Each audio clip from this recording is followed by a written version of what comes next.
It's just Emma will be returning to her village for a while after this week. I explained a bit, leaving out the rest since Lecter didn't need to know that part. I see.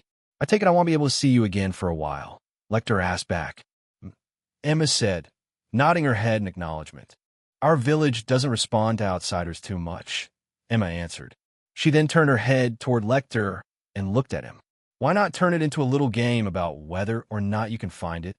Emma asked Lecter, only to reveal a playful grin. Seriously? Lecter retorted as his eyes turned wide a bit. I wish I could play along like that, but I still have my studies back at school that still need some attention. Lecter continued to say, Ha! Then why are you still with us when you should obviously not be playing hooky? I retorted back with a grin. Lecter couldn't help but sigh hearing that. You know I can't go against your old man like that, Lecter said, shrugging his shoulders with a defeated sigh. While that is true, you should still be up for the challenge, no? I also asked Lecter, seeing as Emma was the one who thought of it. Could you at least give a hint? It's seriously not on any damn map. Lecter said, still feeling defeated. Hearing Lecter ask that, Emma blinked her eyes as she looked at him. It's in Erebonia, though, Emma retorted back at him. The moment Emma said that, Lecter turned his eyes wide a bit. You shitting me? Lecter retorted in surprise. Haha, afraid not. Think of it as a fun challenge for the time you spent playing hooky with us. I seriously doubt you'll find it, though. I happily answer with a laugh. After I said that we heard another intercom message sound over us. We will be touching down in Grancel City in a few moments. Thank you for taking our airliner today. This is our last stop, Grancel City. Please ensure your luggage is secured before departing our aircraft. The intercom's voice said, distracting us from our current conversation. Well, guess that's it. You'll be returning to Jenny's, though. Right, Lecter? I asked Lecter, only for him to nod his head. That's right. Besides this gig, I haven't really received anything else from your old man as of late. With any luck, you'll get to see me in my last 1 to 2 years at Jenny's when you enroll, young master, Lecter responded. Sounds like a plan, then, I said, confirming Lecter, looking out toward the windows. We saw the orbital aircraft touch down in the Grancel landing port. It was quite big, so it took up a lot of space. As it was rather big, 2 platforms started to extend outward to connect to the aircraft for people to deboard. One closer to the top of the aircraft where we were, and one for the economy cabins in the middle. After we received a ding letting us know we could get out, swarms of people started to leave the middle dock while we in the first class started to leave. Thankfully, there weren't many beside us up here in the front. Still, the onlookers couldn't help but blink their eyes as they walked past us on our deboarding dock. Everyone saw 2 single file lines of soldiers wearing the green armor everyone knows, members of the Royal Army. At its tip stood a calm and graceful green-haired woman with a rapier held at her waist. Hers was army-issued, so it wasn't as fancy as mine was. Either way, the soldiers also couldn't help but blink at the large wrapped object hoisted over Emma's back. They realized it was taller than Emma's current height, but she was carrying it around like it was empty weight to her. The green-haired woman disregarded the soldiers, though, and gave me a salute the moment the 3 of us arrived in front of them. Welcome home, Your Highness.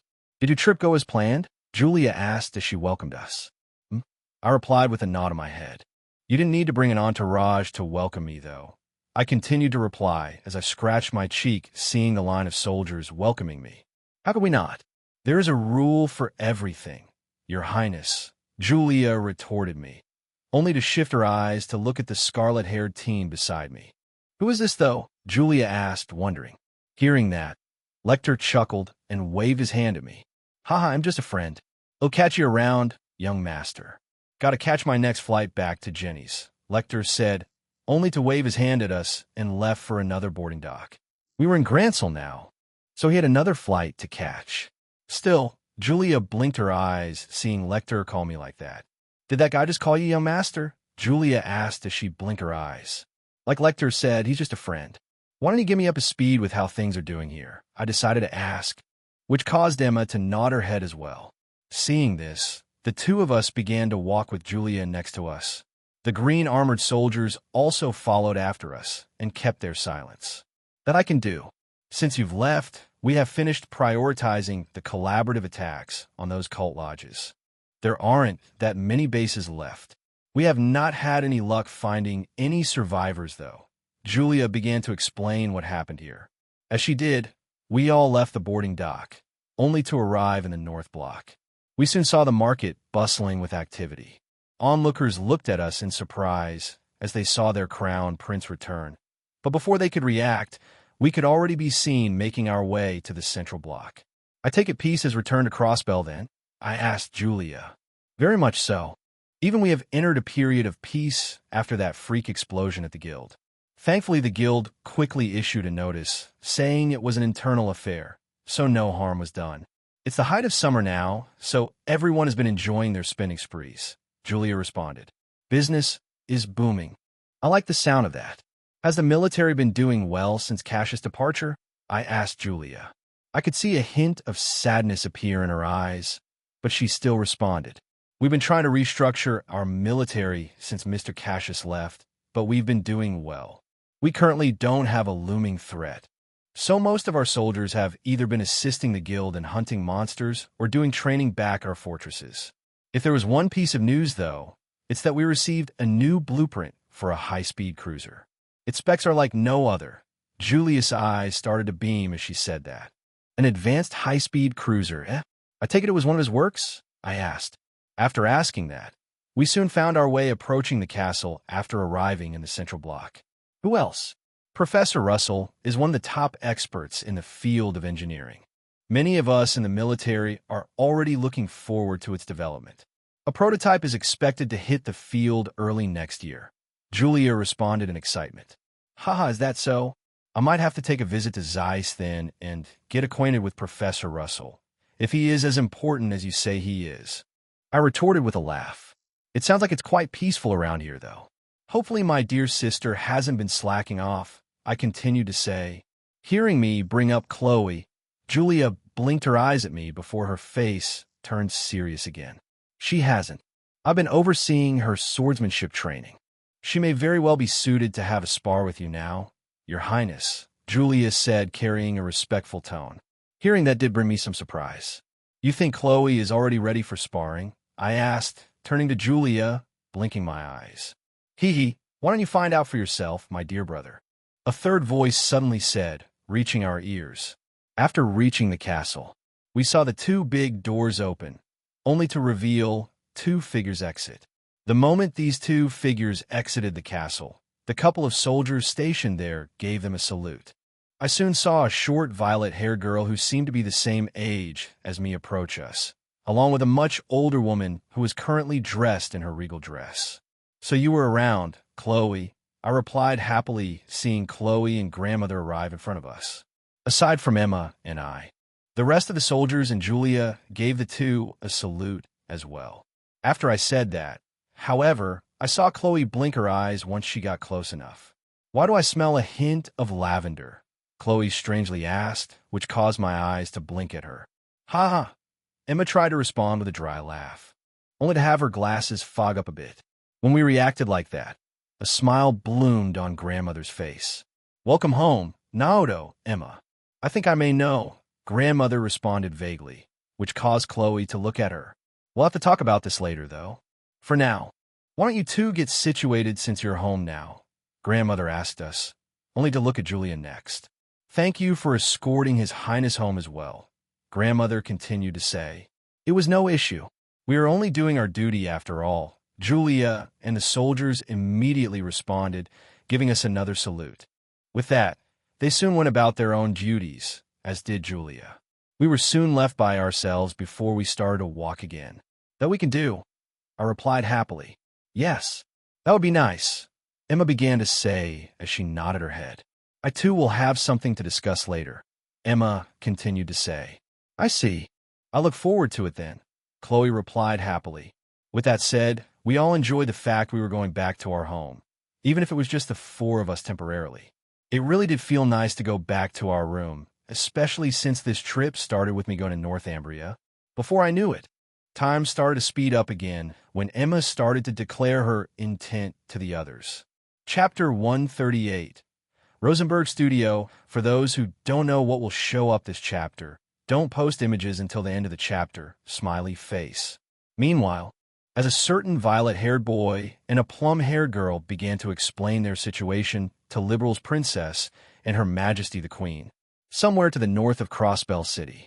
Residing nearby, a Seoul Fancy 2 to 3-floor fancy mansion could be seen situated not too far off from a beautiful waterfall passageway that connected further north to a mining city by itself. The only thing this mansion had was a closed gate that prevented trespassers from entering. One even needed a unique key to enter the courtyard. This building was named the Rosenberg Studio. Only those who were granted special requests could be given entry to this building. This studio wasn't one of those that fancied the musical arts. No, far from it. This was a dollmaker studio, hailed by one of the most famous dollmakers, if not the most famous, in all of Zemuria. Every doll the owner had produced here was unique. So unique that each one appeared human-like. The design was that exquisite.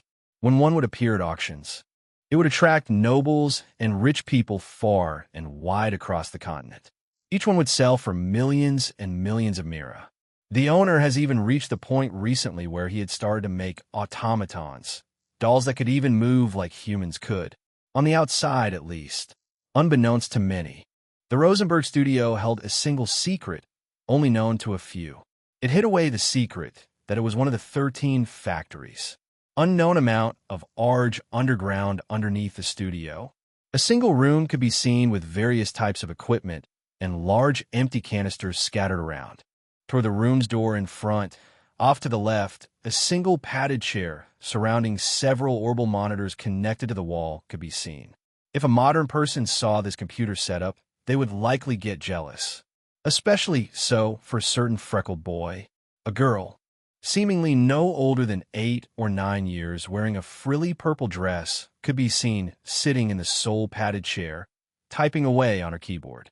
She sported violet hair, very similar to the violet-haired boy and violet-haired girl back at the castle, but her hair was more vibrant.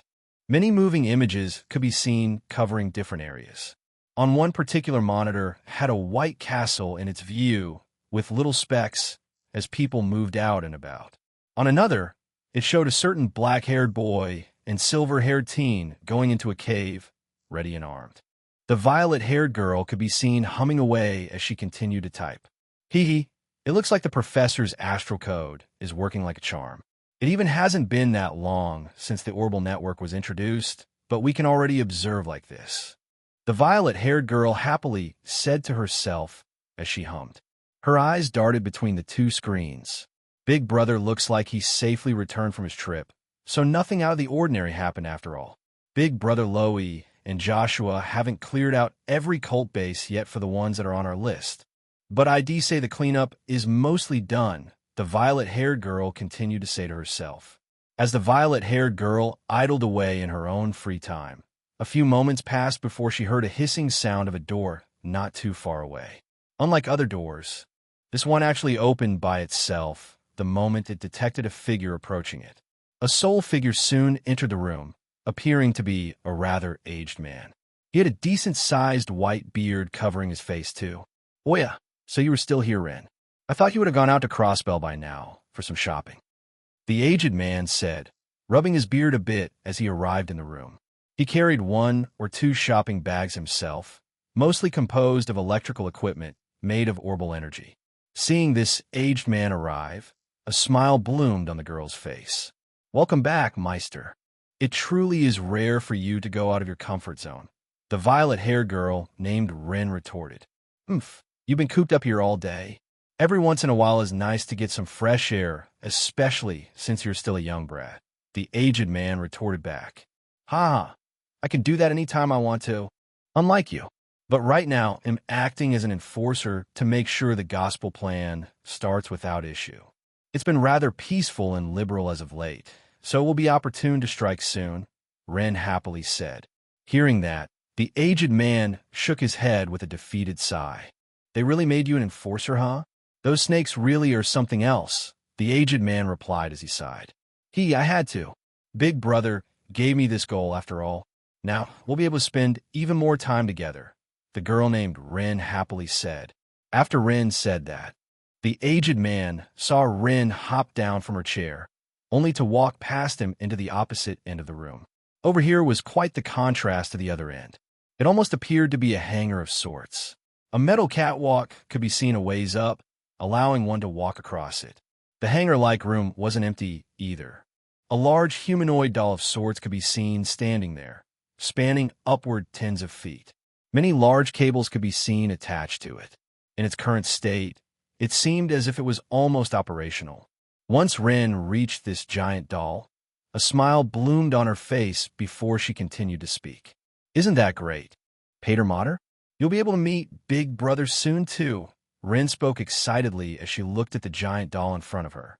After Ren said that, a momentary silence swept the room around the aged man and Ren.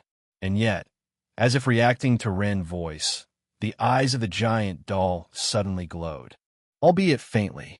It then let out a low-pitched humming sound, as if the doll acknowledged Ren's words. Seeing the doll do that, Ren's eyes lit up. So you already went ahead and gave this doll a name? Huh. The aged man said, shaking his head as he saw an excited Ren. The name Pater Mater doesn't sound too bad, though, the aged man continued to say. Right? I did have another name in mind, but I chose Pater Mater. Even if the professor was the one who built it, Pater Mater still chose me out of all of those other kids, Ren answered, only to look back at the aged man. And now, you only have to put on the finishing touches, right, Mr. Jurg? Ren asked. Pretty much. Pater Mater, as you call it, Ren, will likely be fully operational before the year is over, the aged man called Jurg replied. Ho, ho, ho. Well, isn't some good news then? A third voice said, reaching their ears, only to hear another hissing sound. A third figure appeared before them, who seemed to be a bit older than the aged man. This was the professor, one of the Anguis pillars of Ouroboros. The moment he walked in, he disregarded Jurg entirely, only to have his own eyes sparkle seeing the giant doll before. Oh, it really is close to completion. Good work, Jurg, the professor replied happily. Oomph, you don't need to thank me. I'm getting paid a good amount, coming from the likes of you, Jurg replied with a hint of scorn in his tone. Apparently, it even has a name now, Jurg continued to say. Is that so? The professor asked with interest, only to look at Ren. That's right. You just missed it, but Pater Mater even reacted to me. I can't wait to take him out for a spin, Ren replied happily. I take it the name is Pater Mater? It's not bad. To think it would already start reacting to you.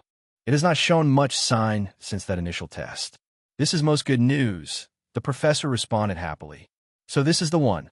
A fourth voice suddenly struck their ears, which caused Jurg and Ren to blink her eyes. Ho ho, I seem to have lost myself for a moment. I do apologize for that, Lady Kia. But yes, this is the latest creation in the Gordia's class series, the professor explained, only to look down next to him. Before the two could react, they saw a little girl who seemed to be no older than Ren, sporting green hair. A child? Ren couldn't help but blurt out, seeing Kia arrive beside the professor's side. Even though Ren retorted that, a smile still appeared on Kia's face, while a serious look appeared in Jurg's eyes. It's nice to meet you. You're Ren, right? I have been being shown different bases Ouroboros operates at, but this place is one of them too, isn't it? Professor? Kia asked as she introduced herself. It sure is. Meister here is one of the top-notch engineers who helped build Pater Mater here.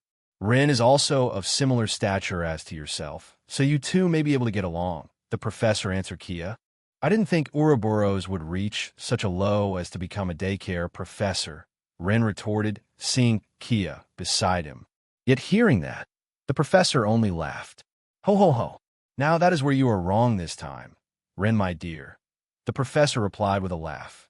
As he said that, Jurg remained quiet, before he slowly approached the professor. As each moment passed, a look of anger appeared in his eyes.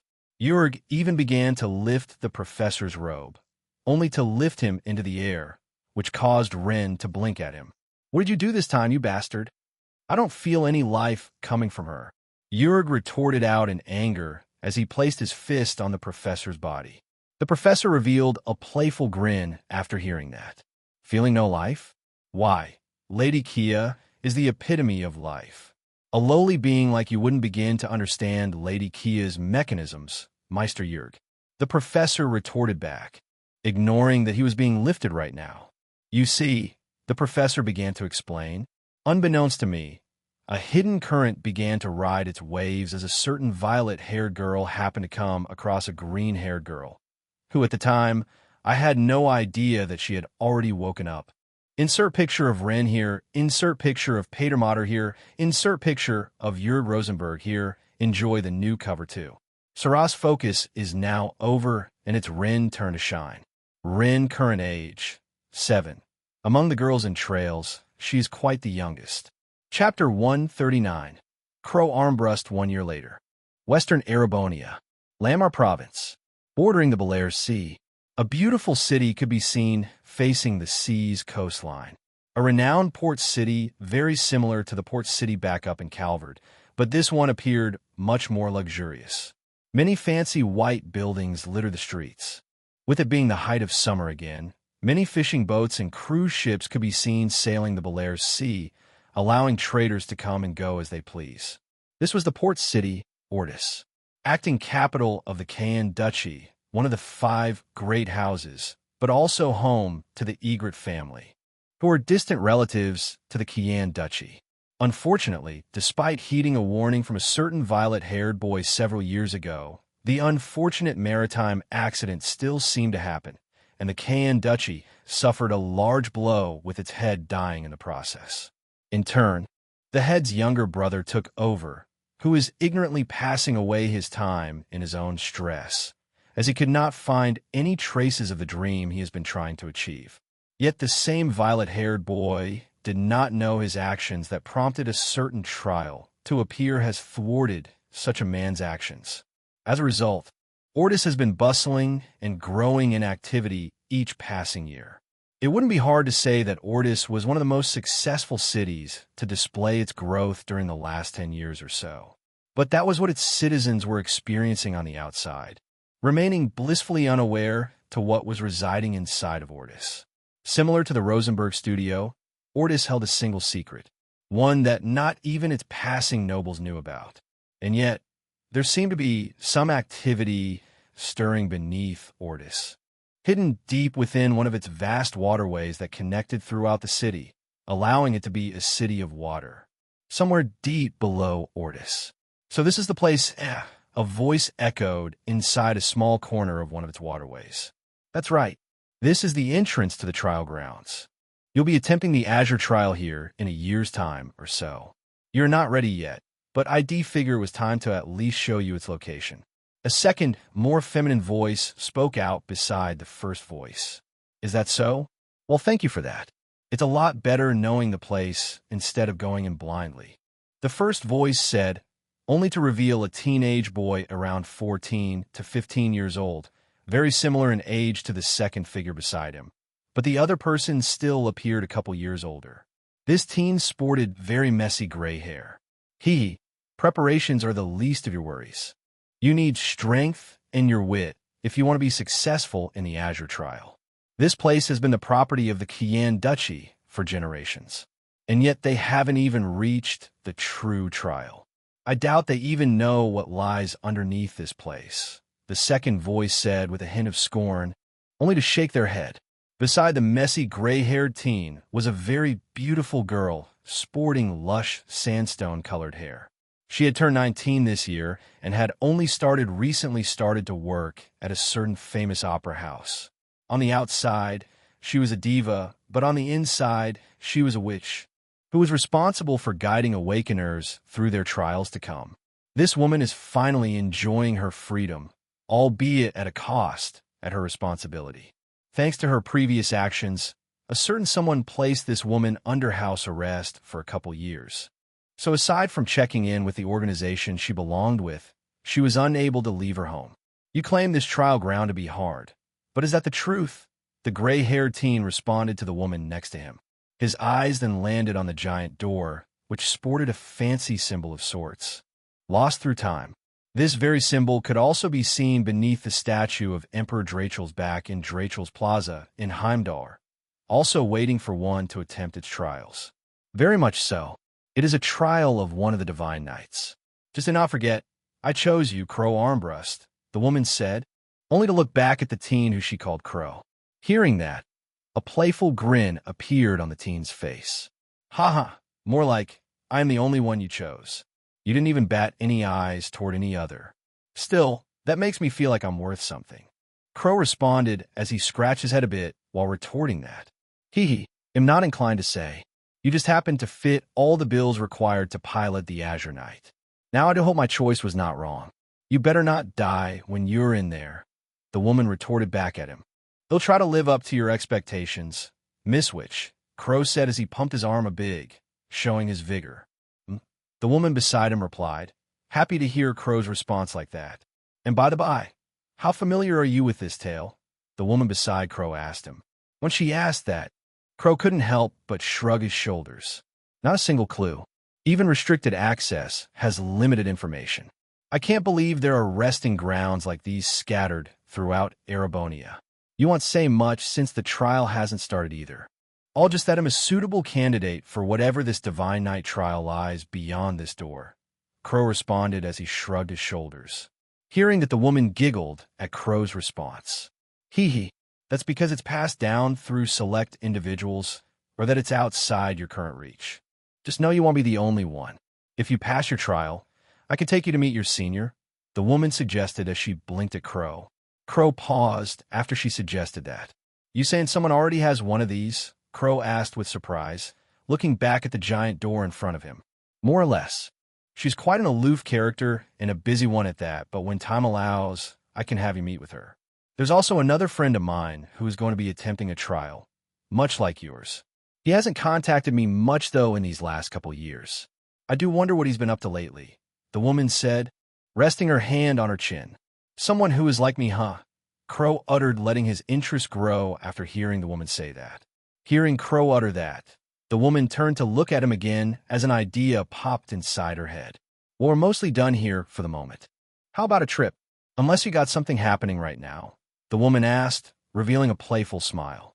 When Crow saw this, he blinked his eyes. None at the moment, but why the change of scenery? Crow decided to ask. Oh, you'll see, the woman responded with a smile. Why do I have a feeling this isn't going to turn out good? Crow suddenly retorted, scratching his cheek.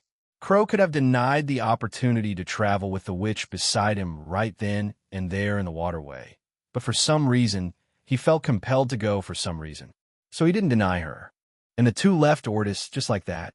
Some time later, the same messy gray-haired teen and the long sandstone-haired woman could now be seen standing in front of a rather familiar large pearl white castle that nestled itself on top of a glistening lake. Are you sure we didn't take a detour and got lost? Miss Witch, Crow said, scratching his cheek, seeing the grandiose sight in front of him. No, this most certainly is the place, the woman said, revealing a playful smile. The woman currently ignored the fact the duo was currently surrounded by several soldiers clad in green military garb with rapiers and swords pointed at their necks, coupled with a silvery white fox who currently had her face buried in the woman's bosom, letting her tail spin around happily. Insert picture of Vita Clotilde here. Insert picture of Crow Armbrust here, chapter 140.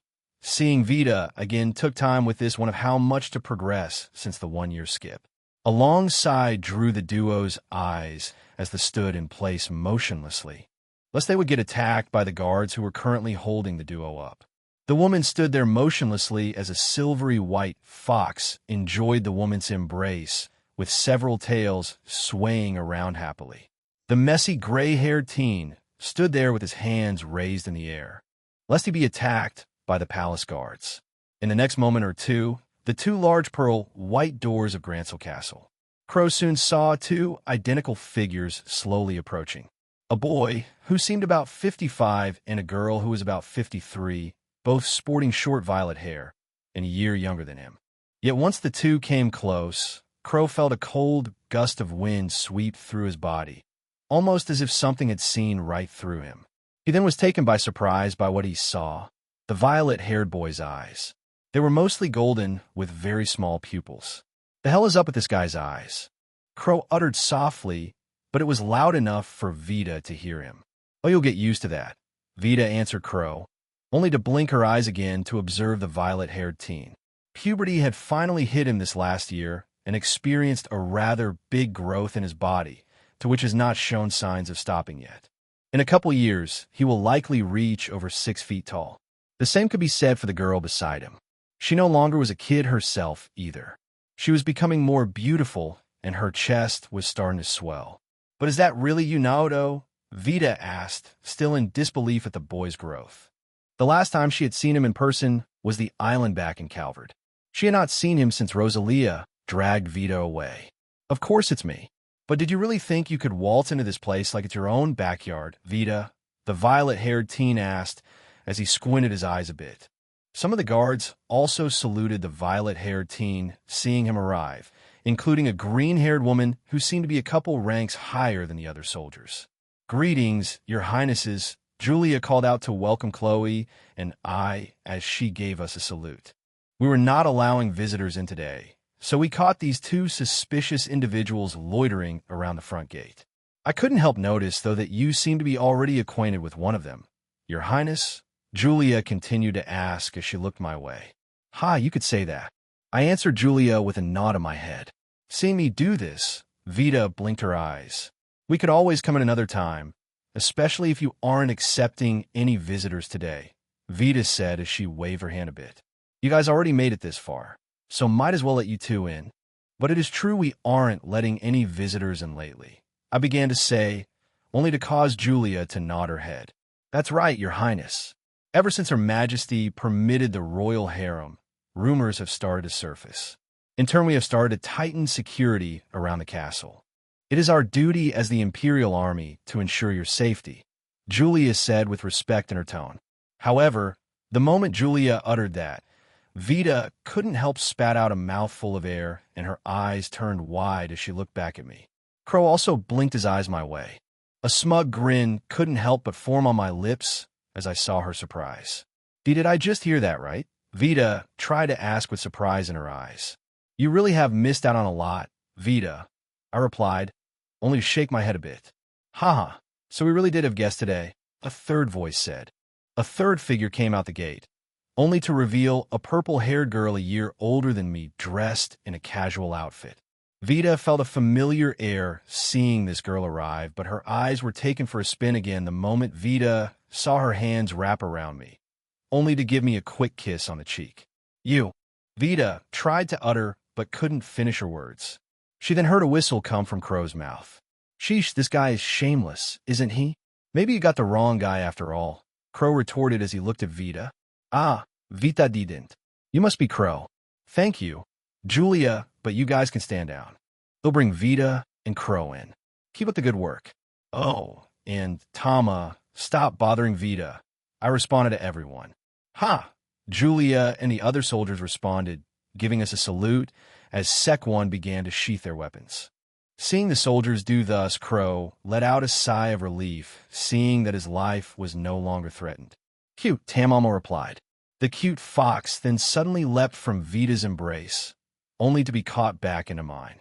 "Why don't we just head in for now?" Vita asked, only sigh as she shook her head. "Works for me," Crow said, becoming relaxed as he placed his hands behind his head as we began to walk. "You do realize you were held at gunpoint just now, right?" Vita retorted. "Hey man, sometimes you just gotta be in the moment," Crow retorted back at Vita. "Tell me why I agreed to work with you again?" Vita asked. "Who knows?" Crow couldn't help but answer. Seeing the 2 bicker like this earned a giggle from Chloe. "It seems the 2 of you are close," Chloe responded happily. As she did, we found our way back inside our home, and proceeded up the stairs that may be so, but still pales in comparison since you first came to our village, Naoto. "It was unfortunate, but it's not like I could go against grandmother back then," Vita said, feeling a bit guilty. As we began to chat, we soon found ourselves on the open terrace, letting the lake's cool breeze sweep past us. "I don't blame you for that, Vita. It was what Rose wanted. Sounds like her lecturing you started to rub off on you.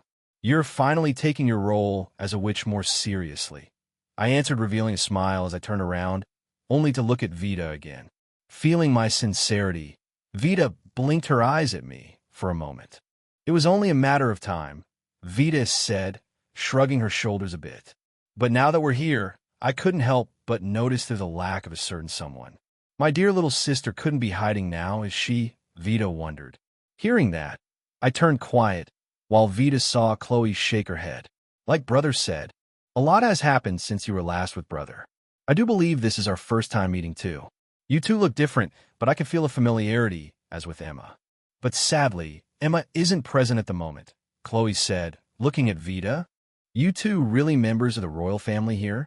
You're strutting around like you own the place, but I still can't believe Miss Witch here would be acquainted with you folks. Let alone you knowing Miss Witch here is a witch too. Guess that saves some time explaining things, ha, Crow said, letting out a laugh. I did tell you that the prince here is a fellow trial-goer like you are, didn't I, Crow? Vita retorted. You're like me then, I said, only to look at the messy, gray-haired teen. I still don't get this witch business stuff, but you seem a friend of Naoto's, so that make you my friend too, Angelica said, welcoming Vita and Crow, ignoring the fact she was currently holding onto my hand. Seeing this, Vita blinked at Angelica. It took me a moment, but you are the daughter of the Roner house, aren't you? Vita couldn't help but ask. You shitting me? Crow couldn't help but curse as well. Hee, of course. I currently hold the first spot in the royal harem, but that excludes Her Highness, since she'll become the queen later on. Still nice to meet you too, though, Angelica responded as she got acquainted with Crow. And Vita? I still find it hard to believe, but that's really a thing, huh? Vita said in doubt. It is. It has only been brought to the surface recently. Not many have been informed yet, but we have already started to tighten security as a result. I see these few years are going to be a challenge, haha, I replied with a laugh. Still, feel free to get comfy.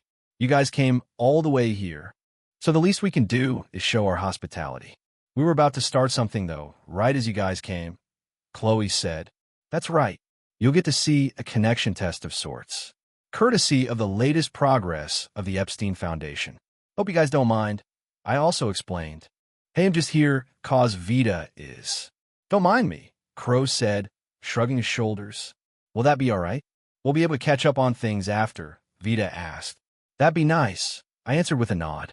Just like that. It seemed Vita somehow made her way all the way here to Gransel, despite not seeing each other for a few years. It was nice to see Vita in her prime, as she was a very breathtaking girl. She had also gotten acquainted with Crow during this time, one of the leading characters in the Cold Steel saga. We are both trial-goers of the Divine Knights, so I bet the two of us will get along.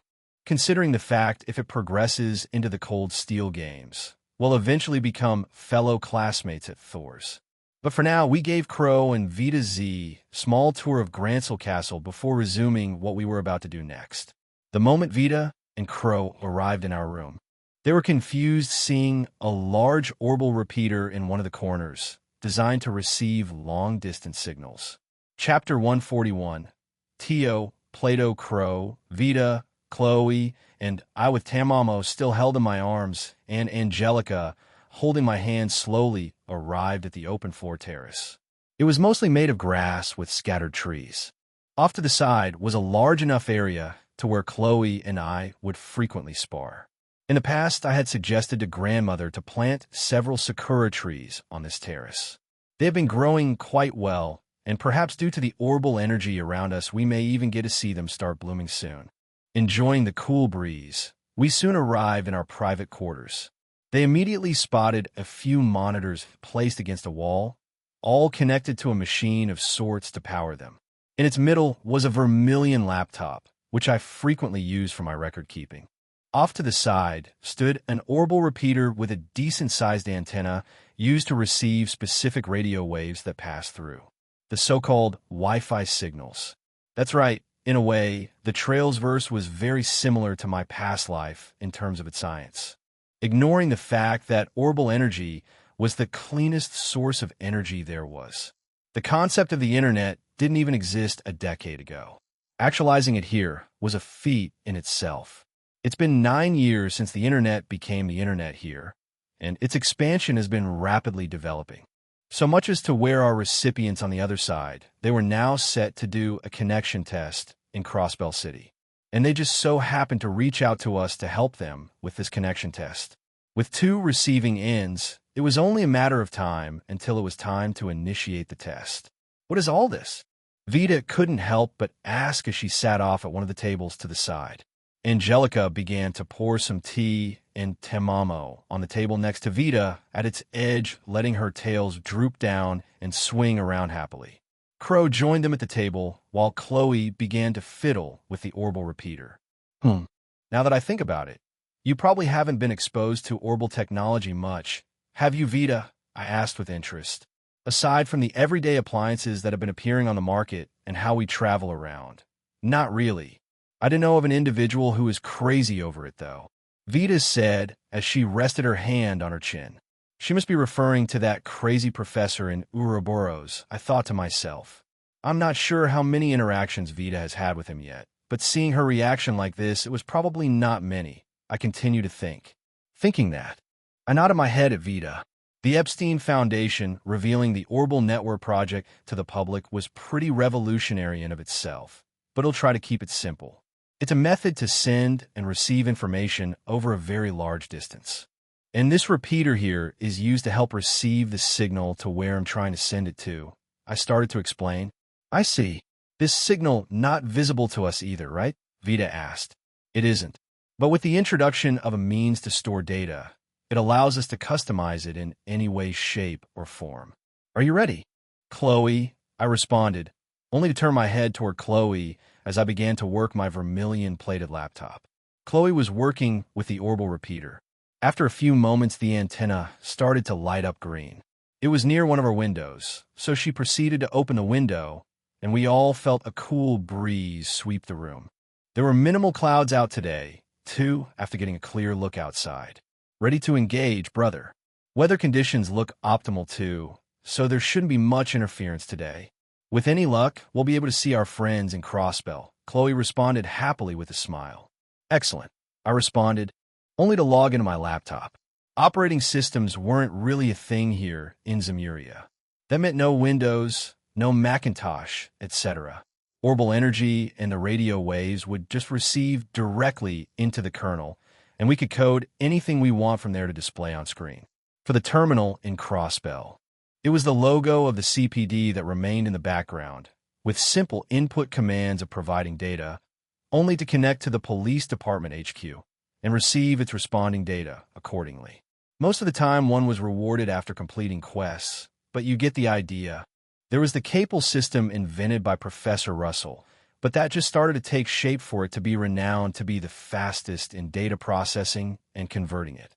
And right now, the Capel computer is likely assisting the creation of that cruise ship used in the Sky Saga, the Arseal. With that said, for my background, I decided on the Auslese Royal symbol for now. There was a cable connecting my laptop to the giant screen above, so everyone soon saw a blue-colored screen light up. Aside from a couple of icons that I customized to store data for record keeping, it was mostly bare. It then took off after initializing the screen.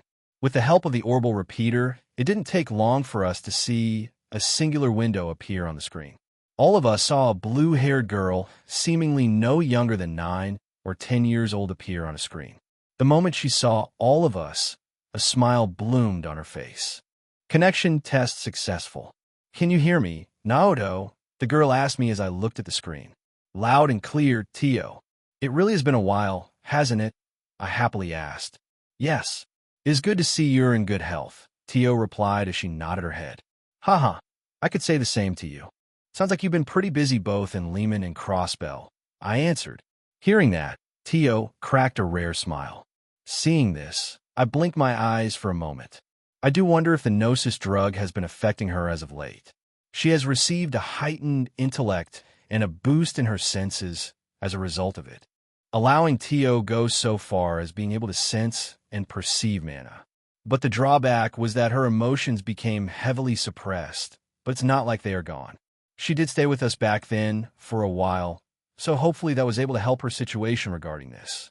This thought only lasted for a moment, though, as we heard a second voice sound out to us, only to have an 8 or 9-year-old boy with scruffy blonde hair appear on screen next to Tio. You can actually smile, huh? So this is the guy you prefer over me? The boy said, only to squint his eyes behind his glasses at me the moment he uttered that. Hearing that, Tio's eyes turned deadpan and she shifted sideways. Shut it, Jonah. Need I remind you that you're one grade away from failing this year? One word to the professor, and I can get you kicked out of the foundation. Tio said with a deadpan look as she looked at the blonde-haired boy next to her. He immediately frowned the moment Tio retorted that. Why you wouldn't do that now, would you? I'm like the only friend you have over there. The boy called Jonah retorted as his eyes shifted rightward with a worried look in his eyes. Try me, Tio retorted back. Do not forget who you are in the presence of. You do remember what I told you, right? Tio asked as her eyes squinted. Right? Jonah answered back, only to turn quiet for a moment. We then saw Jonah look around our room. A bit of shock appeared in his eyes. He could even see a couple maids working in the background, moving clothes around and cleaning up as we were in our room. This place is way too fancy for my liking. Makes me want to vomit. Jonah tried to reply back with a compliant, only for us to see Tio suddenly go off the screen for a moment. A dull thwacking sound reached our ears right after, only to have a deadpan Tio show back up on the screen. Ashi, what was that for? Jonah complained, only to have a visible bruise appear on his head. You reap what you sow, Tio simply replied. Hearing that caused us to laugh from our end. Sadly, that was short-lived as we heard a third voice reach our ears. Even my eyes blinked for a moment as we heard a rather aged man's voice sound off as a third screen appeared on the main monitor. Disciple candidate, I needn't remind you that we are in the middle of performing a test now, right? I do hope you're using those fingers of yours to retrieve my data and not fool around with that classmate of yours, the third figure said, letting out a small complaint of its own. The moment this figure appeared, surprise reached our eyes. You are, I tried to say as I looked at the aged man on screen. He was old enough to match grandmother in age. Perhaps he's older than her? He was already starting to sport a set of white hair. He was even wearing a monocle on one of his eyes. Aside from being distracted by Tio's actions for a moment, this aged man quickly composed himself, only to look back at us. His eyes then darted my way, only to have his hand of. Curiosity had the best of me of knowing who my disciple candidate would reach out to, but to think it would be those two brats from Liberal, the aged man said. Yet for some reason, my eyes started to twitch as he said that. That damned Russell better not be with you guys, the aged man retorted. Hearing that, Chloe smiled. Fortunately, Professor Russell is not present. We were only expecting to meet our friends today, but it is an honor to meet a leading founder of the Epstein Foundation. This test must be quite important if it was to be monitored personally by you. Chloe responded in a respectful tone. At least one of you knows how to respect your elders. But if you must know, I am merely here due to a pique of interest. Nothing more, nothing less. I have satisfied my curiosity for now, so I will be taking my leave. Still, I do hate owing favors, but sending my disciple candidate here was a blessing a couple years ago, Your Highness. She has been doing quite remarkable in the Foundation as of late. Should you desire my profile of the work that I do, I will make an exception. Do mind it will only be one time, the aged man said, only to look back toward me. I couldn't help but blink the moment he said that. Did the Professor Schmidt just say he owes me a favor? All I was doing at the time was to provide Tio a place to use her newfound knowledge ahead of time. But guess that turned out well, huh? Thank you. It might be short, but it was good to meet you, Professor Schmidt. I replied respectfully as well. Right after I said that, Professor Schmidt had one last look at us before he vanished from sight off the screen. It was now just Tio and Jonah again. Humph. That old man only does what he wants to do, Jonah retorted. Haha, sorry about that. The professor can be quite lofty at times, but he did prove his point. We are here to collect data and ensure the connection stays on its course during our stay in Crossbell, Tio replied with a rare laugh. So far as we've been chatting, it looks like it's been stable, Tio continued to say. I couldn't agree with you more, Tio. Still, I didn't think you would already be acquainted Professor Schmidt like that, I said, feeling amazed at Tio. A lot has happened since you brought me here, Naoto. But I'm grateful that we parted ways then, Tio replied, revealing another rare smile. Yet the moment Jonas saw this, he frowned again. Gross, can you stop doing that?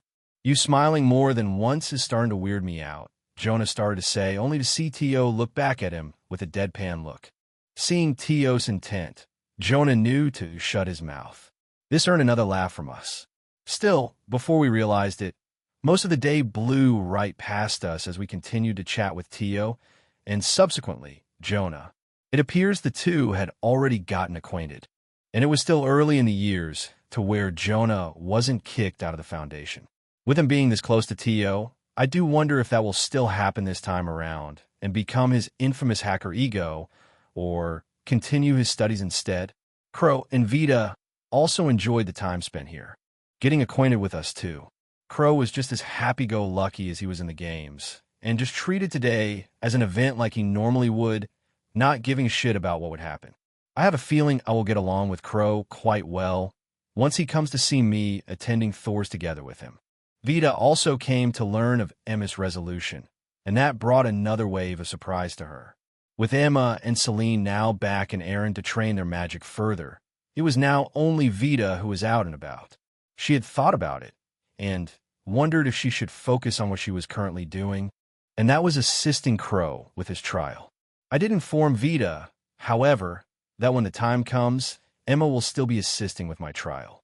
With that said, Crow and Vita left, going about their own lives after enjoying a day spent in Grancel Castle.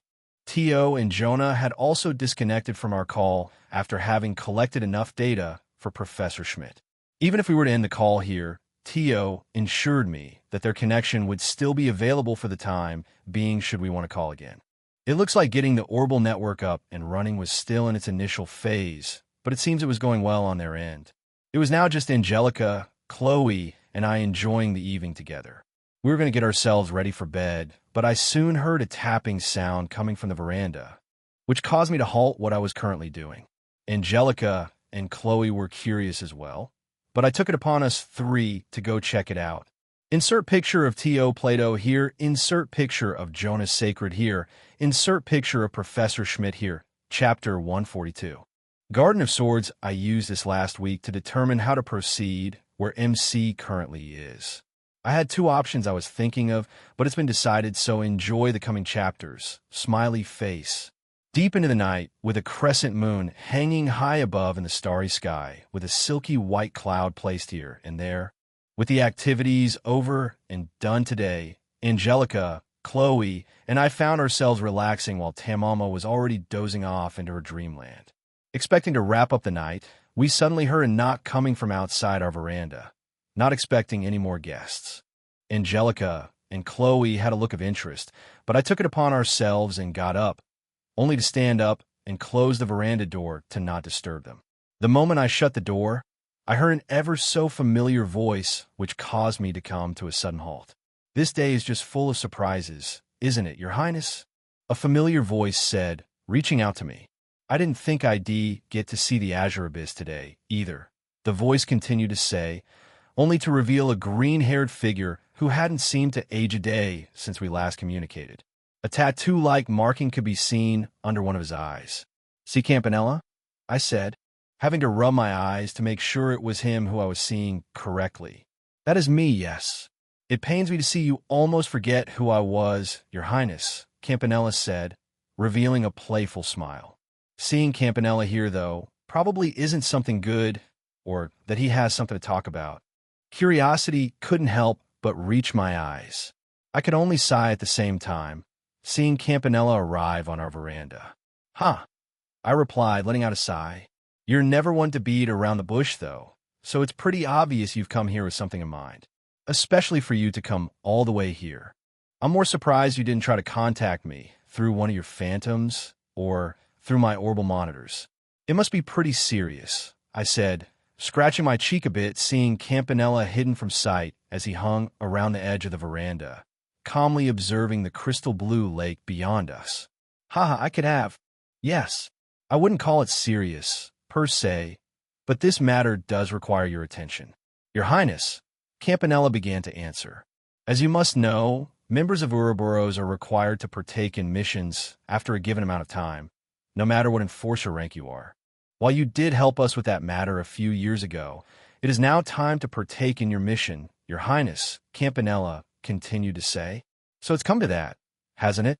I replied back with a look of interest appearing in my eyes. Indeed, enforcers still have the freedom to do whatever they want, though. While they're given missions, you can decline them. You will not get reprimanded. How you could even go missing for all we care. It is ultimately up to you should you decide to partake in this mission. Campanella answered me. It goes without warrant that it's enough to grab my attention, then, over other enforcers. I suggested as I waved my hand a bit. Pretty much, Campanella said, only to let his fingers snap for a brief moment. As he did, he reached out his hand, and a hollow panel illusion of sorts appeared over his palm. It was an emblem. I blinked at this emblem, as I felt pretty familiar looking at it. It seems you already know what this insignia is, Your Highness, Campanella said, revealing a grin. He then twisted his hand a bit, only to cause the emblem to split off. It was made of 4 sections, and the symbol of a sword began to split off in the other 3 symbols. This is, I couldn't help but utter, only for my eyes to turn wide in surprise a bit. As you may have already been aware of seeing your reaction like this, the Oathbreaker created his own organization of sorts not too long ago, shortly after we recruited him into Ouroboros, Campanella responded. He calls it the Garden, but surprisingly, it is rather autonomous in what they do. But essentially, they're a league of assassins that operate mostly out of Central and Eastern Zemuria. The Oathbreaker himself does not govern much in how they do things, Campanella continued to explain. So this matter really does pertain to the Oathbreaker, I uttered, seeing Campanella begin his explanation of the mission I was going to receive. And for you to section off the sword symbol, that's the Garden of Swords, isn't it? That Garden of Swords? I questioned with interest. Ha ha, so you really do know, Your Highness, Campanella responded with a playful smile. That's exactly right, Campanella continued to say, only to snap his finger yet again. 2 more illusions began to pop out over his palm, which caused me to blink for a moment at his hand. A figure of a woman and a figure of a man appeared. The woman sported short and curly lavender hair, while the man seemed to be in his late teens, sporting messy brown hair. His style of hair was almost messy as Crow's was.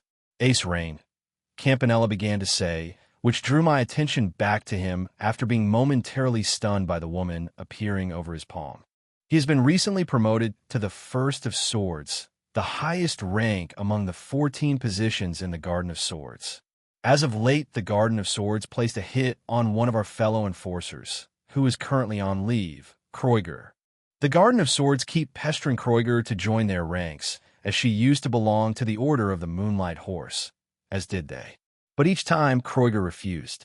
They are now going to attempt to send the One of Swords to take her life, Campanella said, as a serious look appeared in my eyes.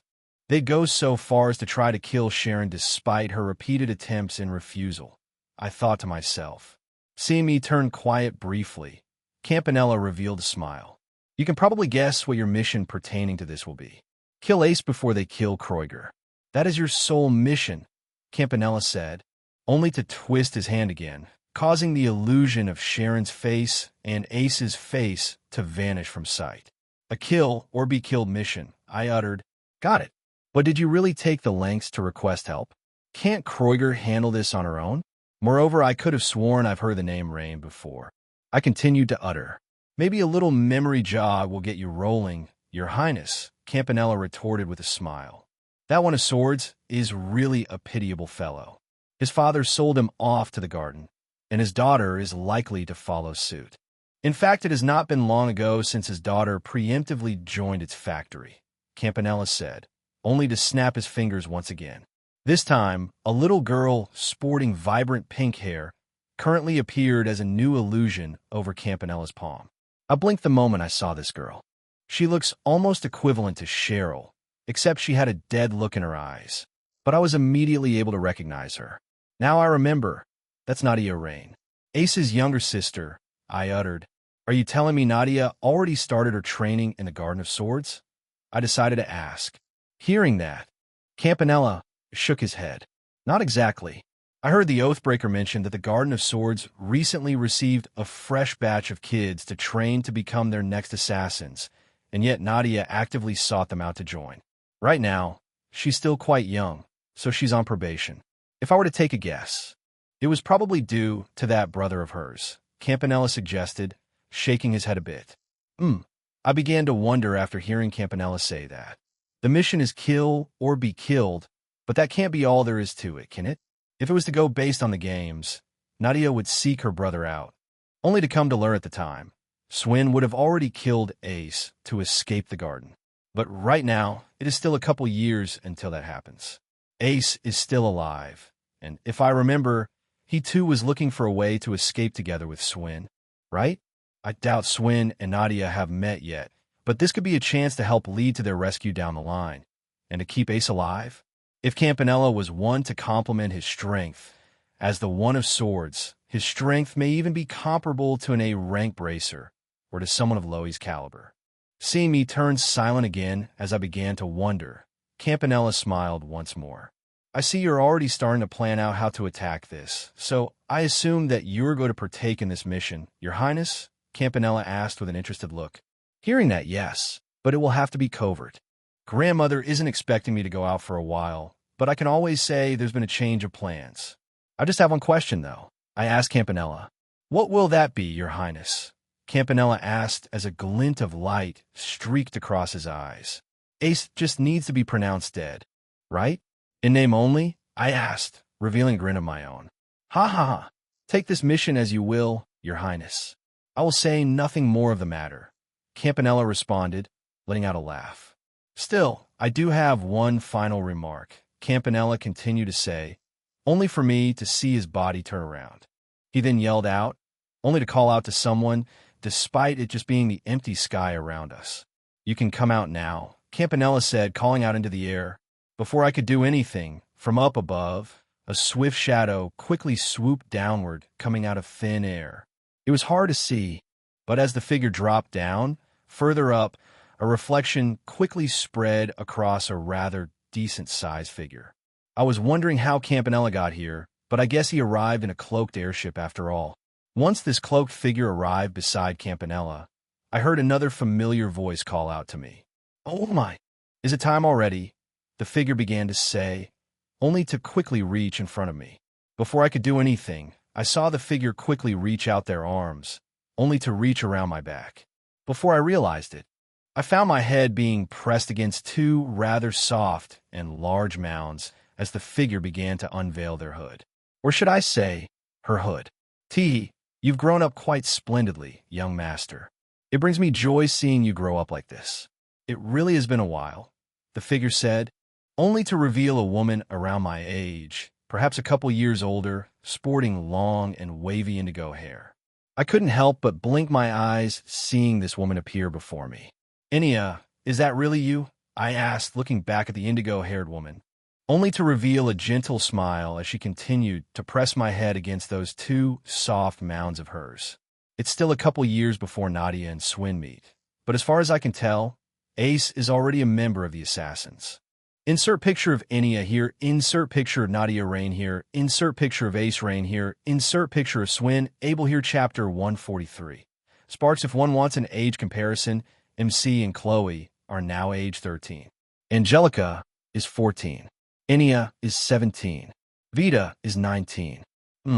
So this is the one, a third voice said, only to have a second shadow swoop down shortly after Enya arrived, who brought me into her embrace. I blinked at this second figure. She also appeared to be a woman of Enya's age, perhaps even older. This second woman was quite tall, sporting hair similar to Emma's, but hers was more red, and it was quite long. With her height and stature alone, she was basically a tank. That's right. This is young Master, my savior. I've told you how he rescued me back then. Right, Ines? Enya said, only to look back at the red-haired woman beside her. The moment Enya answered that, the woman called Ines calmly shook her head as an annoyed look appeared in her eyes. Ugh, you wouldn't shut up about it, Ines replied, letting out a groan. Her eyes then wandered over to Enya, only to look at her two mounds that my face was currently enjoying. I do wonder if all of that recent growth of yours has gone to only your breasts, Ines retorted, letting out a complaint. Enya's breasts were quite large at this point. Compared to how she was back when we were inside the cult, Enya almost appeared an entirely different person. She seemed to have grown up quite well. After Ines retorted that, Enya blinked. Her eyes then wandered back toward me and revealed a playful smile. But young Master seems to be enjoying them. You like big breasts, don't you, young master? Enya asked as she blinked at me. It's like I'm sinking into two soft and fluffy pillows. I couldn't help but play along and retort that. When I answered that, Enya revealed another smile. I mean, Enya's breasts were presented to me in such a manner, there was no reason not to enjoy it, right? See? Enya asked as she smiled back at Ines. Ines only shook her head again, seeing our responses. Huh. Ines let out a sigh after hearing that. I fear the day when Duvalai meets this guy. She should stay far away from him. Ines retorted after hearing Enya's response. When Ines said that, Enya let out a giggle. Teehee, I can agree with you on that one. Duvali's heart would go pitter-pat in no time should she meet young master like this. Enya replied with a playful tone again. When Enya said that, I blinked again, only taking this time to compose myself, and exited Enya's embrace, as much as I enjoyed it for this brief moment. Duvalai, I asked with interest as I composed myself, escaping Enya's hug. Our newest sister of the Stahlritter. Master found her talents a year ago, and Duvali's been receiving training from her directly. It's a shame she won't be able to attend this mission, though. Enya explained to me, only to look back at Ines, and pointed her thumb at her. And this is Ines, by the way. She too had joined not too long ago. Enya continued to say, introducing Ines to me. Ines simply nodded after Enya introduced her to me. Putting that just now aside, it is an honor to meet you, Your Highness. It appears Enya was under your care for a time before meeting our master and joining the Stahlritter, Ines said, putting her arm across her chest and giving me a formal bow. Haha, likewise. It is nice to meet you, Ines. I guess you two will be accompanying me then, I said, welcoming Enya and Ines, only to look back at Campanella. Was this your doing? I couldn't help but ask, seeing Campanella calmly watch us. Who knows? Campanella simply answered, shrugging his shoulders. The Stahlritter will assist you this time, Your Highness. It is up to you to complete your mission or not. Remember, only report back if the target is either dead or with the way you suggested, Campanella said, only to snap his fingers. After he snapped his fingers, a windy green circle began to appear beneath his feet, and his figure started to phase in and out of existence, almost as if his whole body became an illusion. Yet before Campanella completely vanished, we saw a playful smile appear on his face before his voice reached out to us. But should you do well, Your Highness, even I may decide to reward you, Campanella said in a teasing voice, despite being there no longer. I couldn't help but shudder a bit hearing him say that. Did Campanella really have to say that last part? I asked. Enya giggled as I asked that. Teehee, oh the contrary. Campanella trusts you quite a bit, young master. He is very much looking forward how you do this mission. Enya answered in a respectful tone, causing me to blink at her. Campanella really is an enigma, isn't he? I began to wonder after Enya said that. For now, what shall we do, Your Highness? It is already quite late into the night. We did receive a notice that the Garden of Swords has begun to move already, so we shouldn't tarry too long. But it should at least give us another day or two, Ines asked me. It would be weird to bring you two into the castle, but I wonder if she'll be fine with it, I uttered. Sadly, our conversation was disturbed as I heard Chloe's voice reach out to me shortly after. Is everything okay, brother? You've been outside for a while now, Chloe's voice said, only for us to hear the veranda open again. Chloe walked onto the veranda, and she blinked her eyes the moment she saw me with Enya and Ines, especially since the two were dressed in their armor right now. They stood out like a sore thumb. Haha, everything's all right, Chloe. There might be a change in plans, though, I said, scratching my cheek a bit. Enya blinked, seeing Chloe. She could tell Chloe appeared very similarly to me. Wow, so you do really have a sister, young master. She looks just like you. It was quite hard to tell back then, Enya responded, seeing Chloe arrive. After Enya said that, I looked back at Chloe. You remember Enya, don't you, Chloe? She was on board the Glorious back then. I said, I remember. Is that really you? Chloe asked as she looked at Enya, not believing that she was the same cloaked figure she saw back then. It is. I do apologize if we were intruding on your night, but the young master here has received a mission of sorts, and will be accompanying him, Enya said as she nodded her head. It is as Enya said. We can retreat back into the city for the night, should you not want us intruding. Ines also said, Nonsense. A friend of brothers is a friend of ours. It doesn't sound like you'll be staying for long, but you can at least stay the night, unless that business of yours is urgent. Chloe responded. I think we can afford a night. Enya answered with a smile. Yeah, we'll be heading out in the morning. You may not see us for a good while. I also said, with a nod of my head. Is that so? I can let grandmother know then. Chloe said, We'll be intruding then. Ines said, nodding her head. Why don't you let this big sister take you, and we can catch up on things, young master? Enya asked with a playful tone, only to wrap her hands around me again, allowing her breast to press against my back. Seeing Enya suddenly do this caused me to blink again. I couldn't respond, sadly, as we heard another voice reach our ears as the sound of the veranda door opened again. I was wondering what was taking you guys so long. But to think I would catch something like this. I don't know who you are, but Naoto only has one big sister, and that's me, Angelica said, only to see the two new arrivals on the veranda. She couldn't help blink her eyes, seeing two rather beautiful women beside me. Still, I didn't think I would get to see two beauties like you two tonight, Angelica responded in a playful tone, as well as she saw Enya and Ines. Enya blinked, seeing Angelica arrive, not expecting someone like her to show up in Grancel Castle. Who are you? Enya couldn't help but ask, being interested in seeing this girl who knew her young master. Naoto's first girlfriend. What about you, beautiful? Angelica said, sticking her chest out a bit. Naoto's girlfriend, and did you say first? Enya suddenly retorted. For a brief moment, I thought I heard a visible boom of thunder streak across the inside of Enya's mind. Her eyes then shifted into a deadpan look, and she quickly reached out one of her hands. I suddenly felt a sharp pinch of my ear, only to see Enya forcibly drag me back into the castle. It seems we have a lot to catch up on, young master, Enya playfully said as the two of us slowly vanished from the other three's sight. They could only blink at me as I shrugged my shoulders along the way, only to play along. Angelica just sighed and followed after. Chloe welcomed Ines as well, and we all went back inside. From that night, they began to wonder what was more surprising to hear, the fact that I received a mission to complete from Ouroboros, or the fact that I started to date someone, only to have revealed the harem plan to Enya. Aside from playing with Enya's shocked face the whole night, the very eventful night quickly passed by before we knew it.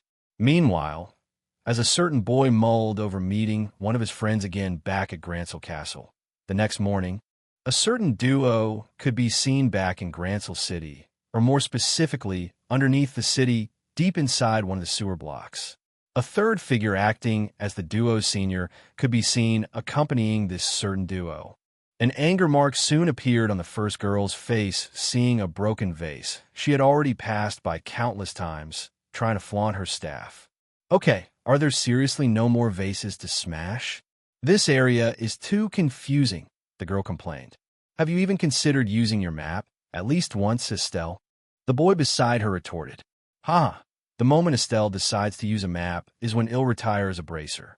Still, must you continue smashing these things, Estelle? I know I brought you two in here for more practice, but it's still property of Grancel. You're troubling His Highness by doing this, Estelle. Skira said, letting out a giggle. It's not my fault that Mira shows up in these vases. They're just asking to be smashed, you know.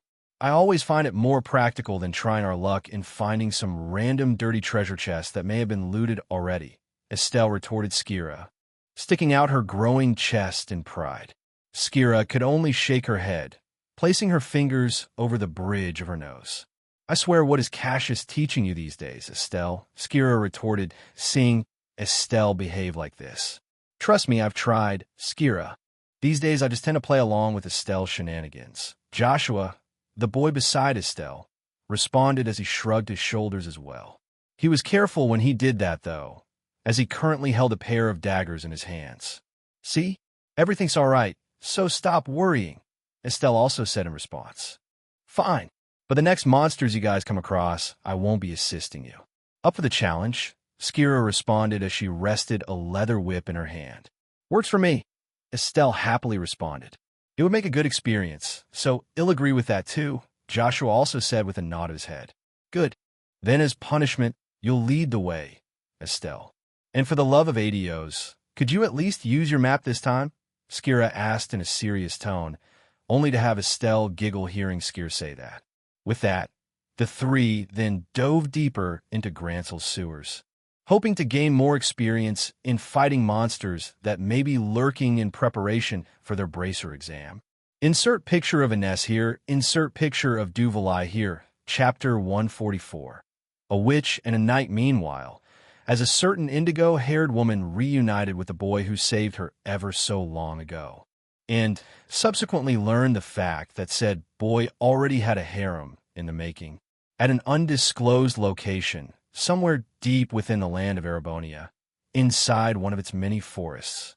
Two figures could be seen amongst the many trees scattered in this particular forest.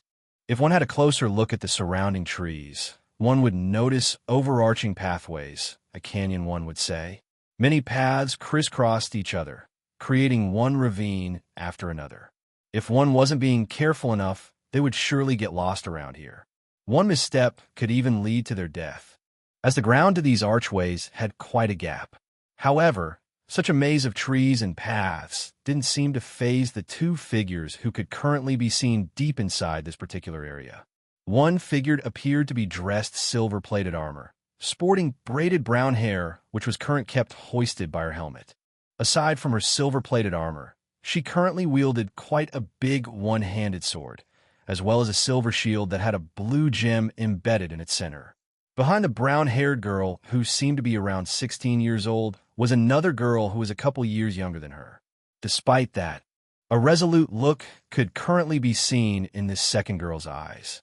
She sported long plum hair, and despite being seen a year ago last, her breasts may have gone up another size. Still, the bounciness of her breasts didn't bother her as she positioned herself behind the silver-plated knight. If one looked closely, she wielded an orbital staff. Actually, these two figures weren't alone. A small black cat with a blue ribbon on its tail could be seen with them. The cats first stood up a bit, sensing danger around them, which was perfectly normal for this trio, as they weren't alone. Several ring-shaped monsters could be seen in front of them. Most of their body was kept underground, but they had the appearance of purple-skinned worms. On the outside, these worms didn't pose much of a threat, but should one underestimate these worms, they would only find death. Each one launched powerful quakes that could disrupt their enemies, or even worse, open the ground to have them collapse into the earth itself. At this present moment, however, this trio successfully dodged these worms' quakes. And surprisingly, the cat with them spoke out in human tongue all of a sudden. Now, Emma, Duvalai, let's strike these bastards before they can set up another wave of attacks. I don't think we can hold out on another, the cat said, only to have a blue arched circle appear beneath her claws herself. No need to say that twice. These worms are as good as dead, the silver-plated girl said, taking in a certain stance. As she did, a streak of purple lightning began to encompass her sword. Yes, I feel victory is close at hand, the plum-haired girl said, only to raise her staff into the air. Similar to the cat who released an art spell, a similar magical circle appeared beneath her feet too. If one looked at the several worms in front of them, they did appear quite damaged at this point. To keep the fluid motion between the party, the silver-plated girl suddenly vanished from sight, only to dash rapidly straight into the heart of the worms. Stormbrand, the girl shouted, brandishing her sword, rapidly swinging it around, striking each worm consecutively. As each hit landed, sparks began to fly, hitting the worm's soft yet tough exterior.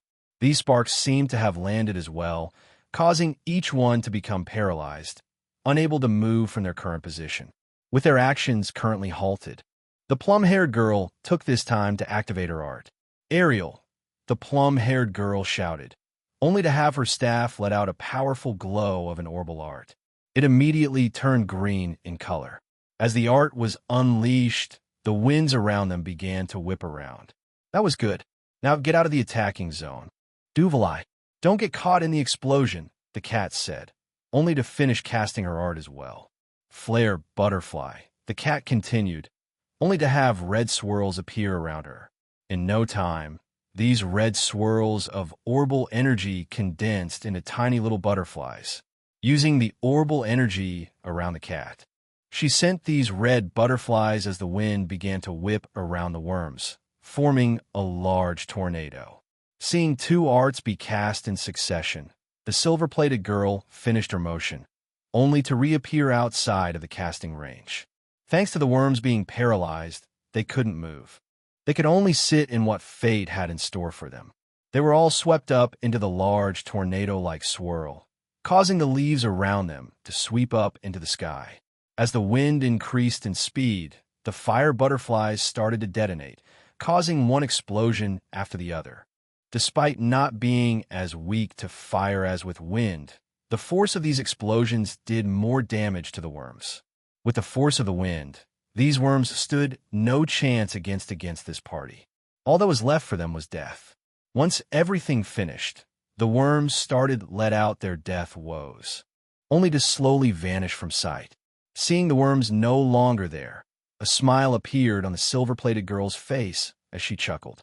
"Huh, I didn't think you would still be able to keep up with me. You said you've been training this last year?" the silver-plated girl said, sheathing her sword as she saw no hostile monsters nearby her. Hearing that, the plum-haired girl nodded. "That's right. Thank you for letting me partake in these battles," the plum-haired girl said, only to let out a sigh to catch her breath from the casting she just finished.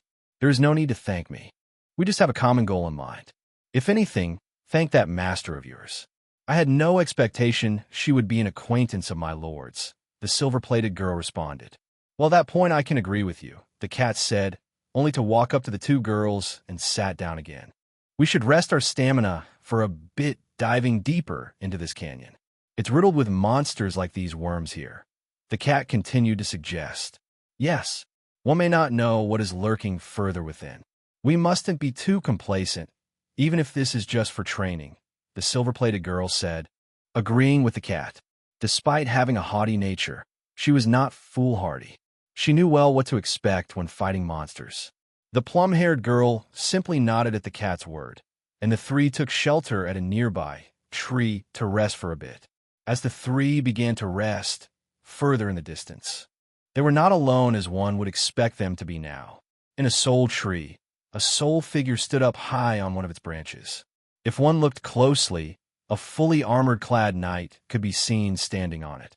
It was hard to tell whether they were male or female, but with the slenderness of their body, one would suggest female. This figure had no emotion in their eyes as they looked downward at the three figures further deep into the canyon. The look in her eyes was as if she had already expected this result from the three. Sadly, her momentary silence was disturbed, as a sudden magical circle appeared on the branch beside this knight. Yet the knight stood there, unfazed at the sudden appearance of magic, almost as if this figure was already used to it. Before long, a somewhat small girl with very long and wavy blonde hair that drooped to the ground appeared beside the knight, holding onto a rather large staff, one much larger than the plum-haired girl's. "So this is where you were, Leanne," the girl who arrived beside the knight said, looking at the knight. "How many times do I need to tell you that I am Leanne no longer?" the knight retorted, revealing a female's voice behind her helmet. You can't just change who you are like that. You'll always be Leanne to me, no matter how many centuries may pass between us," the small girl said, cracking a grin. "Still, it looks like your newest disciple is holding up well. I didn't think you would have the guts to create another order after what happened back then," the girl continued to say. Hearing that, the knight turned her head a bit and looked at the small girl. "Times have changed, Rose. I simply have done what I must do.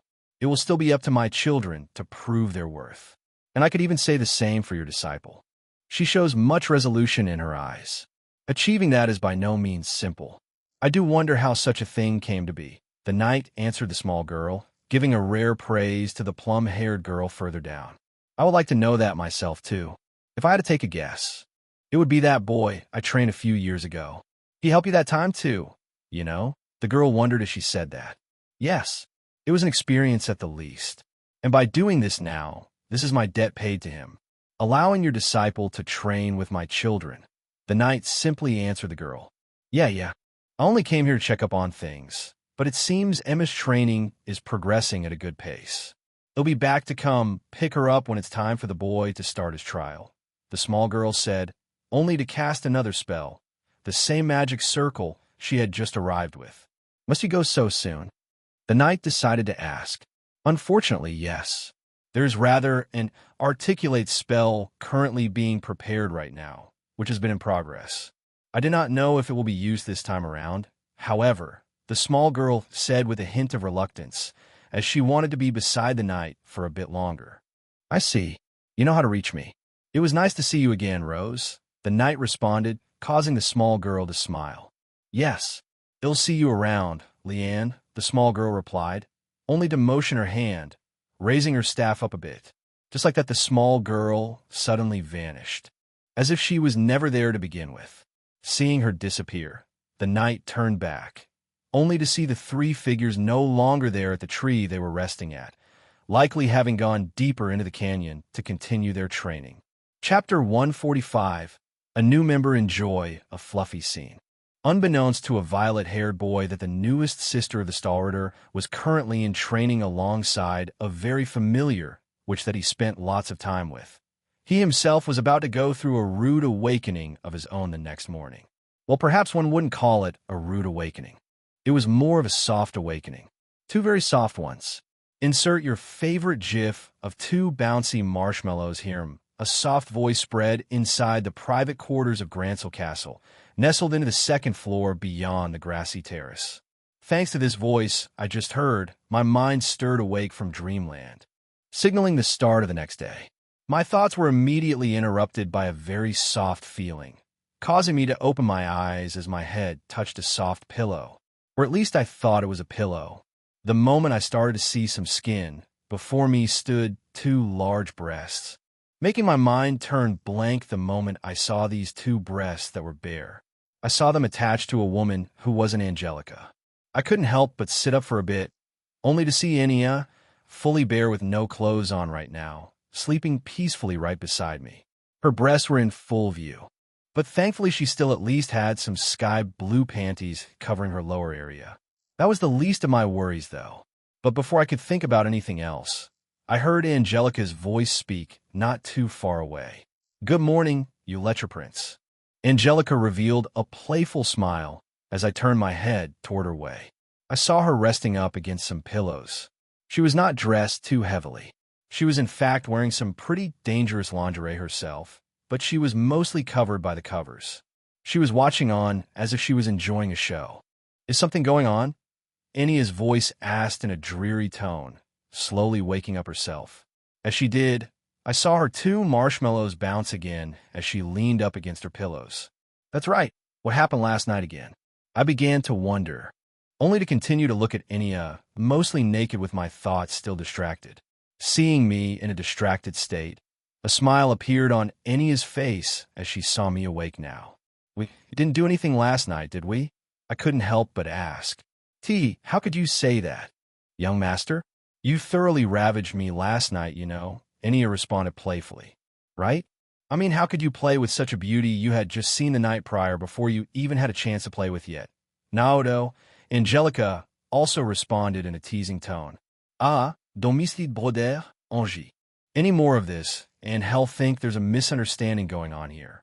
Still, although it is a bit early, this will eventually something we'll have to get used to, huh? Chloe said, as she also was awake. She could be seen resting next to Angelica, still on the bed as well. Hearing that, Enya nodded her head as her eyes turned a bit serious. You really did form a harem while I was gone. Well, considering where your position currently lays, young master, it's not out of the question. I'm more surprised that you found girls who are accepting such a fact. Enya responded as she looked toward Angelica. And I don't know what's even more surprising. There's some pretty dirty rumors about you as the heir to the Roner house back at Arabonia, you know? Enya continued to say as she looked at Angelica. Oh, that silly little rumor about me liking girls?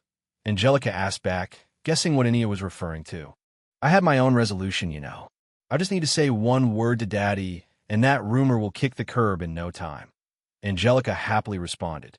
Hearing these two talk like this allowed me to gather my thoughts for a moment, only to account what all happened the night before. That's right.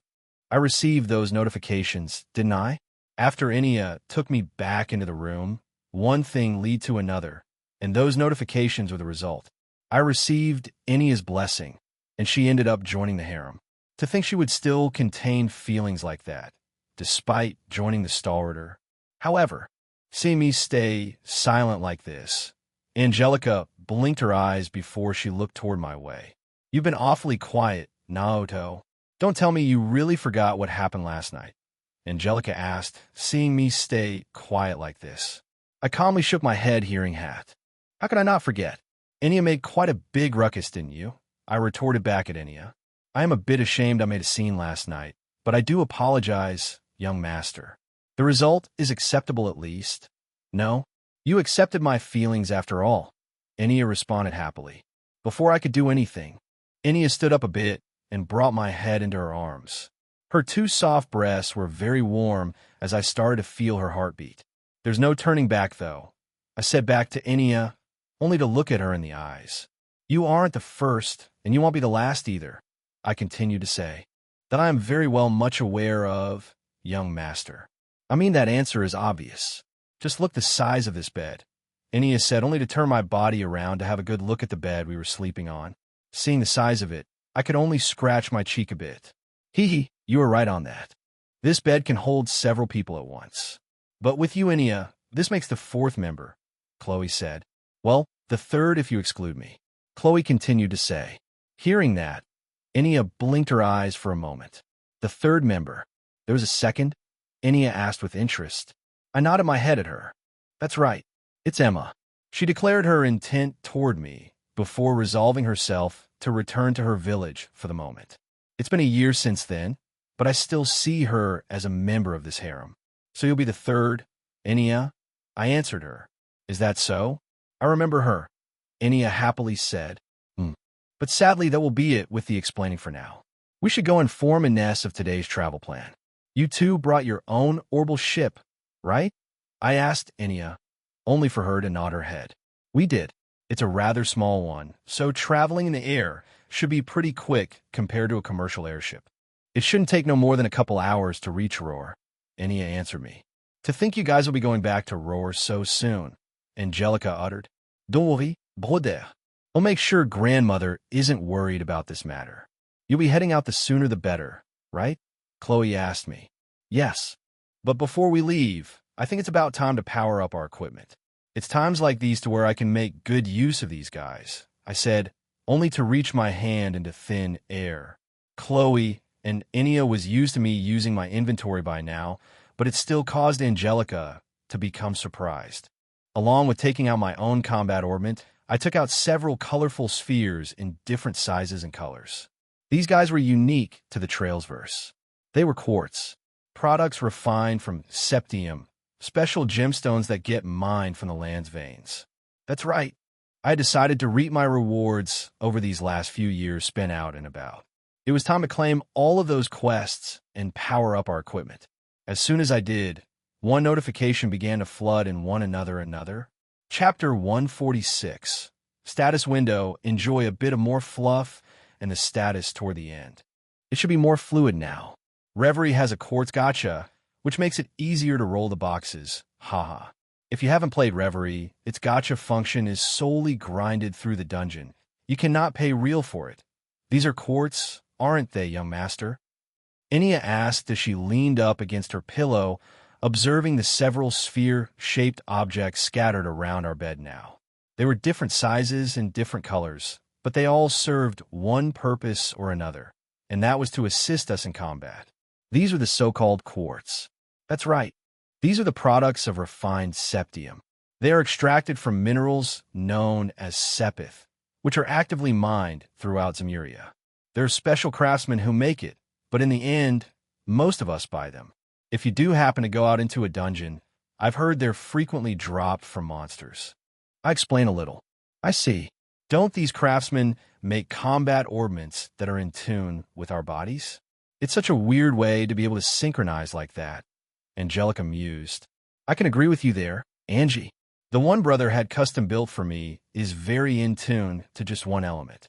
I haven't had much of a chance to use it yet, though since most of the sparring we've done this last year didn't have a use of arts. Chloe also said with interest, I will say mine in particular is a bit special since it was passed down from mother.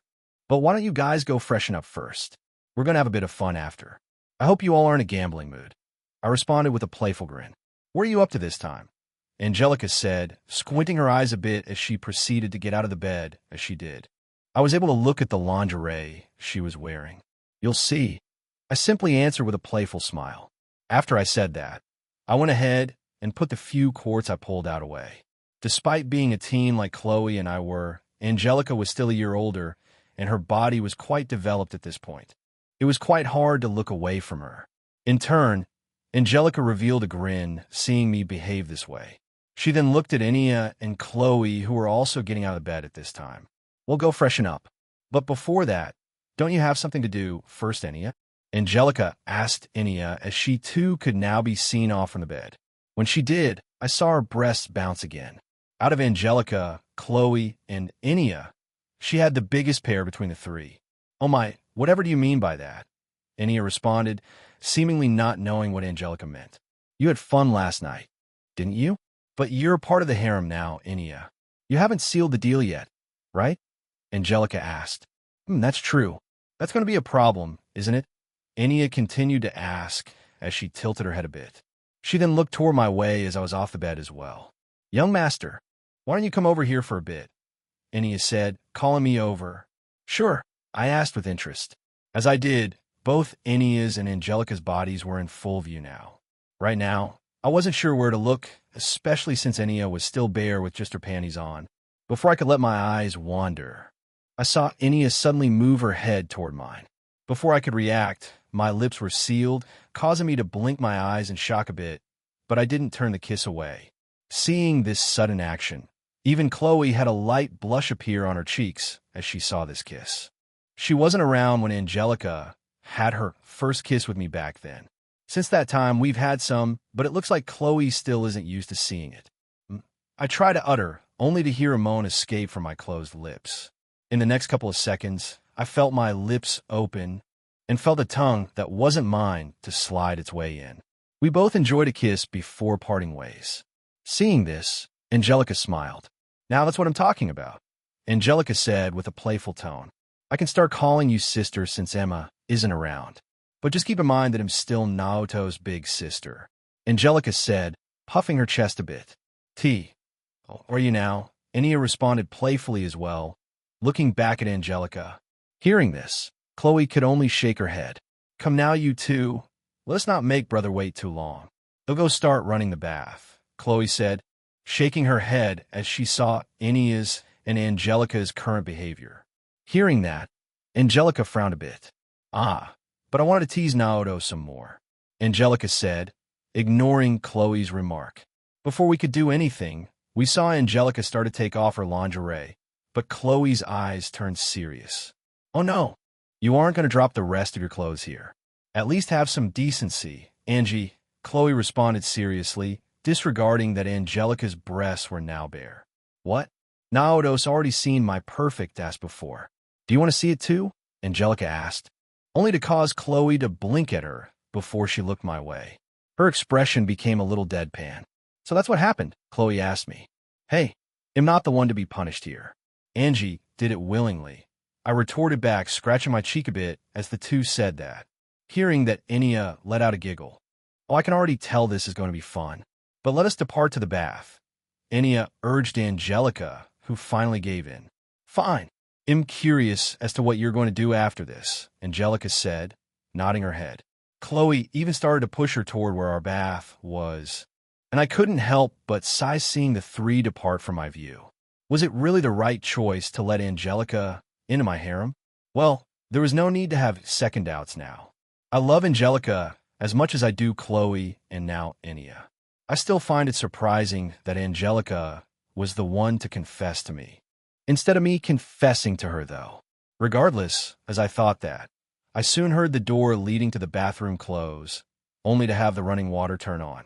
Seeing as I was now alone, I proceeded off to the area where my desk was and proceeded further into my thoughts. They wanted to see what I was talking about, and it was the many reward boxes that I've saved over the time I spent out and about, doing quests. Now that everything is caught up, it was time to go over everything. To begin with, I willed my mind, allowing a status screen to appear before me, one that I have not seen for a while. It was time to see how much I have grown. And boy, when I did, I couldn't help but suck in a cold breath of air. I'm back. How are you guys today? Naoto's status name. Naoto von Auslese age. 13 job. Noble. True damper equipped job. Noble level. 100-250 HP. 15,000 EP. 1400-300. This is from quests. STR. 1360-70 def. 1260 ATS.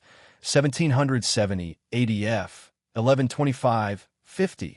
This is after applying Blessing's title. AGI.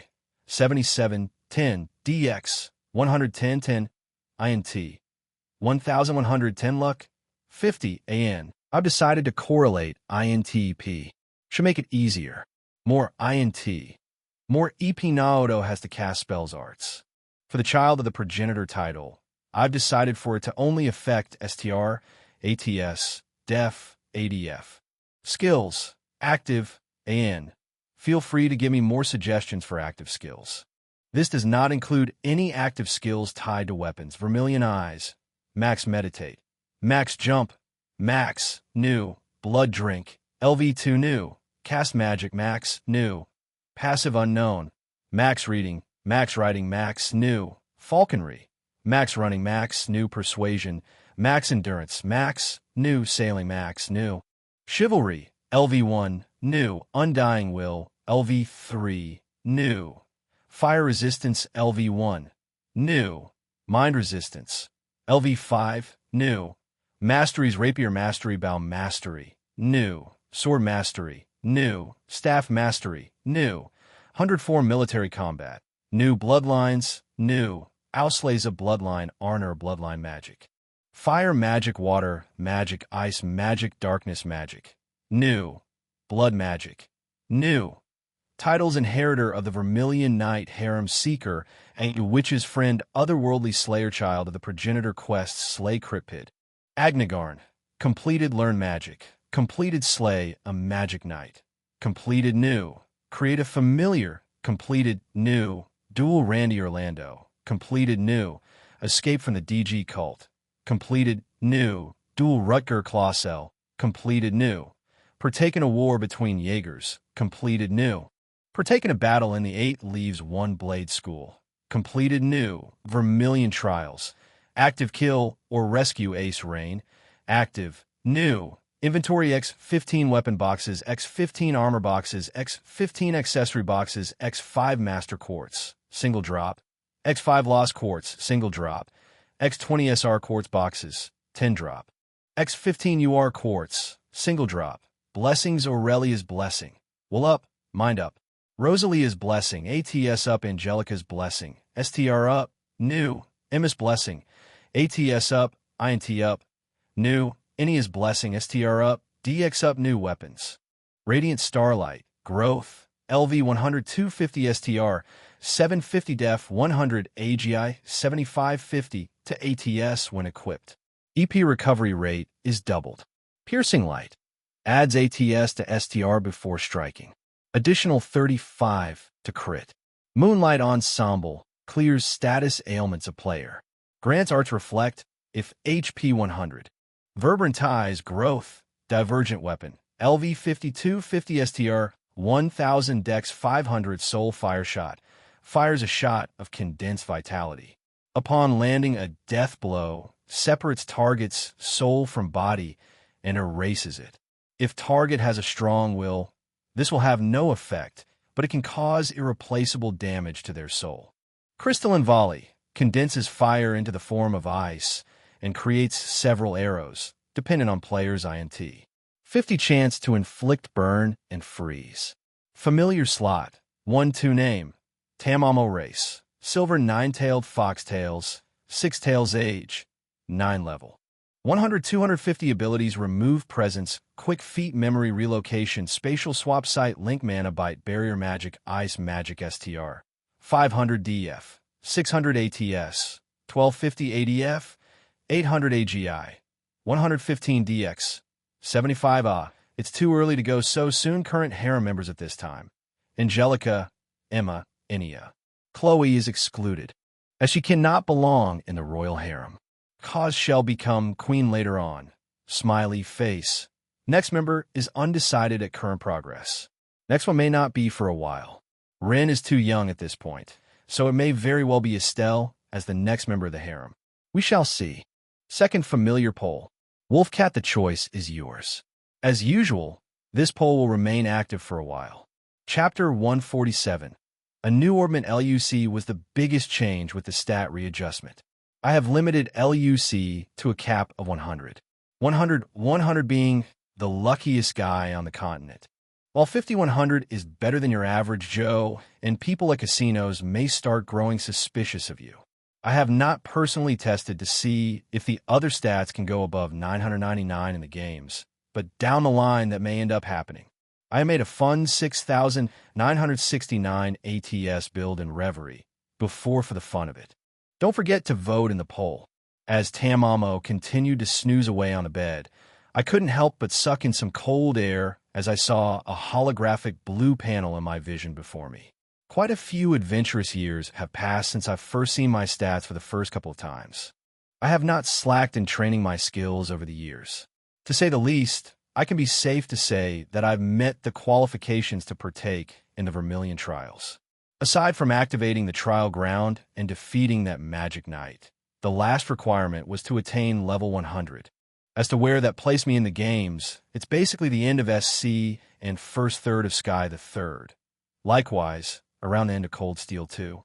But thanks to the ridiculousness that happened on Namath Island, it wouldn't be far-fetched to say I would be on par with LV-140 or LV-150 monsters. As far as the games went, the level cap reached 250. I am not sure if it would ever reach beyond that. Titles can be quite broken, and the blessings are having some impact as well. Overall, I'm still only 13 years old, but I can say this growth is exceptional. I still have the coming years as well. It's only 3 years if I decide to debut in a high society too. I'm not sure if I should get acquainted with those nobles, but those that I know like Princess Alphen would surely be disappointed if I don't, right? Elise is a bona fide noble too, despite just being part of a barony. I know how much of a thorny path that is if him to spend more time with Elise though, considering how much of a Brokon Reen is. Despite such a thing, Elise's favorability did unlock, so there's a chance, right?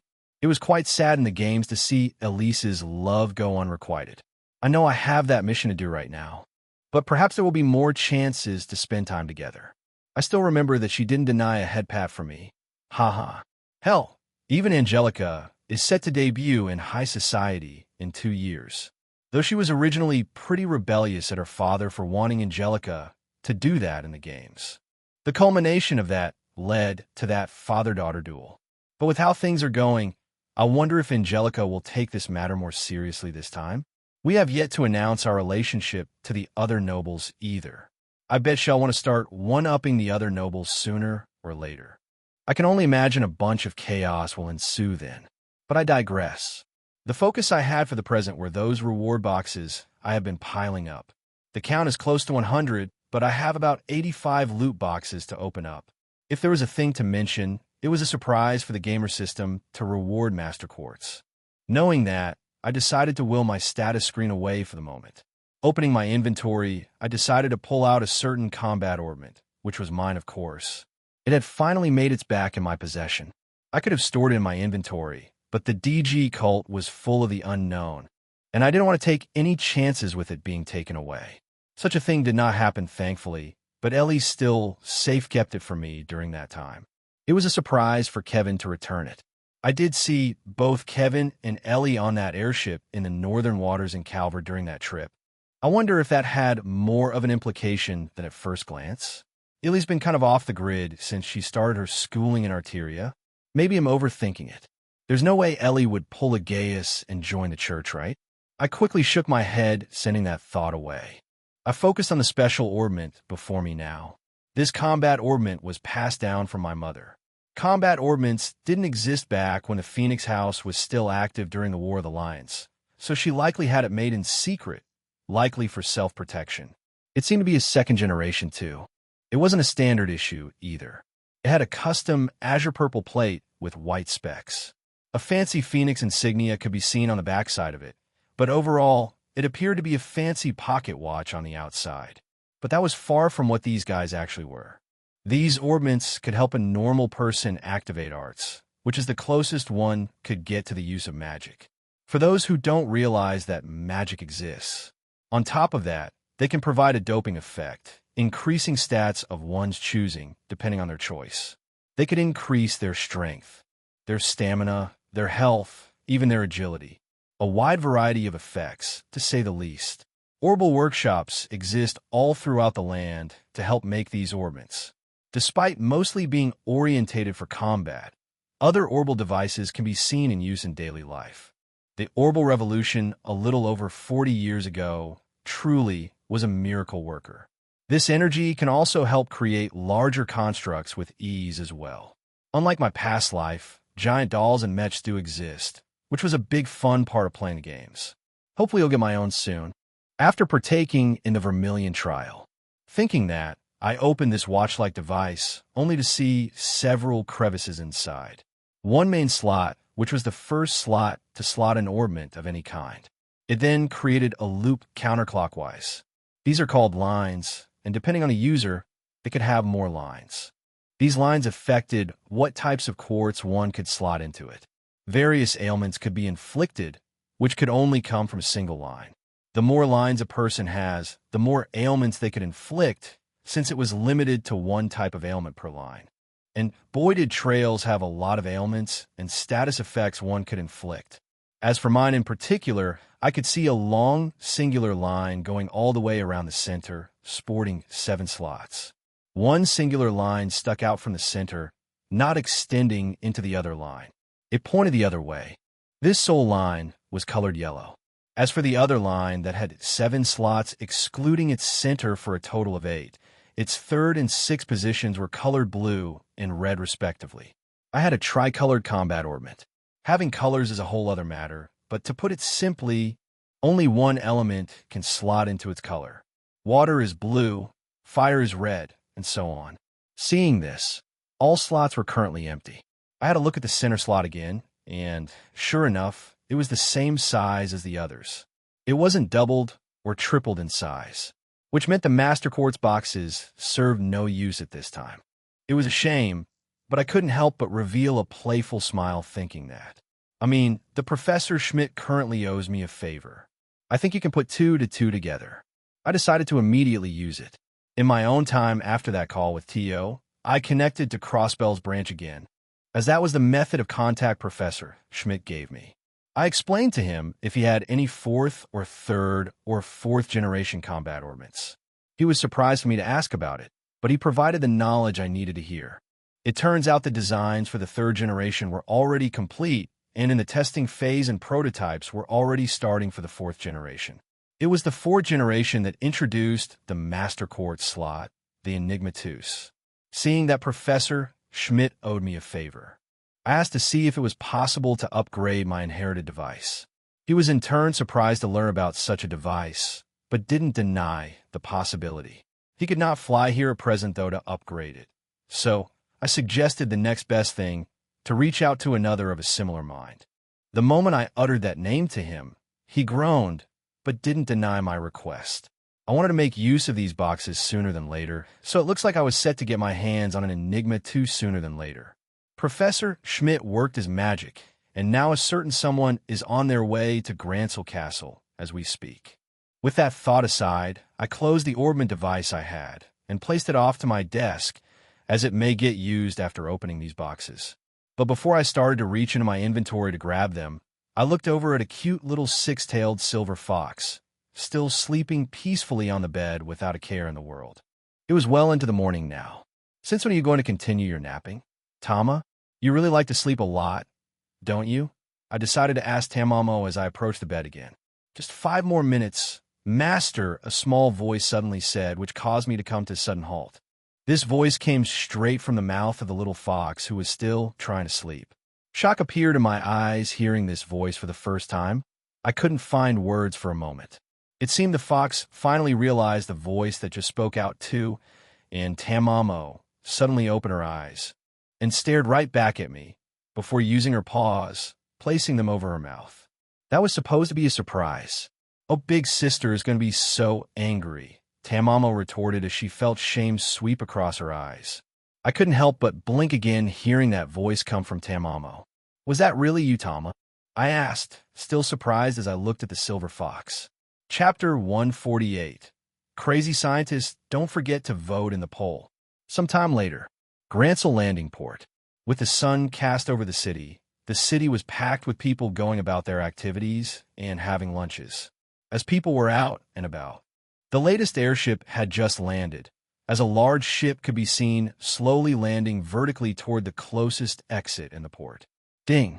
We have successfully landed in Grantsel City, the terminus for today. It is now 1 p.m. Please be careful as you depart, and make sure you secure your luggage. I repeat.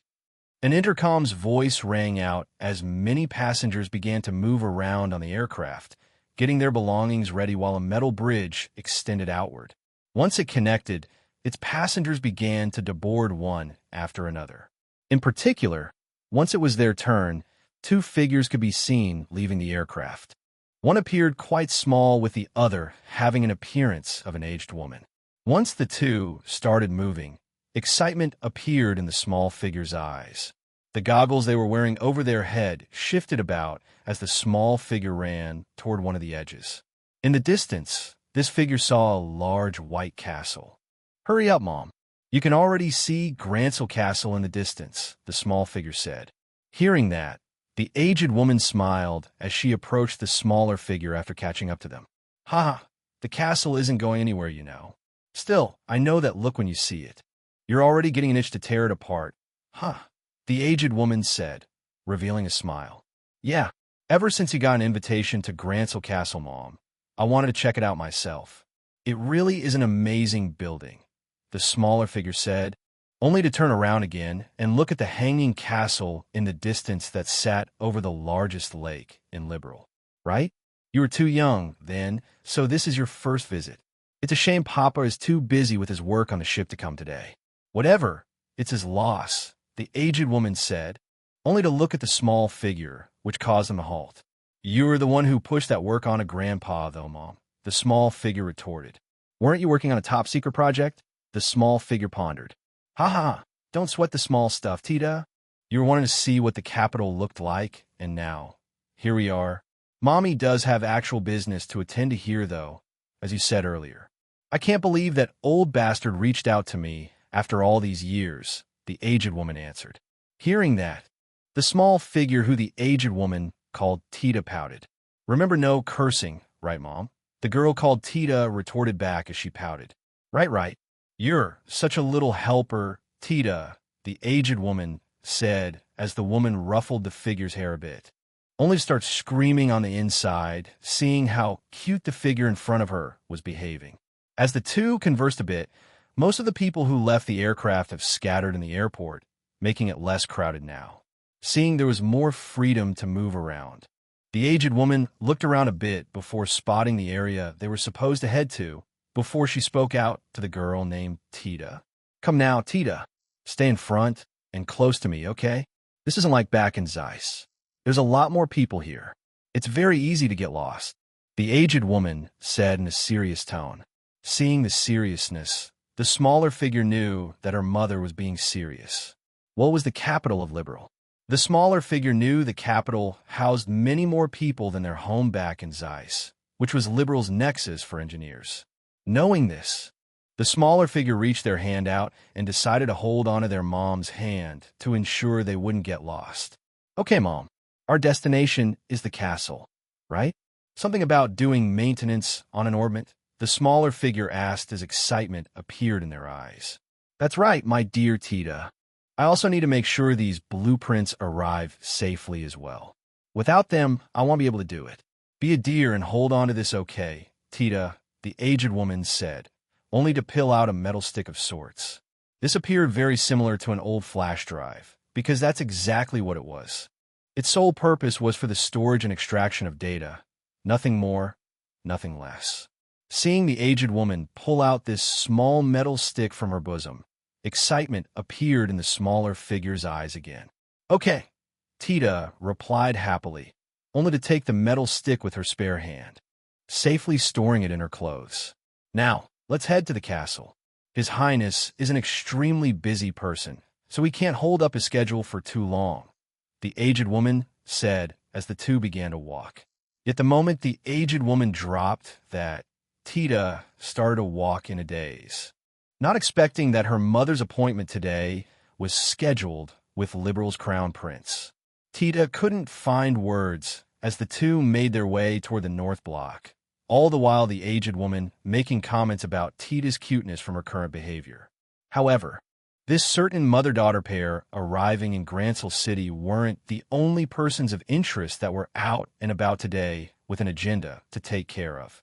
It was bustling in the South Block, as the South Block was where most of the recreation activities were held, on top of many restaurants available for one to dine at. Further toward the south was the Bracer Guild and the South Gate. The South Gate is where most visitors came in after going through a check to ensure their safety. However, two figures could be seen going past the line of people, and for a reason. Those who were able to spot one of these two figures could only blink their eyes. One seemed to be a middle-aged man, sporting brown hair and a short brown mustache over his lips. A pole staff could be seen equipped over his back. The second figure next to him seemed to be younger, around 21 years old, but he stood out quite a bit as he had fiery red hair, coupled with a large sword over his back. But the people in line didn't question these two, as they could see the Bracer Guild emblem on their outfit. In fact, they let out sighs of relief seeing the members of the Bracer Guild out and about. Still, the moment the guard saw them, they could only give the brown-haired man a quick salute before the two entered Grancel. "First time in the big city, ain't it?" Agate, the aged man, said, looking toward the red-haired man. "Sure is. Been wanting to see what the fuss was all about, and take Misha here. But Misha said to go without her. She's still holed up in Rouen. But with them, I can rest easy as I do work here for the time being," the red-haired boy named Agate said, feeling confident. "Haha, it wasn't all that bad now, was it? You've been rising pretty quickly, clearing requests one after another. You're already a senior bracer now. All you needed was a little push," the aged man said. Yeah, do something for the betterment of the body, or whatever they call it. I can't stay moping around forever," Agate responded. Hearing that, the aged man stopped walking for a bit along the south block, only to turn and look at Agate. "Are you sure you don't want a proper instructor for that sort of yours? All it takes is one word. Even I could take you in," the aged man asked Agate. Agate only shook his head, denying his request. "Nah, I only trust my gut when it comes to combat. Been that way ever since I formed the Raven Group. I don't want to stop what I've started," Agate answered. "Fine, your loss. I doubt any bright mind would reject an offer from an S-ranked bracer," the aged man retorted, which caused Agate to scoff at the aged man. I like doing my own thing.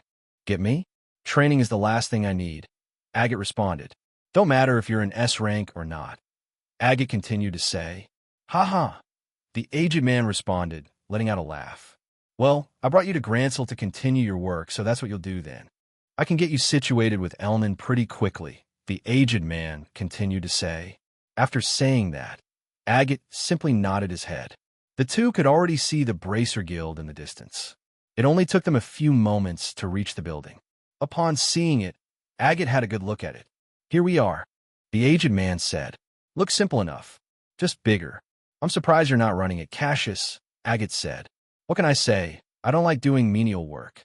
Elnan is great at what he does. I don't want to disturb that motion. I also have a family back home, so it's hard to stay in the Bracer Guild all day." The man named Cassius answered Agate. You did say you had a daughter and a son. Didn't you say they were also here?" Agate wondered. "They should be. With any luck, come across them," Cassius started to say, only to open the door, allowing the two to enter. The moment the two entered, their attention was immediately drawn toward a group of people off on the first floor, happily chatting away with each other. Seeing the door open, these figures immediately shifted their eyes toward Cassius and Agate. On the left side of the table sat Estelle, Joshua, and Scarizard. On the right side was Zin, Kalika, and a lilac-haired girl who appeared to be no more than 9 or 10 years old.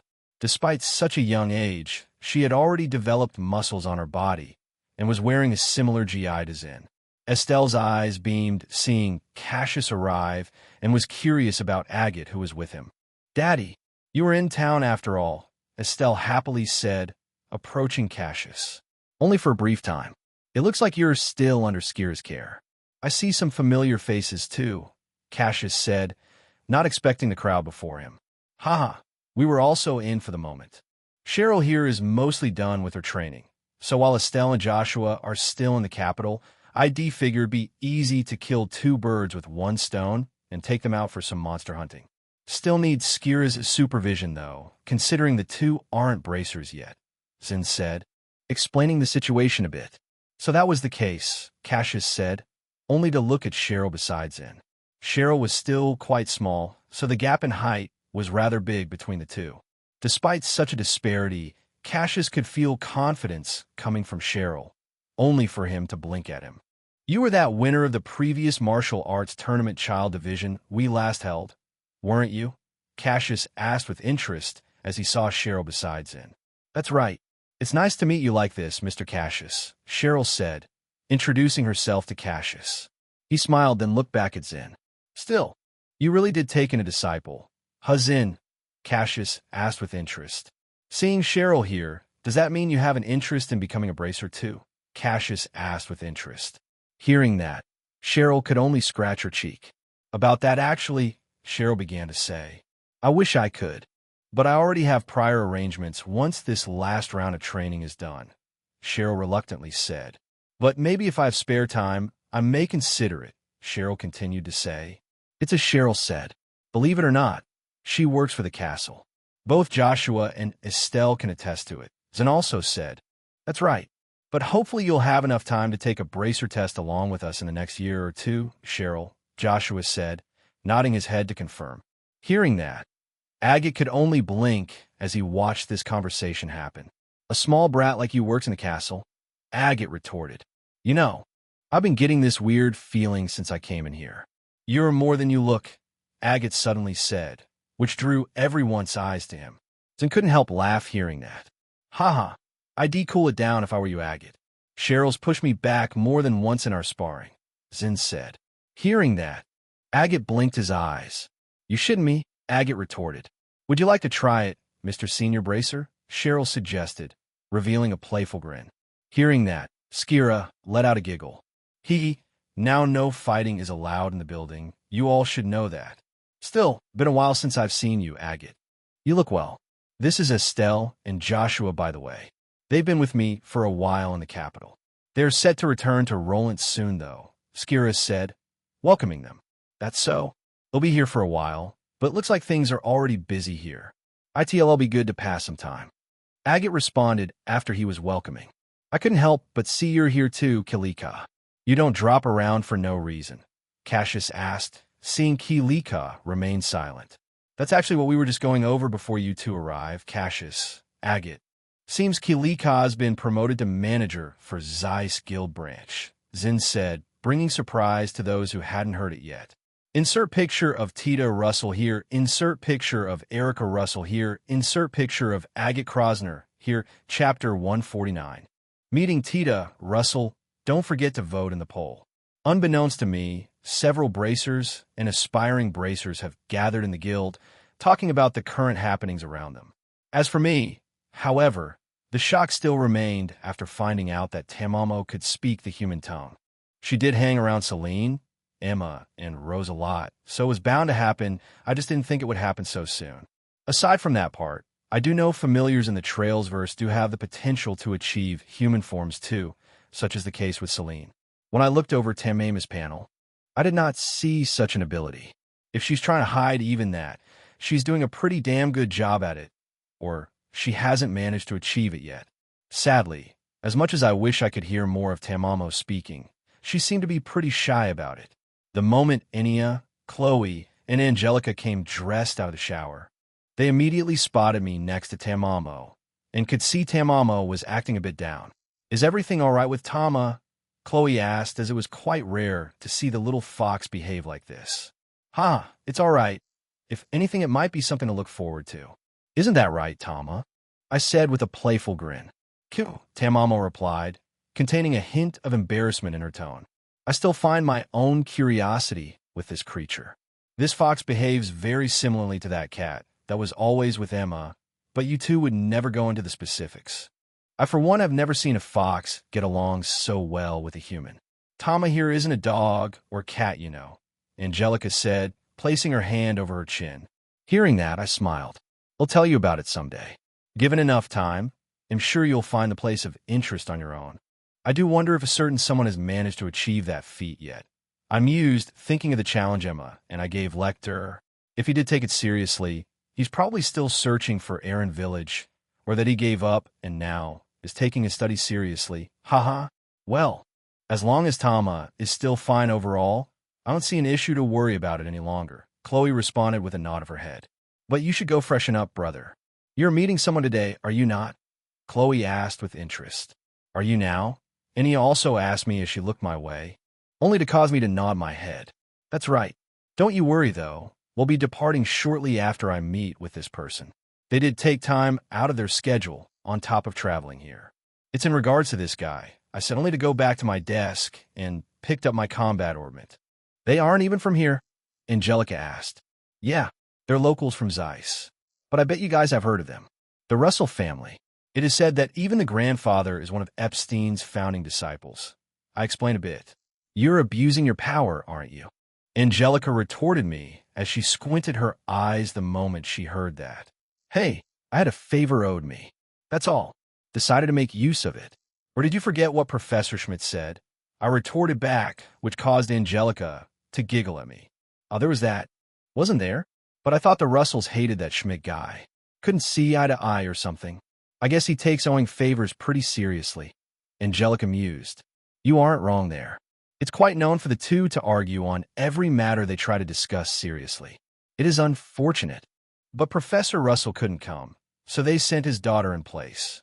But she had just enough experience, if not more, to work on this ornament." I explained the situation. "So that's how it is. Are you sure there isn't any risk, though? This is passed down from Andy, after all. You would be sad if it got destroyed, right?" Chloe asked, frowning a bit. "There's always a risk, but it's something I'm willing to take. But if she downright says it's impossible, then I'll only have to give up. But for now, we'll see what she says. But before that, I got something to show you guys," I continued to say. Before deciding to go take a bath, I created some space from the desk, making sure there was enough room. Before the three could react, I opened my inventory. It was time to pull out all of those reward boxes I have piled up over the years from the quest rewards. Seeing my hand not stop moving, their eyes became a bit wide, seeing various colored boxes start piling up into a tiny mountain. "What is all this, brother?" Chloe asked, still surprised seeing this mountain of loot boxes now. "Huh, didn't I tell you guys to be in a gambling mood? These are loot boxes. We'll tell you all about it sometime. Rose knows, you all will come to know it eventually too. It just takes time explaining, to which we don't have right now, since Enya and I need to head out after meeting the Russells. Ines should be ready too, right?" I asked, only to look at Enya again. "Yes, young master. You allowed Ines to stay in one of the guest rooms in the castle. She should be up by now. Hopefully you meeting this person won't take too long. The garden is on the move, so we need to make sure they don't launch an attack," Enya said in a serious tone. "Got it. They'll go freshen up and ask Julia to see if the person has arrived yet," I said, only to look back at Tamamo. "Come to Tama," I urged her. "Phew," Tamamo happily replied, only to jump off the bed. The two of us quickly made toward the bath, and we got freshened up. However, after spending time in the bath, Chloe decided to go ahead and ask for me. I came out feeling refreshed for the day. Instead of Julia, we saw Hilda, who could only stare in surprise at the large pile of boxes further into the corner, but she didn't ask about it. "I see that you're here, Hilda. Is Julia busy with her military exercises?" I asked Hilda, who remained with a couple maids at the entrance to our private quarters. That's right, Your Highness. We do apologize, but we've come to inform you that your visitor has successfully arrived in the reception area. It seems they brought a guest of their own. We do hope that is all right, Hilda said, which drew my interest. Erica Russell brought in a guest? I asked with interest, which caused Hilda to nod her head. I wonder who it could be. Perhaps a fellow engineer to assist her should the task prove successful? Thinking that, Chloe was now wearing a formal frilly dress, as did I with a regal robe. It wasn't the phoenix robe, since I was currently in the castle. I had a second robe with Liberal's crest on it. For receiving visitors, one had to play the part, right? We can't be casual for every person we come across. With that thought, I grabbed my combat ornament and tucked it away inside my robe. Enya and Angelica knew this visitation was serious, so they decided to call on a couple maids to make them some breakfast and hang back while Chloe and I departed for the terrace. Enya also took this time to ask a maid to go ask Ines to join them, since we'll be leaving after this. Hilda could feel the pressure that I was currently releasing acting as the crown prince for once, but she couldn't help but smile. She was the head maid for a reason. She's experienced not only in being assigned to me, but also to Chloe's father and grandmother as well. She is quite professional in her work, to which I could only have respect for. She did appear annoying to Estelle the moment Estelle first met her, but she still did her job well. As for us, we enjoyed the morning breeze over the terrace before making our way to the second floor of the main room. The kitchen was right below us, and two arching staircases could be seen on both sides. We could see two figures in the distance. The moment the two of us arrived, the figures tensed up a bit. It didn't take long before we saw two figures. An aged blonde-haired woman who was in her engineering uniform. But the unexpected part was the smaller figure who was with her. She was quite young compared to her, but aside from the longer hair, she looked as if she was a miniature version of Erica Russell, donning her own engineering outfit of sorts. She also had those goggles on her head. And when this small girl saw us arrive, she became flustered. The aged woman became happy, seeing her daughter flustered as the two of us arrived, but she still gave us a small bow. It is nice to meet you, Your Highness the Crown Prince, and Your Highness the Crown Princess. On behalf of the Russell family, thank you for giving me a chance to work inside the castle. It's not every day an engineer gets called into this place, Erica politely said, giving us a smile as she welcomed us. Haha, it is no problem. You can ease it up on the honorifics. You're a guest here after all, Miss Erica. Still, I didn't think you would have such a cute daughter, I replied with a smile. Right? Tita is just a world of cuteness. I could show you her pictures if you want, Your Highness. Erica immediately retorted as her eyes started to beam. And Mom, quit it, Tita replied, already feeling embarrassed at her mother's remark. But it appeared as if she was used to her banter like this. Hearing this still caused Chloe to giggle. Hee hee, regardless, it is nice to meet you too. Hopefully you'll be able to work on with what well request today, Chloe said, welcoming the two. There's only one way to find out. But Tita, you should introduce yourself. They are Liberal's royalty, Erica said, urging her daughter. All right, it is nice to meet you too, Your Highnesses, Tita responded, still feeling shy and shocked seeing the two of us in front of this small girl. She seemed to be no more than 9 or 10 years old. At the start of the Sky Games, she was only 13. She was one of the younger girls, almost as young as Ren. Still, I welcomed them. After all, this was Tita Russell, one of the main playable characters in the Sky Games. There's no doubt we would often cross paths once Sky Story begins in a couple years, but I didn't think I'd get to meet Tita so soon. Chapter 150. Across the skies, yet again, don't forget to vote in the poll. Later that night, somewhere above the skies between Erebonia's and Liberal's airspace, the moon was starting rise into the starry sky above. Minimal clouds wafted around, creating a clear view of the lands below. With the winds blowing, a soul shadow quickly streaked across the skies. If one looked closely, they wouldn't even be able to see this shadow. It was a small airship of sorts, but it was currently cloaked as it was passing by military airspace between two countries. Thanks to their cloaking device, Standard military ships couldn't pick up this small aircraft that was quickly traveling through the skies. In fact, having such a cloaking device was unheard of with Zemuria's current technology. It was not available to the public yet. It's only been about 50 years since science started to improve leaps and bounds, but it was the work of a certain scientist who was crazy about his work to create such a thing. Right now, such technology was only in the possession of certain organizations, one residing in the shadows that loom over this land. But such an organization is where a certain violet-haired boy was currently working for, more of a partner rather than a subordinate. For that reason, could he be seen on this fast-moving airship? As this cloaked airship belonged to this organization.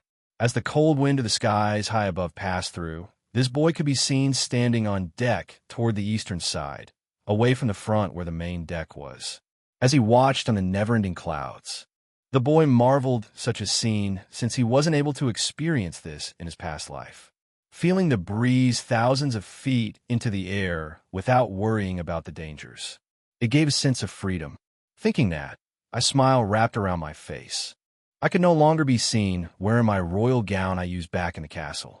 In fact, most of my body was covered in a black cloak, hiding away most of it, besides a fancy hilt over my waist, that is, as I was equipped and ready for combat, but knowing that there was no danger for the present. I couldn't help but think of a certain song to play in my head for when people travel by air like this. As I began to hum that song to myself for a couple moments, I soon heard the hissing of a door not too far away, ending the free time that I had to myself. "So this is where you were, young master." Enia's voice called out to me, only to reveal a fully armored Enia. She too was dressed in a cloak similar to mine to obscure the view.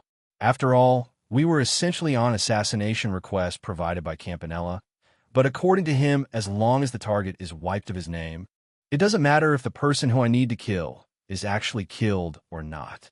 If things are going to play out as Campanella informed, it sounds like Nadia is already in that factory to where they raise assassins for the garden.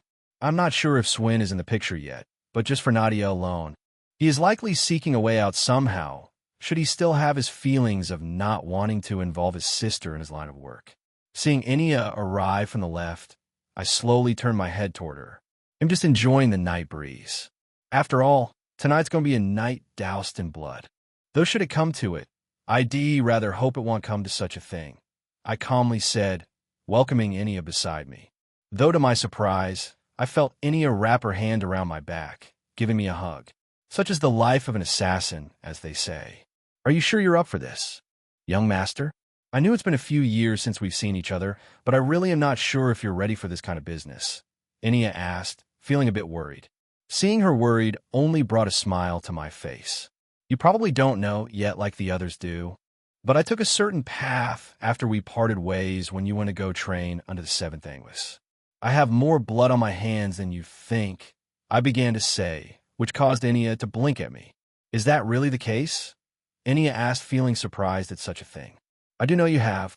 That particular skill set you showed back in the caves, but I don't see you using it much," Enia continued to wonder. "Well, to put it simply, I decided to join the Jaeger line of work.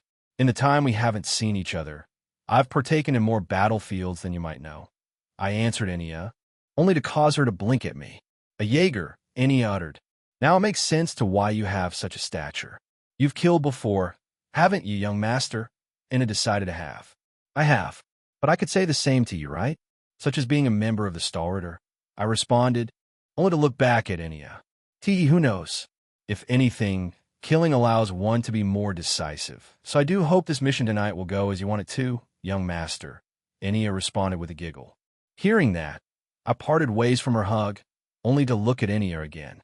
My eyes turned serious, which caused her to blink at me. "But you know what? I can't really go looking like this, right? Sure, we have these cloaks, but we're heading back to Roar. If they detect that either the Phoenix House or Liberal is part of this, things could go south pretty quickly. You are aware of that other part of me, right?" I asked, revealing a grin. The moment I asked that, Enia looked at me, only to slowly nod her head. "You're referring to that, aren't you?" Enia uttered softly. Hearing that, I walked up right to Enia, despite Enia still being a bit taller than me. I tilted my chin upward and looked right at her. As I did, I began to trace my finger along Enia's neck, which took her by surprise a bit, only for me to bare my fangs, which had yet to take shape of what Enia was referring to. How about I make you completely mine, in both mind and body? I said, revealing grin. When I said that, Enia began to blush. Young master, Enia tried to say. Sadly, she couldn't continue her words, as we heard the sound of a hissing door again, only to reveal another cloaked figure exit onto the deck. So this is where you two were, Ines began to say, only to see me with my mouth open not too far away from Enia. Seeing this, Ines blinked at me. Was I disturbing something? Ines asked, seeing the two of us. Hearing that, I retracted my finger and turned toward Ines. You came at a good time. Since you're here, Ines, it'll get right to the point. Has Campanella said anything about me to the two of you? I decided to ask. Not sure. If the fool has told us anything, I doubt it's anything special. I just came out to tell you two that we are 2 hours away from Roar. Ines said, only to be confused. Is that so? It'd probably be best to show you two this sooner than later, but like I was telling Enia, it would be bad for me to go in like this for how I currently look. So you just came in time. You're about to see something fun. I revealed a grin again, which caused Ines to blink at me. Before the two could react to anything else, I retreated back into my mind, only for me to will a certain skill to appear, one that has not been activated since the time I spent down in the cult. I didn't even dare use it during the time I spent as a Jaeger. Enia watched on as Ines' eyes began to turn wide in surprise as she saw my body soon become enveloped in a bloody aura. To test the waters, using Naoto's other form, you all want to see a lemon scene this early? Also, I've started to notice if I use my desktop to post chapters with Web Novels Timer. I don't see a mobile notification for when the chapter gets posted. It's always 30 minutes out, but when I do use the mobile timer, it delivers the notification. Does anyone else experience something similar? Chapter 151. Suck it, no lemon for the squeamish. Ding. Player Naoto has changed jobs. Now, equipping true damper job class. A single notification sounded off inside my mind. As it did, a bloody aura began to envelop my body. My entire body began to subtly change. Compared to last time, I began to feel my bones thicken a bit. Before Ines and Enia's eyes, my height increased a few inches, making me even taller. Back then, I likely didn't notice this change, or perhaps since my body has developed more, it was easier for the bones to grow denser.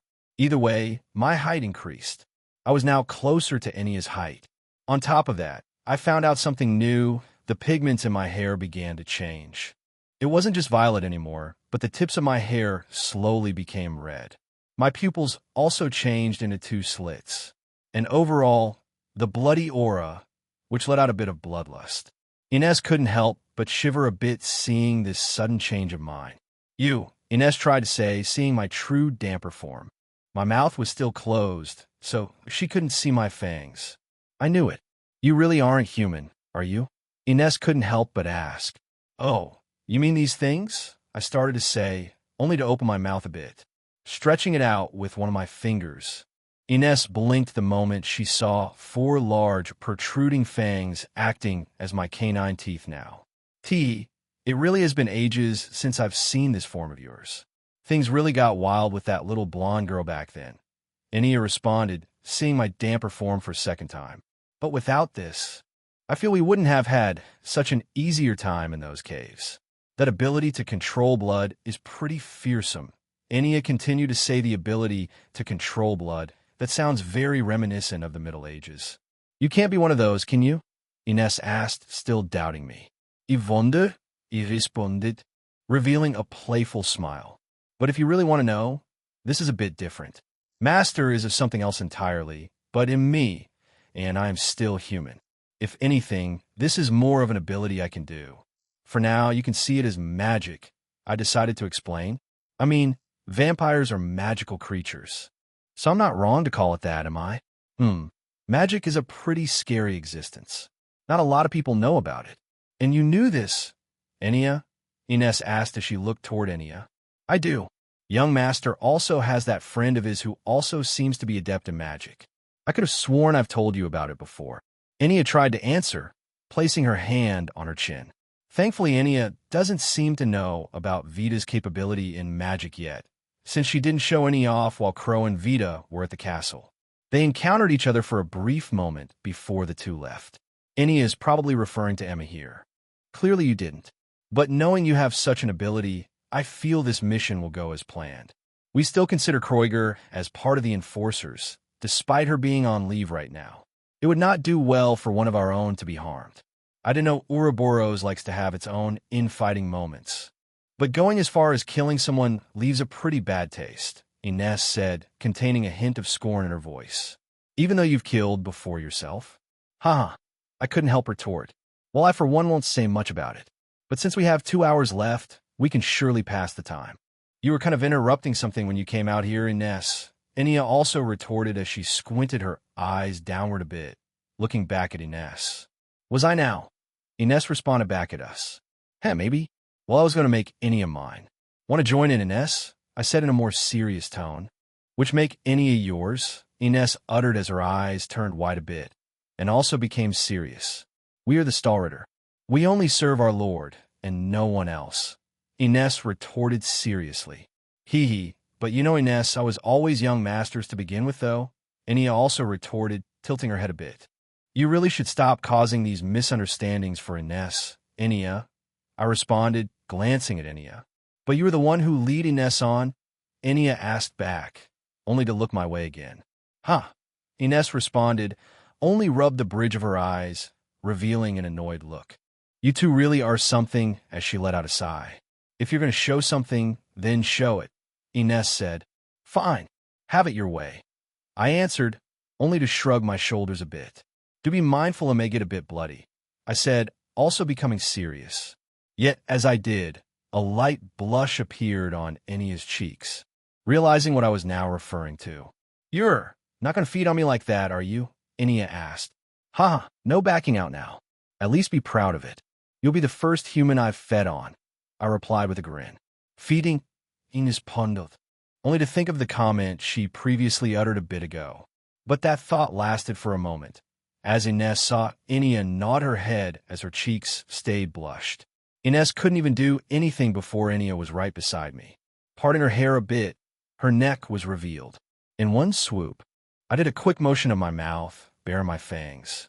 With a chomp, Ines saw my mouth take a bit into Enya's neck. Her eyes turned wide as a bit of blood splattered onto her face. As for Enya, she felt a quick pierce of her neck, but the moment my fangs sunk in, she felt a numbing sensation, and in fact, it even felt a bit pleasant. She expected the pain that wasn't currently there. Some blood also escaped on her face. I really am more rusty than Rose at this, I tried to utter while my mouth was still full. Enya's blood began to pour down my throat. When I first drank Rose's blood, it was like I was drinking a heavenly elixir, but Enya's blood wasn't half bad either. I couldn't taste any metal, and it was almost like a nectarine. Enya's cheeks turned a deeper red as she felt her blood get sucked.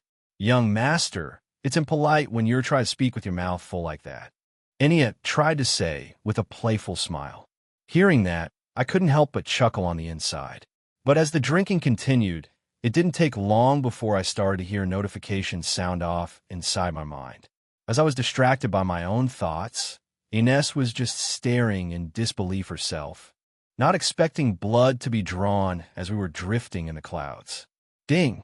Player Naoto has managed to drink blood with the job True Damper equipped. True Damper job class has leveled up. Skill, Blood Drink, has risen in level. Ding! Player Naoto has leveled up True Damper job class. Additional abilities have been unlocked. Ding! Active skill Perfect Disguise has been rewarded to player Naoto. Ding!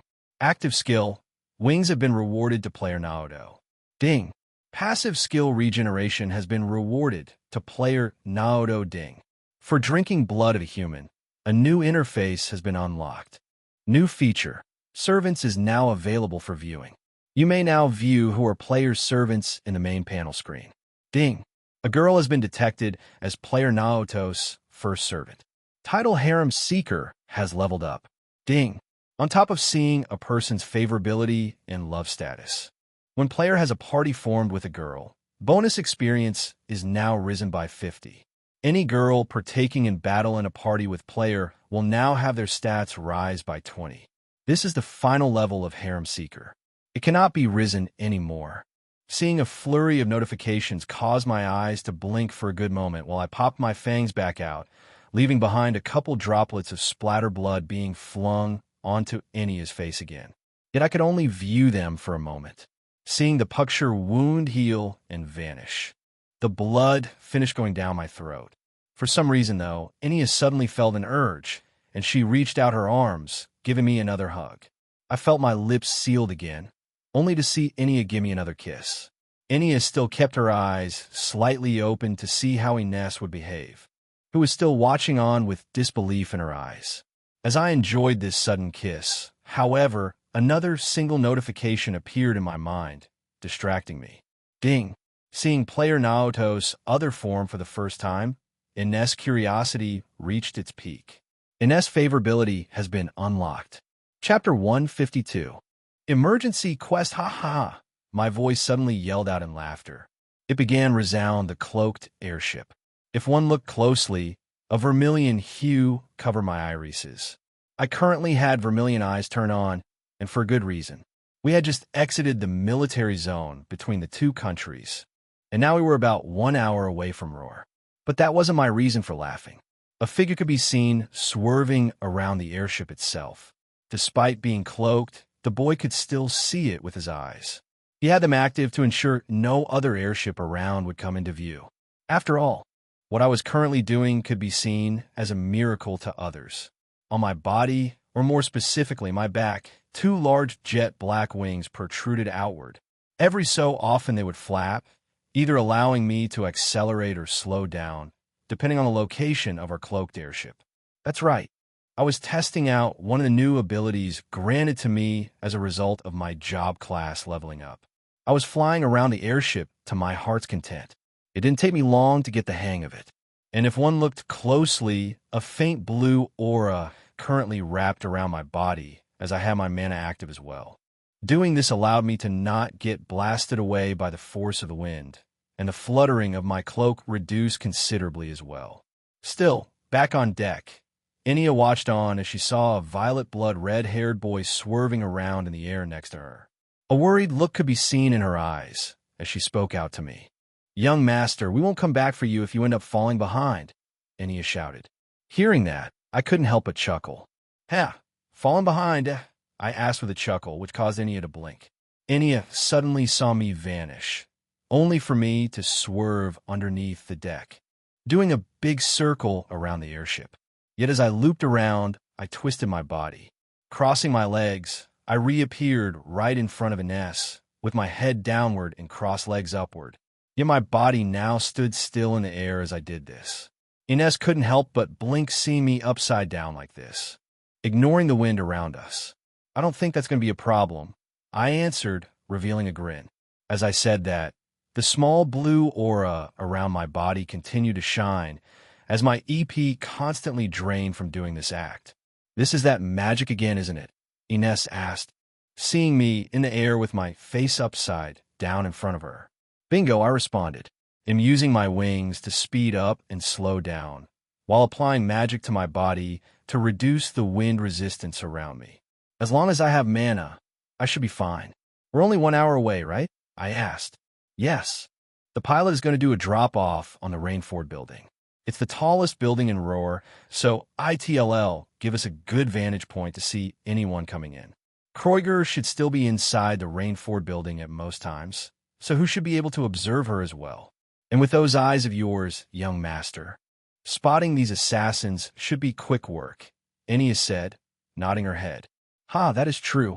These eyes do work wonders. And ITLL be my first time meeting Kroiger like this." When we were on the Glorious, Kroiger was already on leave, I said, only to fold my arms, ignoring the fact I was still upside down. "Could you, not do this?" Ines retorted me. Well, I really shouldn't waste too much mana, I retorted back, only to turn around again. My body was now upward.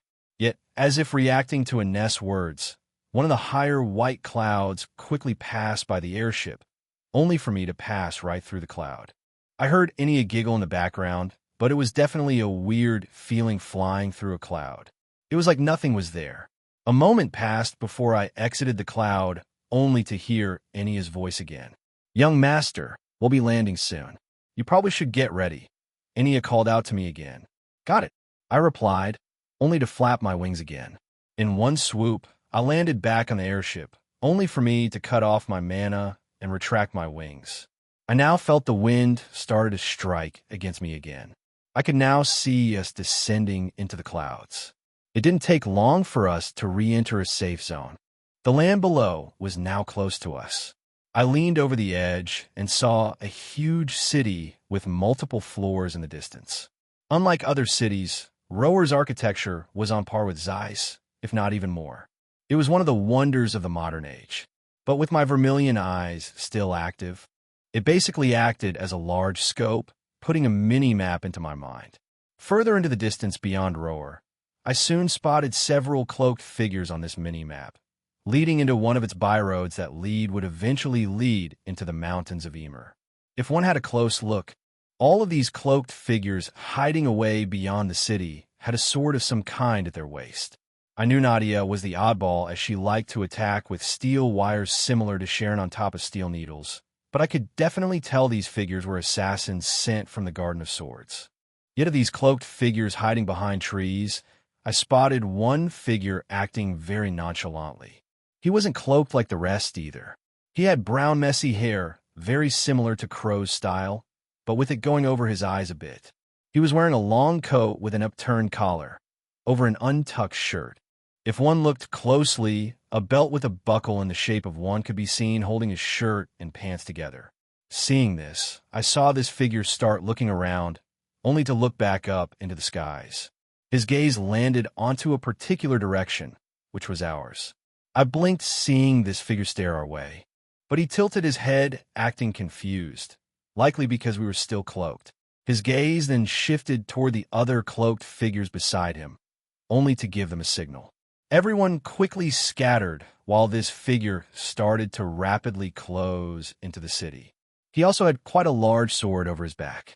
Seeing these figures move, I frowned. "Isportadiding. Garden is on the move," I tried to say to Enya and Ines, only to have a single notification pop into my mind. "Ding! An emergency quest has been issued. Please complete this emergency quest in the allotted time. Failure will result in 0 rewards and a penalty given. Ding! Emergency quest. Rescue the heiress of the Rainford Group, Elisa Rainford, has been issued to player Naoto. Rescue the heiress of the Rainford Group as a result of persistent refusal. The heiress of the Rainford Group has been targeted by a forgotten shadow of her subordinate's past. The maid, Sharon. With Sharon refusing to join the Garden, the Garden of Swords have sent assassins to the Rainford Group. Protect Elisa Rainford. 01. Kill Garden of Sword assassins. 010. Kill or save Ace Rain, the One of Swords. 01 rewards. 1 Master Quartz box, 5 levels, 200 EP, granted title. Elisa's Savior. Favorability unlocked with Elisa and Sharon. Penalty, Elisa Rainford dies. Sharon will cut all ties with Ouroboros, and favorability will remain at 0. Time limit, 12 hours until dawn. Chapter 153.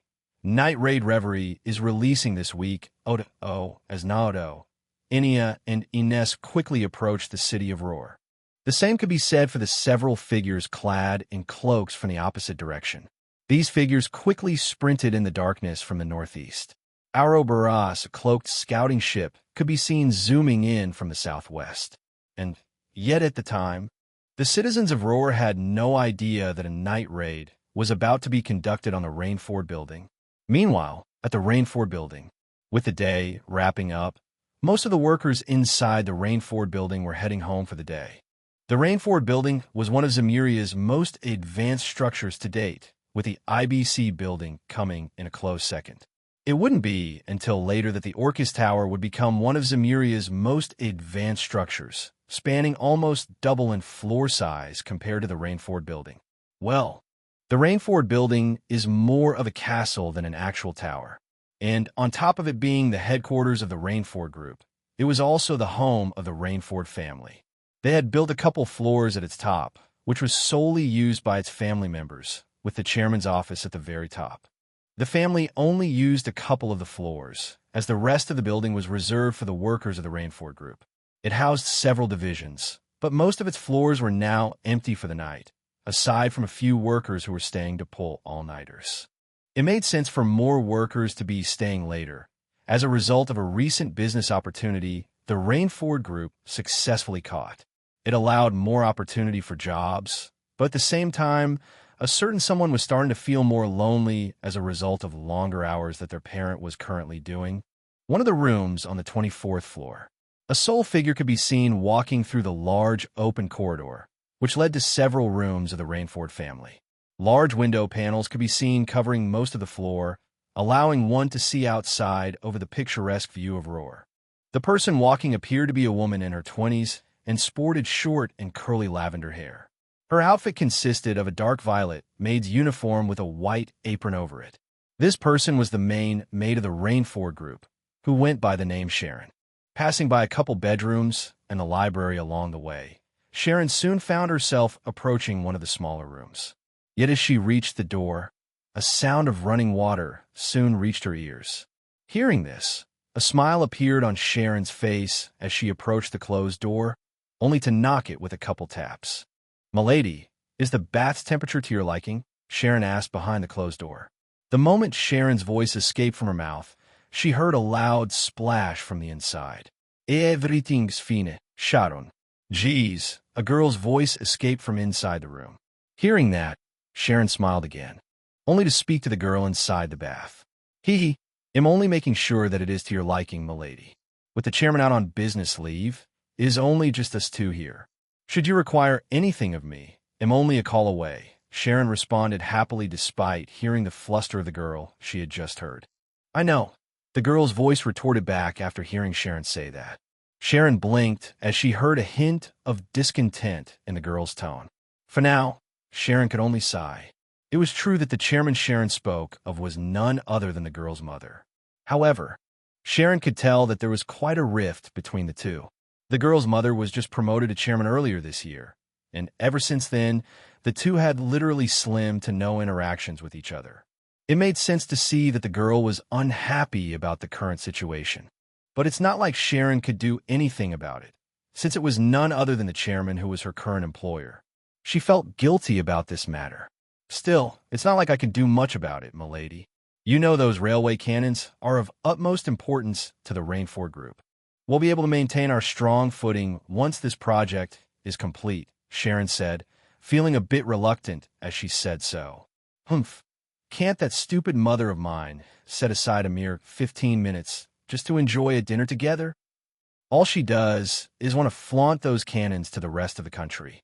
They're all just for show," the girl's voice yelled out angrily. "It was the Imperial Army who requested such a thing. It's not like our Rainford Group could turn down such a business opportunity," Sharon simply answered. "I could at least try to reach out to the chairman to see if she can set aside a few minutes. Even if it is just for a night," Sharon tried to suggest, only to hear a harumph from the girl inside the closed room. "Ashempiash. Dombote, Sharon. I've already gotten used to this. He'll just be eating alone." Again, the girl responded, still angry about not being able to make such a thing happen. Sharon could shake her head hearing this response. "He'll be here if you need me, milady," Sharon could only answer. As much as she wanted to reach out to the chairman, she knew she was still very busy to allow some free time. Sharon only heard another splash, and now silence from coming into the room. Seeing the girl no longer wanting to talk, Sharon slowly started to walk again, proceeding to do her duties. As for the girl inside, she slowly sank into the large white marbled tub that could be seen in the center of the room, hearing Sharon leave the closed door. This room was mostly made marbled gray tiling with a full washing area off to the side. It wasn't this room alone, but the whole couple of floors seemed fancy. One would at least say this girl was among the rich people. After all, this girl was the daughter of the current chairman of the Rainford Group.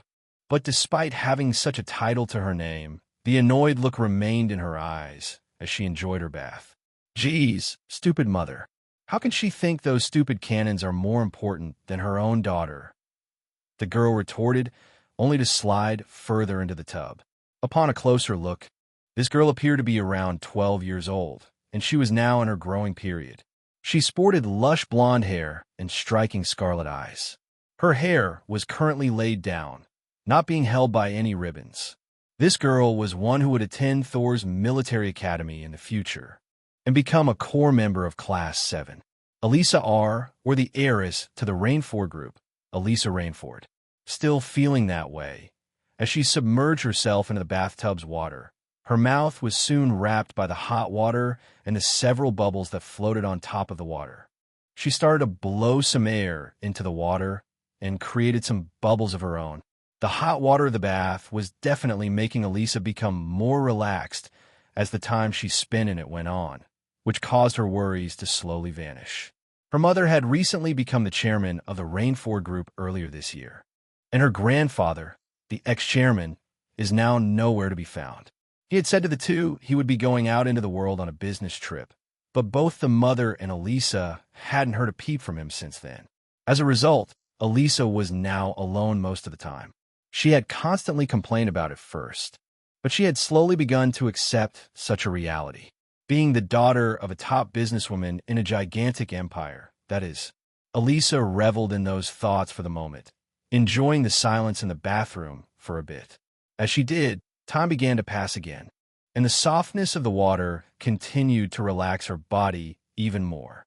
She was only 12 years old, but was still a child in her early teens who was already dealing with this stress. To Elisa, her time spent in the bath was her savior, and at the very least, Sharon was still around for when Elisa needed her. She made most, if not all, of her meals as well, and she had no complaints about how it tasted. Sharon was extremely skilled in what she did as a maid. Elisa knew that fact well. It's been a couple years since her mother founded Sharon. The one thing she wouldn't dive into, though, was her past. Elisa always wondered what Sharon did before she started working as a maid for their Rainford family. But no matter how many times Elisa asked Sharon, Sharon would never budge on the matter. Thinking that, Elisa slowly dipped her head outside of the water, enjoying a warm breeze in the air, but a cool one as well, as the window further beyond was currently cracked open. The summer breeze was slowly filling the room as hot air escaped from it. Elisa hung her dripping wet hair over the tub's edge as she did her head. Leaning backward a bit, her eyes slowly opened, allowing her to see the outside sky above. Yet the moment she opened her eyes, her body became frozen stiff. Expecting to see the starry night sky, she had seen something else entirely different. A single violet blood-red-haired red boy currently could be seen floating upside downward, staring right back at her, obstructing her view of the starry sky. "Hey there, beautiful," the violet blood-red-haired boy said, greeting Elisa. It took her a good moment to realize a boy was floating outside of her bathroom. "Ah!" Elisa suddenly shouted, not expecting a person to be hanging outside her own bathroom window, seamless for that matter. Elisa's voice was loud enough to carry into the main corridor, which caused Sharon to come to a sudden halt to what she was now doing, cleaning the hallways. Sharon knew she hadn't heard this yell in quite some time, and a serious look appeared in her eyes, only to rush toward the bathroom door. Using some of her strength, she managed to kick the door wide open, only to see a shocked Elisa looking toward the window. "Are you all right, milady?" Sharon tried to ask, only to trace Elisa's gaze. She too soon spotted a soul figure who appeared to be floating in the air, upside down, observing the room before him. "Oh, one moment, please," the boy suddenly said, which distracted the two's thoughts. Before the two could do anything, the boy took out a thin sword of sorts, only to go into a defensive stance. A second shadowy figure quickly swooped down from above, and the boy struck out, matching the strike of the second figure's sword. Clang! "Go to hell," the second figure said, striking out swiftly and fiercely. Yet the boy calmly floated there, waited and received the strike. It was swift, and a loud sound of clashing metal struck the bathroom. However, the boy was quick to react after. "Not happening today, buddy." I kind of got a thing scheduled with this girl before me. I'd very much like it if she remained alive, the boy said, only to strike out with a rapier in his hand. With his spare hand, he grabbed the arm of the cloaked figure that held their blade and, obstructing its path, the boy struck out right into the cloaked figure. A piercing sound of flesh struck the two's ears, only to see blood splatter onto the window. Seeing the sudden blood appear, Elisa froze up again. Yet before the cloaked figure could let out a scream, the boy let go of the arm he was holding onto and reached out toward the figure's neck. With one swift motion, the boy clutched hard, and bones cracked. The cloaked figure couldn't even scream before his eyes dulled, causing his life to pass on. He dropped dead right then and there. Now that's better, I smiled, seeing one of the Garden of Sword assassins now dead in my arms. I saw a quick notification, only to see the number of killed assassins increase from 010 to 110. I held onto the body, though. Seeing the window was cracked open, I jumped inside, only to see a startled Elisa and a serious look in Sharon's eyes. Long time no see, Kreuger, I decided to say, wanted to see what kind of response Sharon would give. Sure enough, the moment I uttered that name, a cold look appeared in her eyes. "S. Sharon?" Elisa couldn't help but ask, seeing Sharon pull out a dagger from underneath her maid uniform. She slowly walked up to me, only to point her dagger outward. "Who are you?" Sharon asked me as a cold look swept her eyes. Even Elisa felt a chill go down her spine, despite still being inside the bathtub. "Harsh, but expected. We haven't personally met before, but if you really want to know, just have a look yourself," I calmly answered, only to toss the dead assassin's body towards Sharon's end. I tossed it in a specific way to where it would show the assassin's emblem. It was a sword. "This," Sharon tried to say. "I knew it. It's them," Sharon continued to say, revealing a frown. "What's going on, Sharon?" Elisa tried to ask, only to have Sharon quickly look back at her. "You need to get out of the bath now, milady. Any more in your life will pose at re," Sharon tried to warn Elisa, which caused her to blink at Sharon. But before Sharon could finish her sentence, the three of us heard a large explosion from further downward, only to feel a small quake shake the building. The water over Elisa's bath also shook. "Ah!" Elisa yelled out, not expecting such a thing to happen. However, hearing that noise, I couldn't help but reveal a smile, baring my large fangs. "The night raid has just begun," I declared. "Insert picture of Elisa Rainford here, insert picture of Sharon Kreuger here, insert picture of Irina Rainford here." Chapter 154.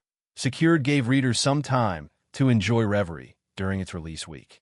For those who did enjoy Reverie, you guys should have a clearer picture of who Swin, Nadia, and Ace are. You guys probably noticed I started to catch up with my Pokemon fanfic during this time. Aside from that, I am currently 100 trophy hunting in trails from 0, about 75 of the way there. I have CS 1-4100, so I only have 0 and Azure to 100 before starting Reverie myself. Unknown POV. Does it help readers if I do this? Inside the main bathroom of Rainford Group's 24th floor. 3 figures could be seen inside of the marble tiled room.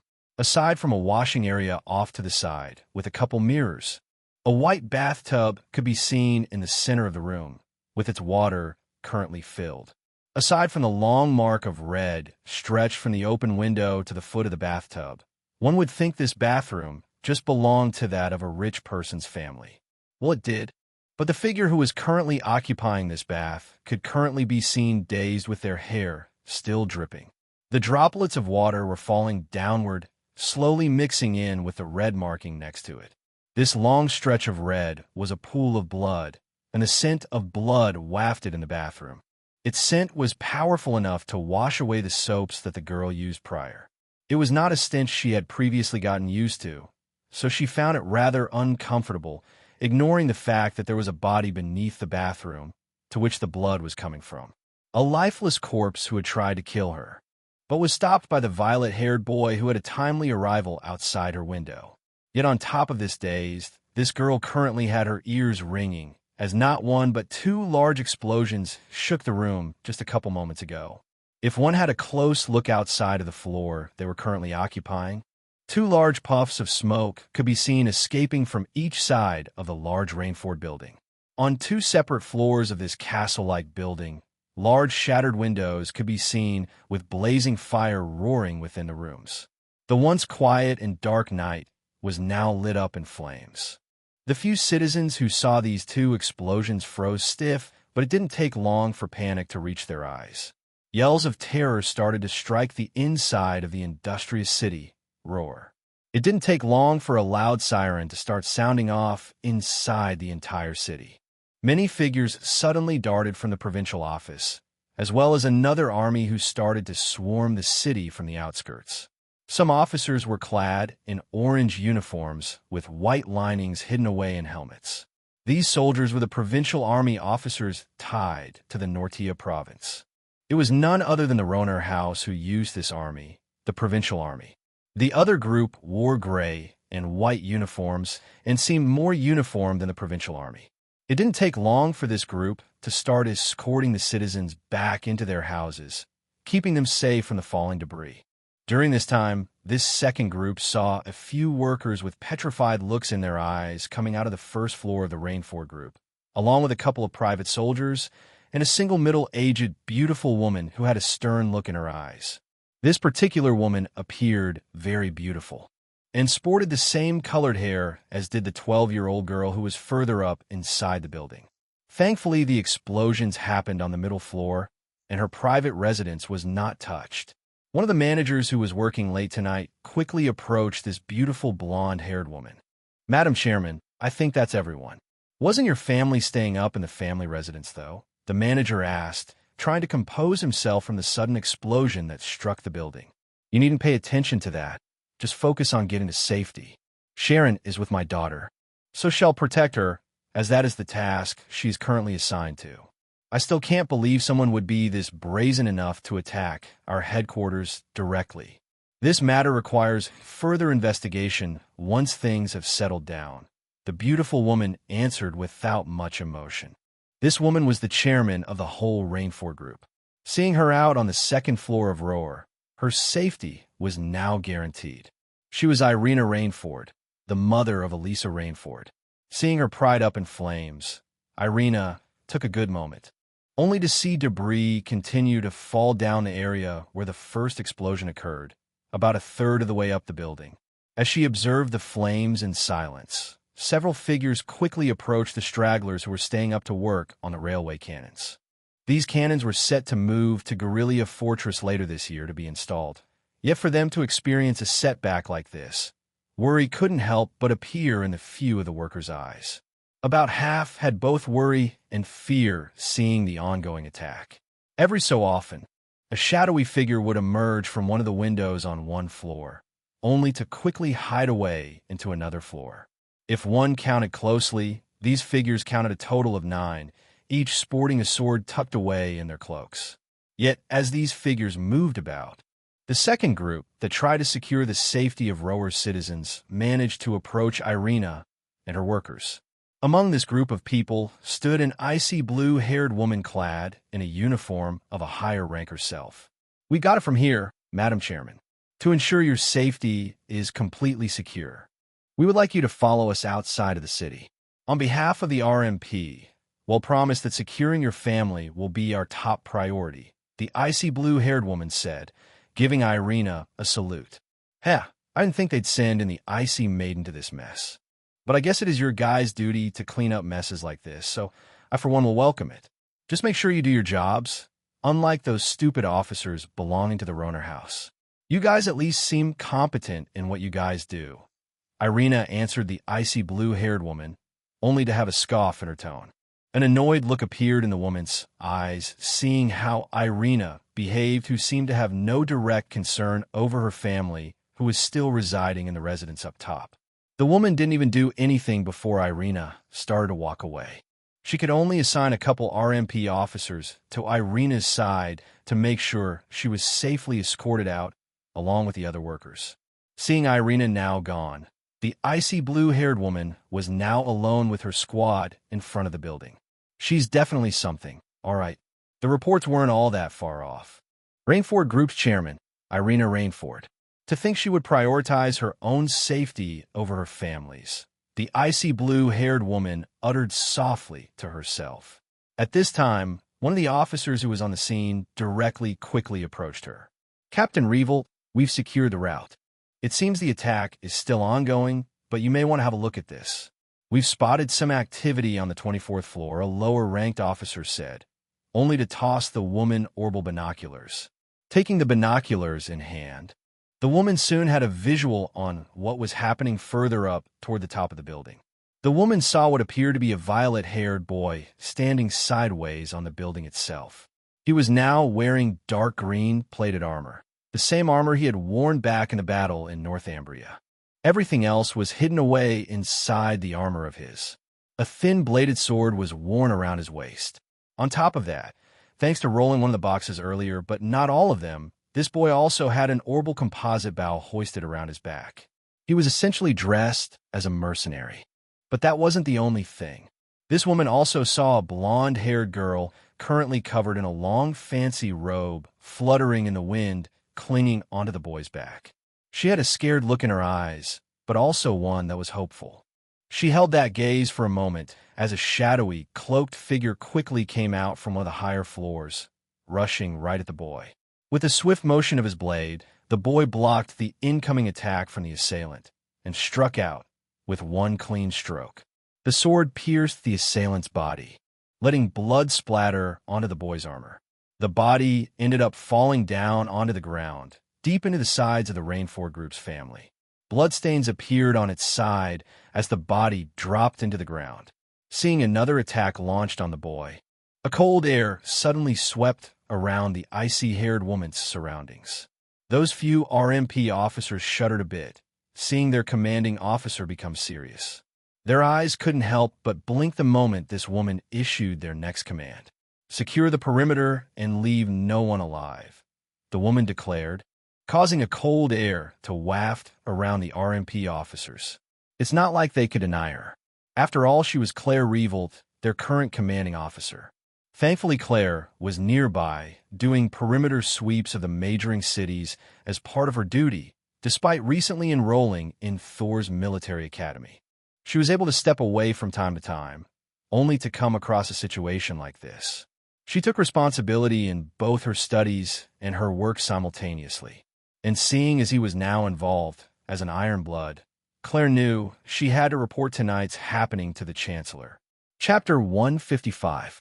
Mana walked with the back of that in her mind. The officers around her could only salute as they readied their orbital rifles and swords at their hand. Unfortunately, they were still on the ground floor, so that meant they had the daunting task of going up this giant building by foot.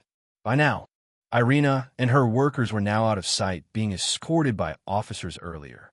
Yet before Claire could do anything, she suddenly heard a pompous-sounding voice reach her ears as several soldiers clad in orange and white started to approach the RMP. "And just what do you think you're doing, Miss Icy Maiden?" the voice said, only to reveal a figure coming from the officers clad in orange and white.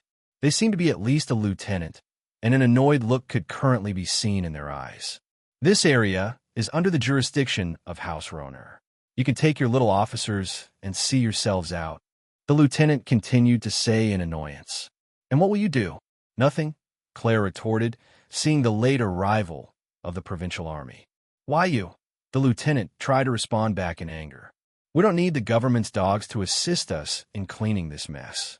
Men, go inside and secure the route. Take back any assailants you find as prisoners. We'll need to interrogate them to find out why they decided to launch an attack on the Rainford building," the lieutenant issued, only to cause the several figures clad in orange and white to salute. Seeing this command, Claire couldn't help but sigh. "I told you guys to make sure no one leaves alive, got it?"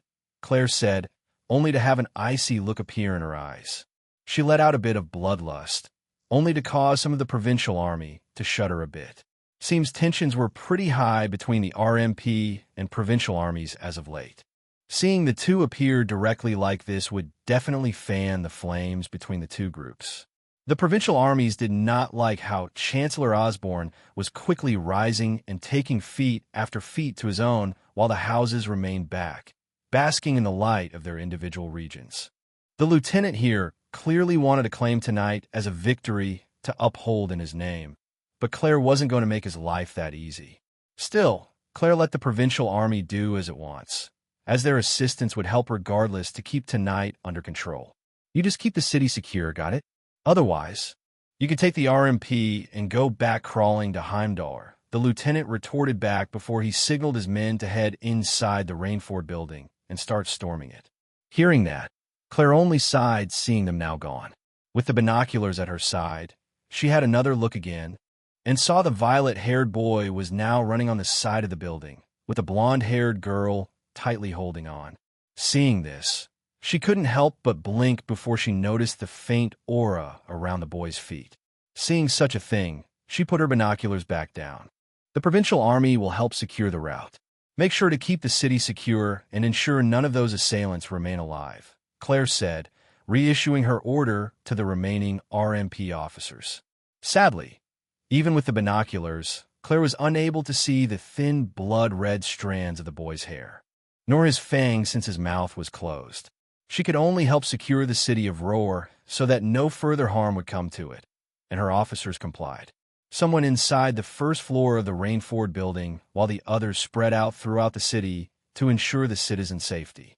As for herself, Claire proceeded along the other officers, heading inside the building. Meanwhile, as the RMP group and the provincial army became busy back on the side of the building a couple moments ago, after killing off the first Garden of Sword assassin and directing Manga toward my feet to help stay on the side of the building, I was suddenly distracted by a quick notification sound, ignoring that my back was currently heavy. Ding! Active skill Manga Walk has been created by player Naoto. This skill is now available for viewing. Manga Walk sounds pretty similar to a certain group of ninjas, Yet those guys use chakra as an energy source, while I use the elements to my advantage, using my mana as a battery. As much as I wanted to appreciate this news that I had just obtained, I knew I had to pay attention to the matter at hand. As of now, I was no longer alone in this mess. The Garden of Swords really does know how to create a mess. I mean, isn't stealth the point of being an assassin anyways? Why bother being an assassin if you're just going to use an explosion as a distraction? That's basically giving your position away, not to mention informing the local authorities that you're here. And sure enough, that's exactly what happened. As a result of those two explosions, the city siren started to blare, raising a warning flag to those who reside in Roar that danger is currently present. Not only did the loud siren continue to blare, not one but two different groups started to swarm the place aside from the assassins that us three were supposed to target. Right now, Ines and Ennio were further inside, trying to clear out the floors as those two groups started to swarm from the bottom up. It was a bit surprising to see the RMP, though. Since the RMP was here, that likely meant Claire was also here, but if I recall correctly, her studies at Thor's military academy should have started by now. But I wouldn't say I was alone in this mess anymore, either. My thoughts soon returned to what was presently over my back. It was Elisa, no less, and she was currently covered in my phoenix robe. Seeing me stick on the side of the building, not moving, my footing became secure. Elisa couldn't help but blink seeing me do this. Why, you better not let go of me, okay? Sharon entrusted my safety to you. So do your job. Got it? Elisa retorted, obviously worried, ignoring the fact that she was still a bit wet and only currently wearing my robe right now. Haha, that's what I was assigned to do. So your safety is now my #1 priority, Miss Elisa, I replied, revealing a grin, only to bare my fangs a bit. Seeing me do this, Elisa blinked for a moment. Are those real? And are we seriously standing on the side of the building right now? Elisa couldn't help but exclaim, seeing me like this. Seeing that reaction caused me to chuckle again. Heh, you just now realized the situation at hand? Of course we are on the side of the building. It's the quickest way to the roof, after all, I said, only to turn my head a bit to try and look back at Elisa. Yet just me doing this alone, Elisa became flustered as the robe she had one currently fluttered some more. Wait, don't you dare look back, Elisa suddenly retorted, realizing her current predicament. After all, her body was still bare. She only had my robe, nothing more, nothing less. After all, We had just came out directly from the bathroom Elisa was just bathing in a few moments ago. You already let me look at your body once. What's the harm in looking a second time? I retorted back, only to cause Elisa to blush a bit. That first time doesn't count, Elisa retorted in embarrassment as she blushed. Just keep me safe, got it? Mother and the others are probably getting to safety as we speak. To be honest, if he didn't show up, I don't know what Sharon and I would have done. Elisa continued to say, only to turn quiet for a moment. Hearing Elisa continue to say that, I smiled. Just hang on tight, okay? They'll make sure you return to your family. As the Phoenix, I promise you that, I said, trying to comfort Elisa a bit. Hearing that, she nodded. At the same time, I heard 2 more notifications sound off inside my mind. The Phoenix, Elisa uttered softly as I went over the 2 notifications. Chapter 156. To the rooftop ding. Garden of Sword Assassins killed, 210. Ding. Garden of Sword Assassins killed, 310. Ding. Garden of Sword Assassins killed, 410. Ding. Due to player Naoto forming a party with 3 different girls, experience gained will be calculated. Due to Harem Seeker title, awarded experience will rise by 150. Now, calculating experience gained. Hearing these notifications sound off inside my mind, it was music to my ears. Guessing Ness and Enya were busy themselves. Not to mention, after that fiasco in the bathroom, Sharon left Elisa's safety to me after learning who I was. I showed her my identity as a Jaeger. It seems even my name reached the Rainford group. I'm now a captain of Zephyr, which is one of the most prominent Jaeger Corps in Western Zemuria. Once I showed Sharon my armor, she left Elisa to me. But in return, I invited Sharon into the party system. She was surprised to see a sudden screen appear before her. But seeing she wasn't alone now, she knew what she had to do, and joined in the night raid. Ines, Enya, and Sharon were now temporarily in my party. And since I could change the party settings to my benefit, there was no way I was going to turn down free experience like this. It's definitely scummy, but if you had the option to do so, why not? Right? As far as the assassins themselves went, they all seemed to have split up to cause distractions in the building itself. I had already killed the first one, but the 3 in my party were able to kill one of each. Fast forwarding to where Elisa and I are currently on the side of the building, Elisa couldn't see the very faint yellow glow that appeared around my body the moment I heard that tune sound off inside my head. Likely because this aura was only visible to me. It was the level up aura. These assassins were around the same level as I was, so my level shot up a few times from 100. I couldn't help but reveal a grin seeing this experience gain, letting my fangs protrude outward. Elisa blinked her eyes again, seeing my fangs. It's weird with you doing that. Elisa retorted me, seeing me smile like this. Even if you said those teeth of yours are real, I'm still having doubts. Elisa continued to say. Hearing that, my grin turned into a smile. Want to try it out to see if they're real or not? I retorted back. You wouldn't dare, Elisa said, becoming a bit angry herself the moment I heard that. Yet contrary to what she just said, I heard another notification sound off inside my mind. Well, I didn't think would happen until this mission was over, since it was one of the mission rewards. Guess everything is not all bound. Ding. Elisa's curiosity about player Naoto has reached its peak and is determined to try and find out what or who you are. Favorability has been unlocked with Elisa Rainford. Ding. Elisa's favorability has risen to 10. Hearing that notification sound off, I blinked my eyes before trying to turn my head again toward Elisa. However, when Elisa saw me attempt to turn my head again, she quickly spoke out. Wait. I told you not to turn around last time, didn't I? Elisa suddenly yelled out, only to feel embarrassed as she did. Hearing this, I stopped my motion, only to let out a laugh. Haha, the breeze must feel nice for you.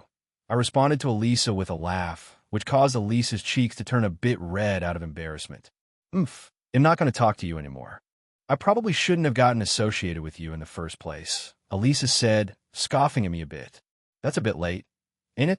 I retorted back, seeing Elisa behave like this. Now that's the character I was used to. Elisa was as classic Tsundere as one could get. Yet seeing Elisa turn quiet like this, I shrugged my shoulders a bit and focused on the task at hand again. Before the two of us could do anything, though, we blinked as another shadowy, cloaked figure launched themselves at us, seemingly coming from the rooftop. Seeing the fifth assassin appear, my eyes turned cold. Elisa felt a cold draft as well, but she saw my seriousness as another attack was launched at us. The cloaked figure struck out with a metal sword in hand. My feet were still firmly planted on the side thanks to my active mana walk, but I could see my EP constantly being drained as a result. The other party didn't seem to mind where we were, though, and they tried to strike out right at my neck. Thankfully, I was quick to react and reach for my sword, only to block it. Tink! A sole sound of clashing metal struck our ears, causing Elisa to become dazed. I felt her grip tighten around me, making sure she wouldn't fall off. Despite my rapier being a much thinner blade, it still blocked the one-handed sword perfectly. The assassin couldn't budge from their current position. I then kicked out, putting force into my leg, and struck the assassin directly. Bang! A large force blasted the assassin back a bit. Since we were on the side of the building again, the assassin flew up as a result. I didn't stop there either. Letting my mana forth, I traced my spare hand along the blade of my rapier, only for it to start shining in a white glow. Elisa blinked, seeing my rapier glow like this, as I activated my skill. My ATS converted its stats into my STR for a bonus, and I struck out. Piercing light, I struck out, dashing forward on the side of the building. The assassin couldn't react quick enough before I reappeared behind him. A sound of piercing flesh struck our ears, only for the assassin to yell out in pain. Ah! The assassin yelled out in pain, only to find a hole pierced directly in their chest. Blood splattered onto my blade. Due to the overwhelming power of the piercing light skill, the life in the assassin's eyes quickly began to fade away. They died right then and there, and their body began to skid on the side of the building, creating a long stretch of blood as it continued to fall into the depths below. With my feet glued again onto the wall, I took this time to shake off the blood on my rapier, making sure not to direct any of it toward Elisa. Ding! Garden of Sword Assassin killed. 510. That was a bit sudden. You all right, Elisa? I said in a more normal tone, seeing as I had just gotten my second kill of the night. Yeah, you sure do react pretty quickly there. Nowhere is safe in my home, huh? Elisa said with a frown. Most of the fun is happening inside, but there's a leader who is behind this. There always is one. They're probably using the assassins as a distraction. We should hurry, I said. Right, Elisa said, confirming my words with a nod of her head. And they were likely to be on the top of this building. The other three were panning the inside, so the rooftop was the only place left to check. With that in mind, I kept my mana walk active and proceeded to run along the side of the building, ignoring the rest of the floors altogether. Chapter 157. One of Swords, seeing as 5 of the 10 assassins were now killed. Bonus experience was granted to me as a result of me being in a party with 3 girls. The Harem Seeker title really does embrace the concept of the gamer system quite nicely, especially if one was within the grind, to which I presently was. On top of that, it is fun to see a person's reaction every time they get invited into the party system. The level up jingle sounding off inside my mind and the faint yellow glow wrapping around me never gets old either. I didn't want to invite Angelica and Chloe to this raid as well if it was dealing with monsters instead. I definitely would have. But we're dealing with human lives here. They are not used to the idea of killing, while I have already experienced my first kills on battlefields prior to this. On top of that, we're dealing with assassins here, and I did not want to put their lives in danger. As to my own, the sight and stench of blood no longer affects me much. I had gotten my first taste of it back inside the cult, and experienced my first kill in Northumbria. And whenever I'm in my damper form like this, it's more of a delicacy. I am still hesitant to drink the blood of the enemies that I slay, but I should probably try it out at some point and see if there would be any different effect than how I got from drinking any of his blood. I also need to check out that new servant system too when I get a chance. But for now, I had yet to activate my vermilion eyes, so I turned quiet for a moment and channeled my mana a bit. Elisa blinked at me, turning quiet for a moment only for me to close my eyes. She then felt a cold shudder sweep her entire body, only to have my eyes open again. Whenever I activate my vermilion eyes like this in my damper form, my eyes appear the opposite way.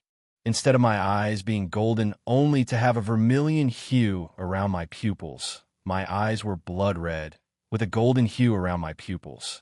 It did make quite the starking contrast. What did you just do? It's like a pair of eyes just went right through me. Elisa said, gaining a bit of interest. Sorry about that. People tend to feel that if they're close by when I use this. My household has a rather unique set of eyes, you see, I said, explaining a bit as I refer to House Phoenix. Your household, huh? There must be more like you then. Elisa decided to ask. Unfortunately, my parents passed away quite a bit ago. I've been on my own for a while now. I answered Elisa, keeping my real family aloof to her. It would be fun to see her reaction to when I would attend Thor's later to see who I truly was, so I decided not to reveal everything about me now. Where would the fun in that be? But since I decided on that, hearing my answer like that caused Elisa to become flustered. I'm sorry. I shouldn't have asked that, Elisa said, feeling a bit sad after hearing my answer. Haha, being a Jaeger isn't all that bad, you know. We get paid a good amount of Mira, depending on the contract we receive. It did change at the last minute, though, after we receive a report of someone wanting to target you specifically, Miss Elisa. Even if we manage to deal with tonight, you will have to be ready to deal with what comes after. Your safety may not be fully secure until some time passes, I continued to say.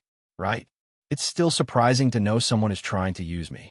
If anything, it's probably one of Mother's competitors. Elisa also wondered to herself, only for her to stray further from the truth.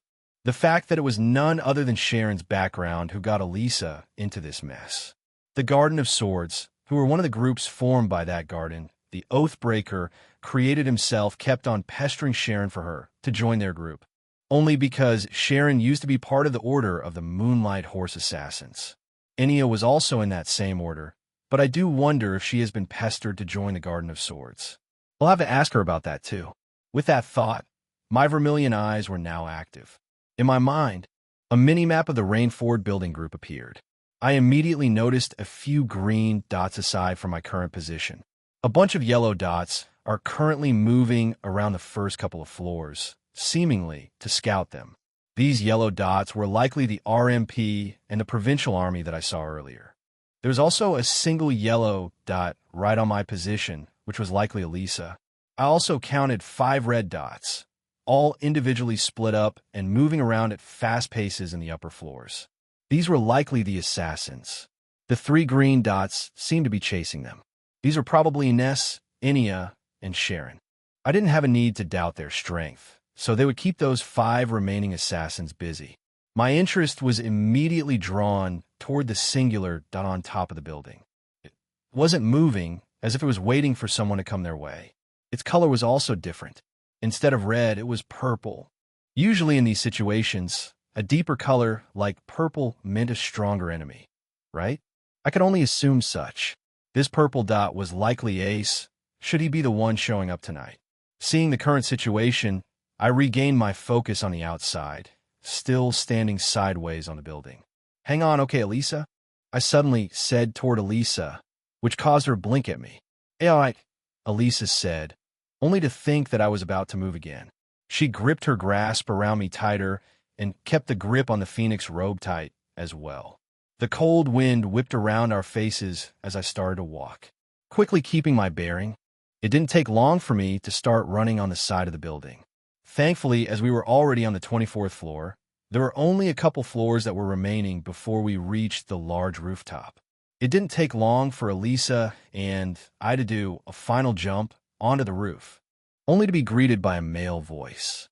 I was beginning to wonder why my subordinates weren't coming. But can you be this stupid?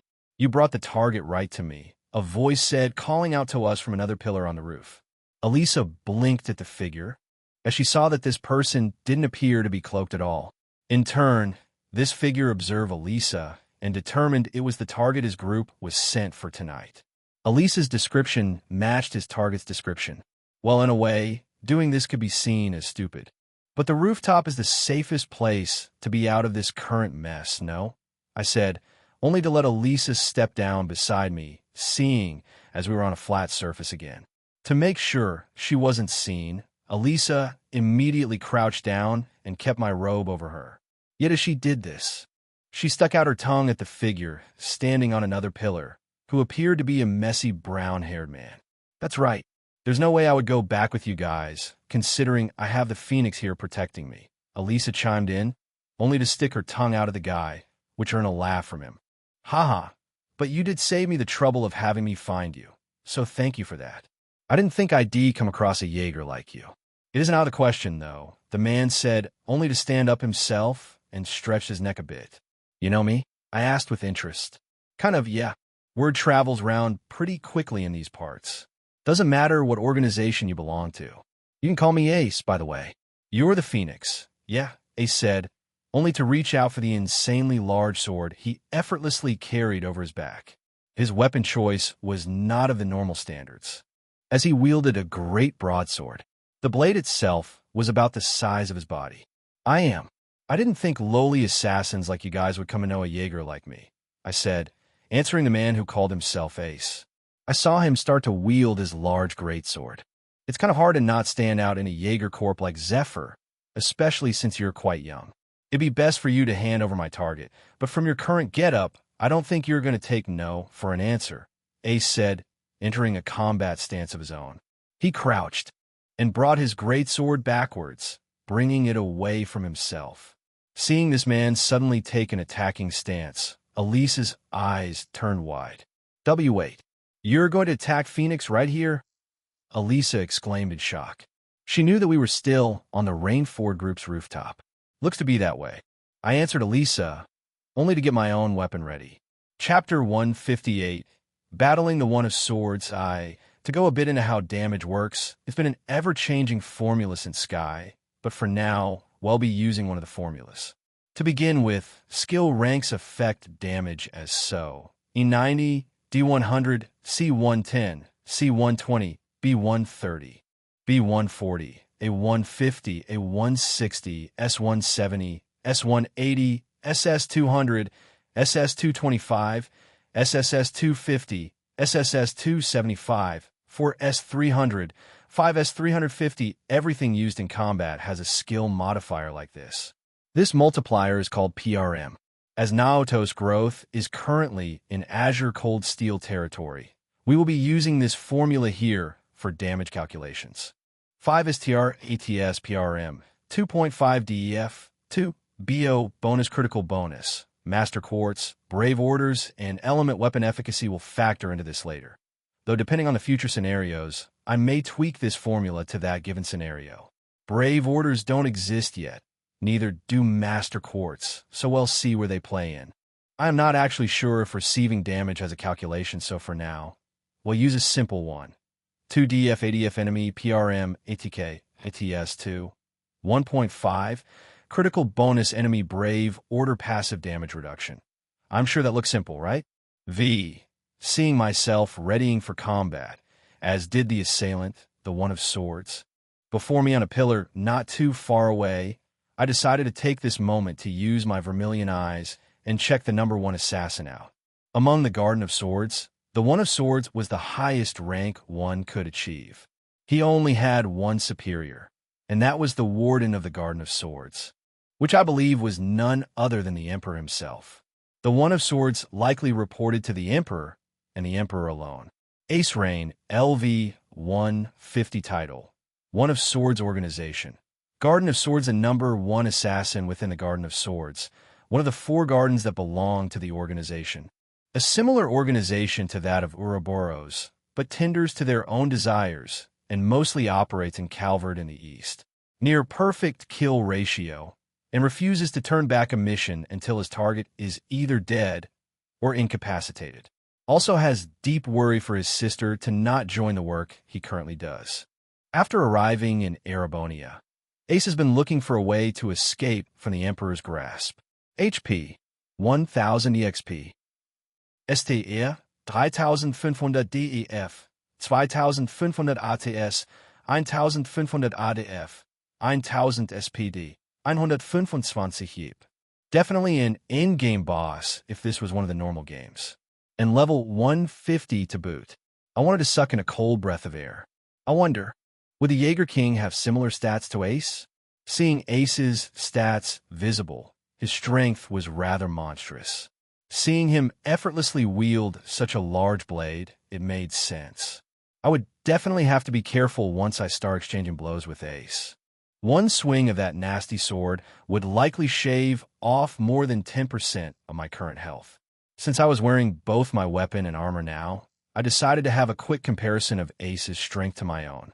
It's been a while since I've worn my Jaeger armor too, so I decided to have a quick view of its stats as well.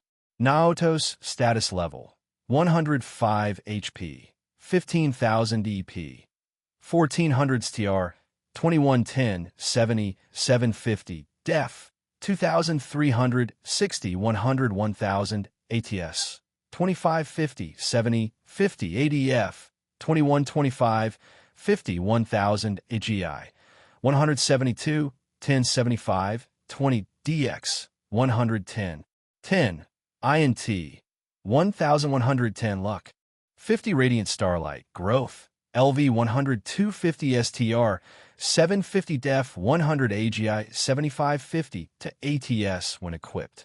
EP recovery rate is doubled. Phoenix Armor, New, Def 1000, ADF 1000, STR 100 AGI, 20 the armor of a Jaeger captain. Hand forged out of one of the toughest known metals known in Zemuria. Upgradable. Due to the alloy's weight, it allows user to be nimble, not hindering their speed. Normal orbital bullets won't have an easy time piercing it. These stats of mine have been definitely improving since the grind started with Father's training ever so long ago. Thanks to killing the few assassins who were of the similar level to me, my level directly rose to 105 prior to arriving on the rooftop.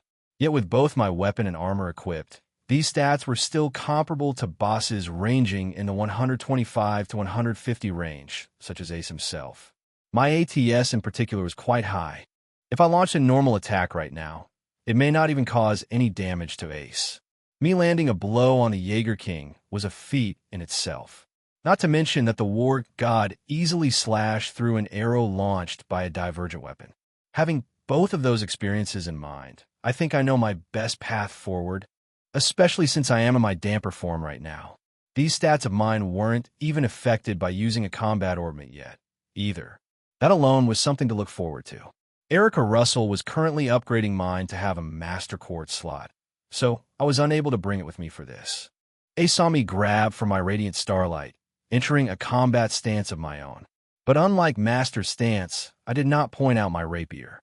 "You best be ready, Ace. I won't be holding back," I said, revealing a playful grin. Ace raised his eyes, seeing me extend my palm frontward. Ace expected to turn my blade toward him, but contrary to his expectation, with one motion of my hand, I sliced my own palm, revealing a light cut. As blood started to drip out, I channeled my mana. It didn't take long for a bluish aura to wrap around my body. Seeing this aura suddenly appear, Ace's eyes turned serious. He was expecting it to be overbearing, but this blue aura of mana, he felt an eerie soothness strike against his mind. This aura, Ace uttered to himself, only to expect the unexpected. Elisa also blinked at this sudden aura around my body. As blood continued to drip, it started to act as if it had a mind of its own. Drop after drop, blood started to escape from my palm, quickly forming 3 spheres over my shoulders.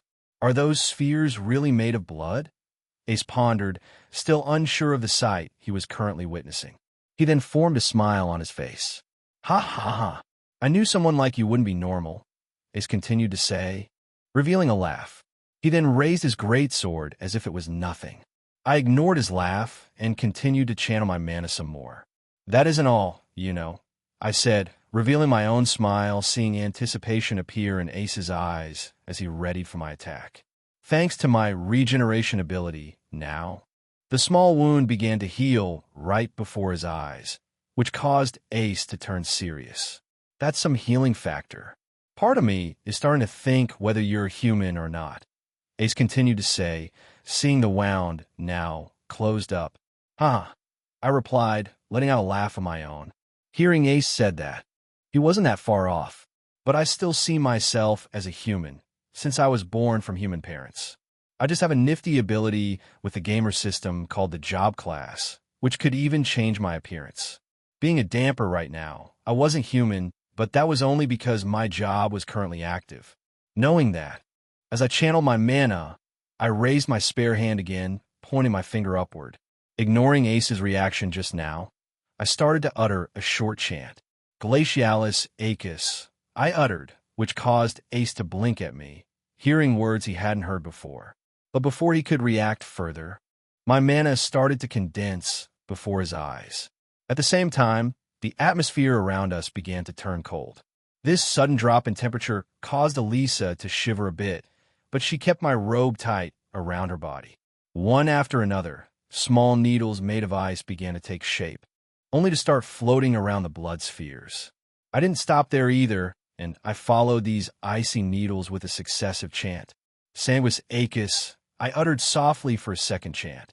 As the icy needles began to surround over my head, the bloody spheres began to shoot out blood of its own, only to condense into bloody needles. Both these blood and ice needles began to swerve around over me.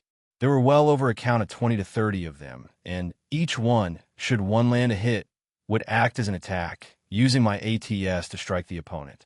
TCH, I shouldn't have given time for you to prepare those. I have no idea what in the hell you just did, but it'll smash those needles away, Ace said, brandishing his weapon at me. He then started to leak an aura of his own, likely his battle chi.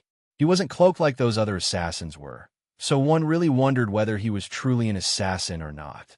I'd have it no other way. I playfully smiled at Ace. But do remember, try not to blink, okay? I said, which caused Ace to blink. I readied my radiant starlight, using the same stance as my master does this time. I started to hop in place, despite the current platform not being too big. Ace suddenly launched his body right at me, doing a large swing of his blade as my needles started to launch at him. As the needles began to strike, Ace swung down hard, smashing several needles away altogether. The one swing of his sword created a large blast of wind, which was sent directly my way. But as I continued to hop in place, my own speed began to increase more and more, leaving behind a faint afterimage. The wind from his blade struck a phantom image, which caused him to blink. Yet in that one blink, several remaining needles struck different parts of his body. The areas that struck him caused blood to spur out. But for the icy needles specifically, the moment Ace's blood started to escape, the cold ice began to freeze it over. As to where the blood needles struck, gashes appeared over his clothes. But surprisingly, Ace found his blood escaping from body, only to fly back toward the needles themselves. The needles continued its flight path, only to get absorbed back into the 3 blood spheres that were still floating over me. As Ace became damaged, several damage counts started to appear over his head. Some numbers were even in large red text, signaling that they were critical hits.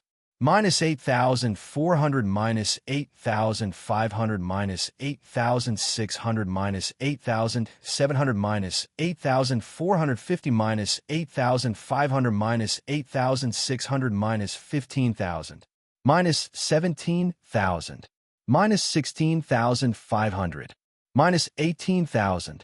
Of the 30 or so needles launched at Ace, 12 of the icy and bloody needles managed to strike his body, causing several damage numbers to appear over his head. Ace winced in pain. The wounds did a fair amount of damage as he felt sharp needle-like blades strike against his body, and he felt his body turn cold as a result of being hit by the icy needles. Ace had a whopping 1 million health. Through that damaging spell alone, I was able to cut off about a little over a tenth of Ace's health. My EP did drain as a result, but I did learn healing items do exist in this world, so I did manage to prepare some healing items to rejuvenate my lost EP. These needles caused a lot of blood to either freeze over or to spurt out, and get absorbed into the blood spheres. Chapter 159, Battling the One of Swords 2, TCH. That really hurt, you know. Didn't think you'd be able to create needles like those. Ace said, seeing several smash needles on the rooftop. As he said that, the smashed needles began to disperse, slowly vanishing away into bits of mana. He ignored the large pain that suddenly struck his body. That was just a welcome gift. You might want to watch your backside, I said, seeing as Ace currently observed the phantom image created by my speed.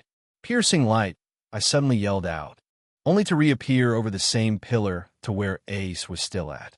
Seeing me reappear behind him, Ace turned serious and did a backswing of his blade, only to swing down against another phantom image.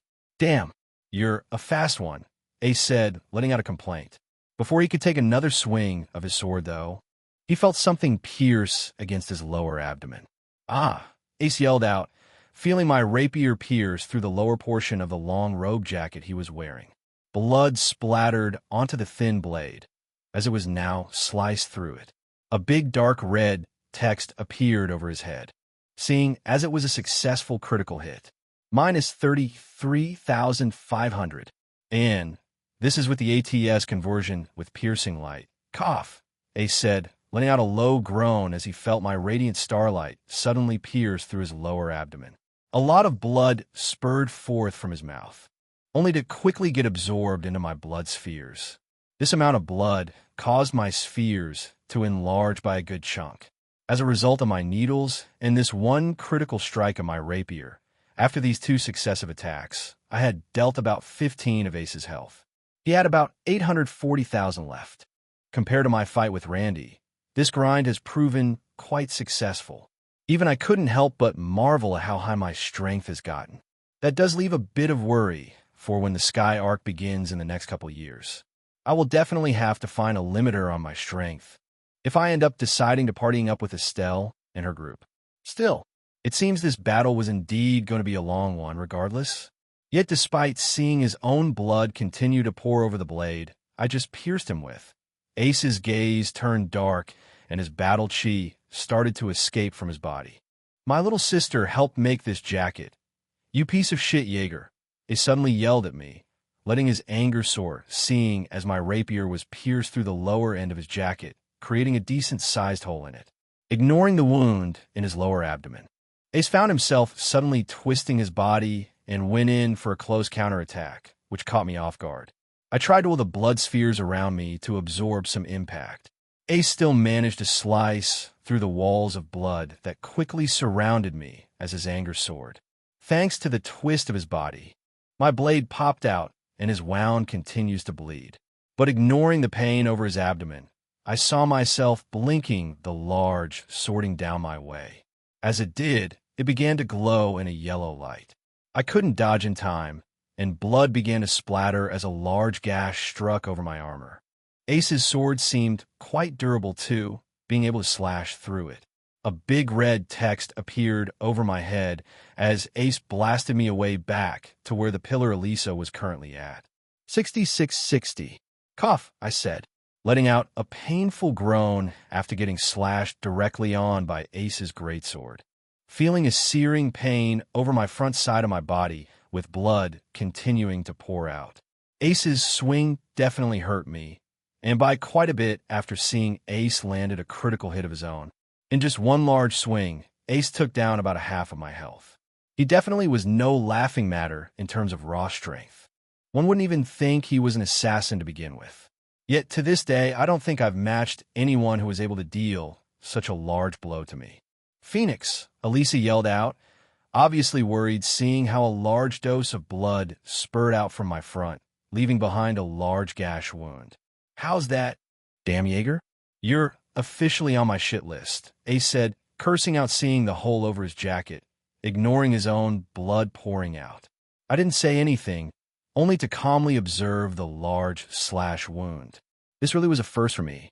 I did have some deep wounds caused by Randy in the past, but seeing one as large as this, it basically covered my whole front side.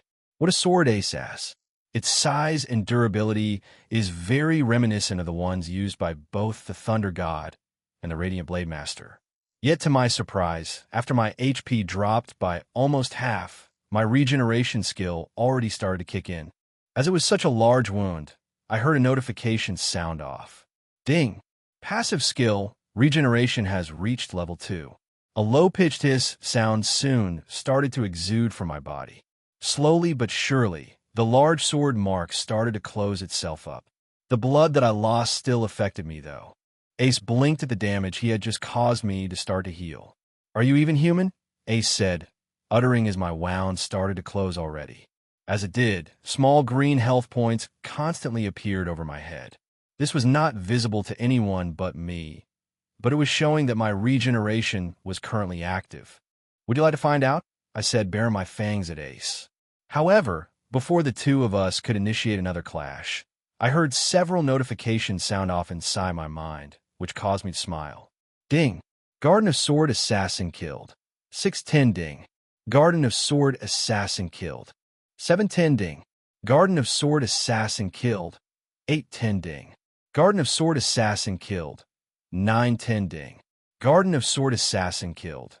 1010. Seeing these 5 sudden notifications, I couldn't help but smile. Looks like Ines, Enya and Sharon were able to finish their routing inside of the upper floors of the Rainford building. To even add to that, it didn't take long before we heard faint sounds of shuffling feet, only to hear a latch on the rooftop open up not too far away. TCH, those guys couldn't even do their job properly, Ace said, seeing the 3 of them appear at the hatch. Sharon's eyes quickly wandered around, ignoring Ace's remark just now. Sharon soon spotted Elisa off to the left side of the roof. "My lady," Sharon said, only to vanish from the hatch and reappear behind Elisa, which caused Elisa to blink at seeing Sharon's sudden arrival. "Sharon," Elisa uttered softly. That was good timing at least. With Sharon now at Elisa's side, I could now focus on the fight at hand more. Yet before we could do anything else, Enya was quick to spot me. Seeing a large slash wound on my chest that was currently healing, Enya felt something snap inside her mind, only to look at Ace and his large greatsword.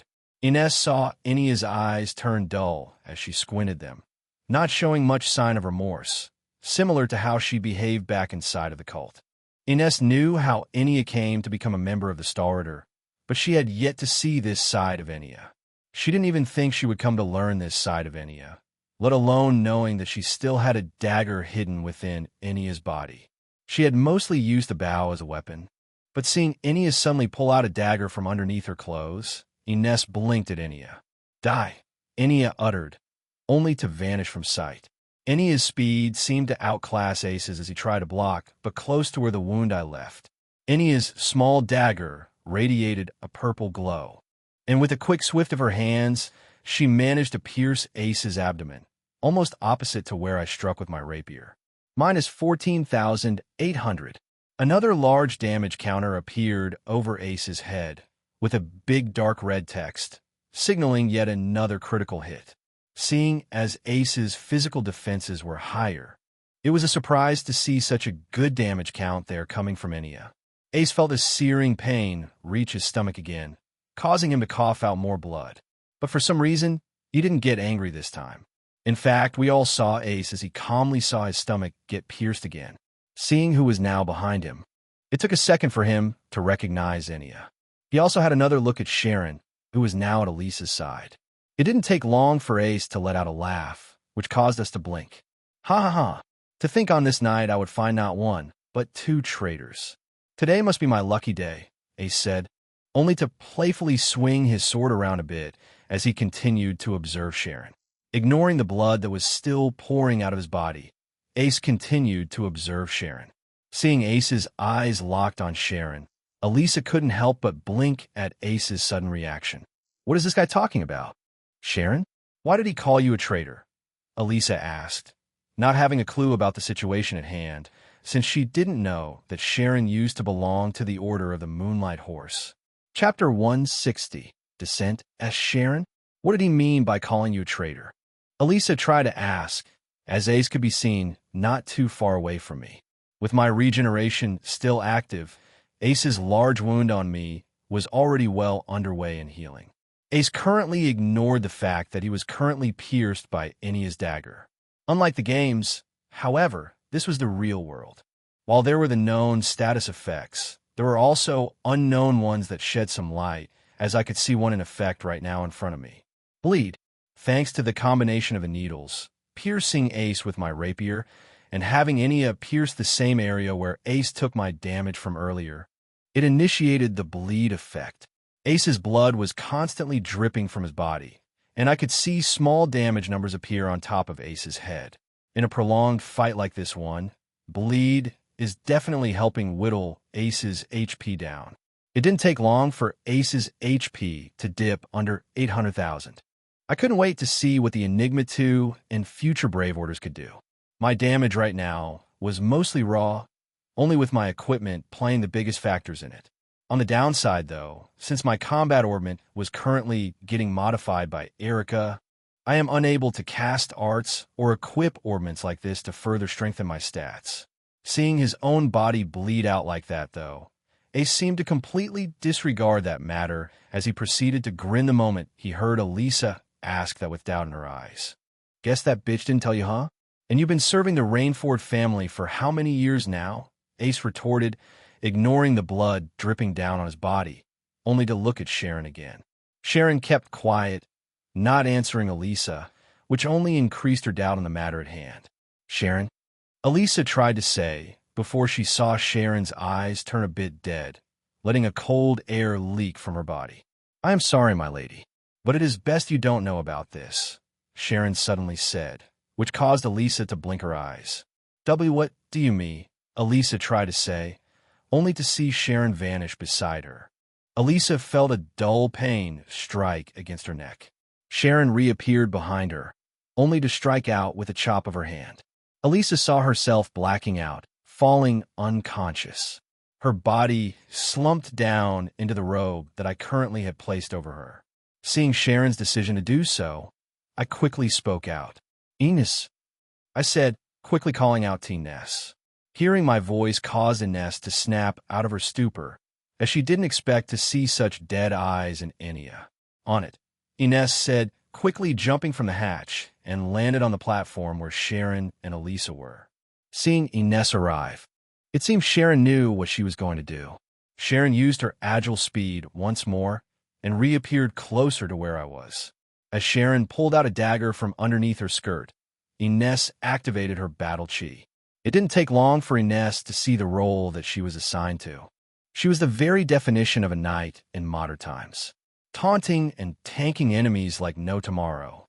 Ines boasted very high attack power and defense capabilities.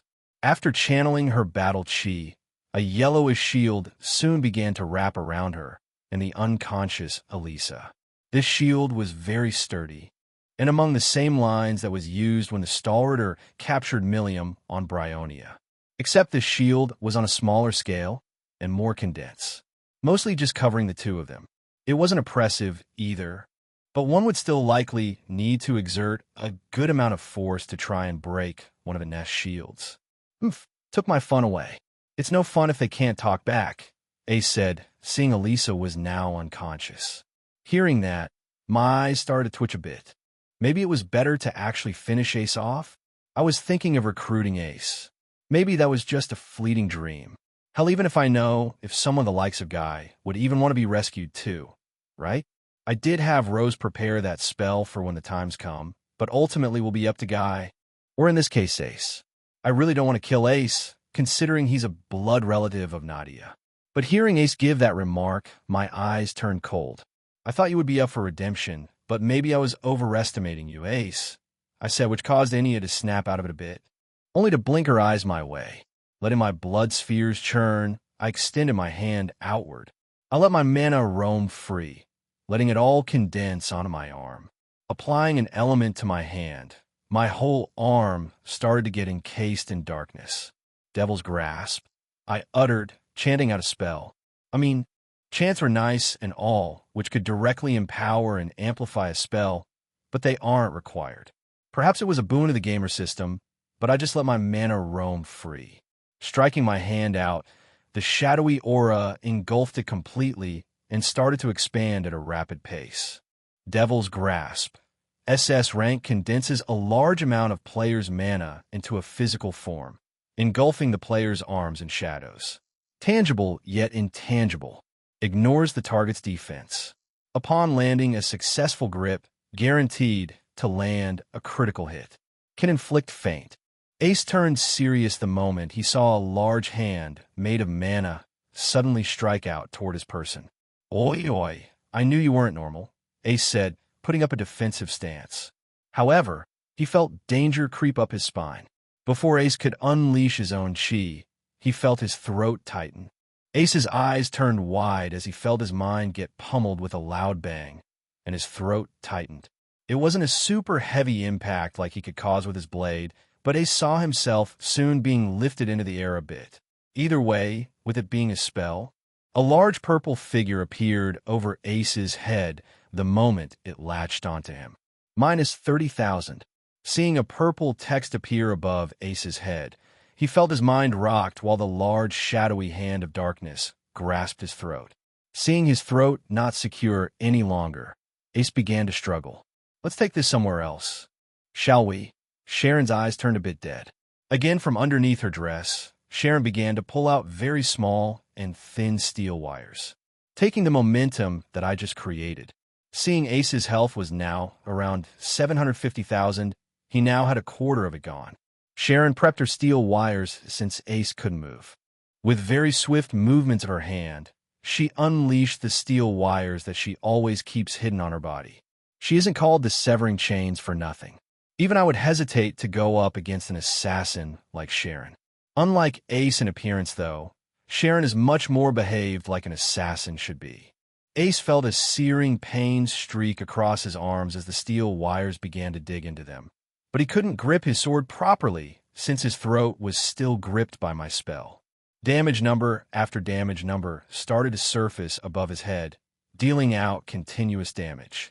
Sharon didn't stop her motion there.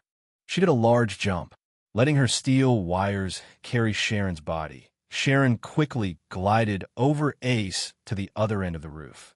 Using the momentum still, Sharon motioned her arms to swing forward. Despite having a large stature, Ace soon started to feel his body lift up into the air. Seeing that, Enya was quick to move back a bit and draw out her bow. I was tempted to unleash my wings to take flight, but seeing Enya take out her bow, I reached my hand and pulled out my divergent bow.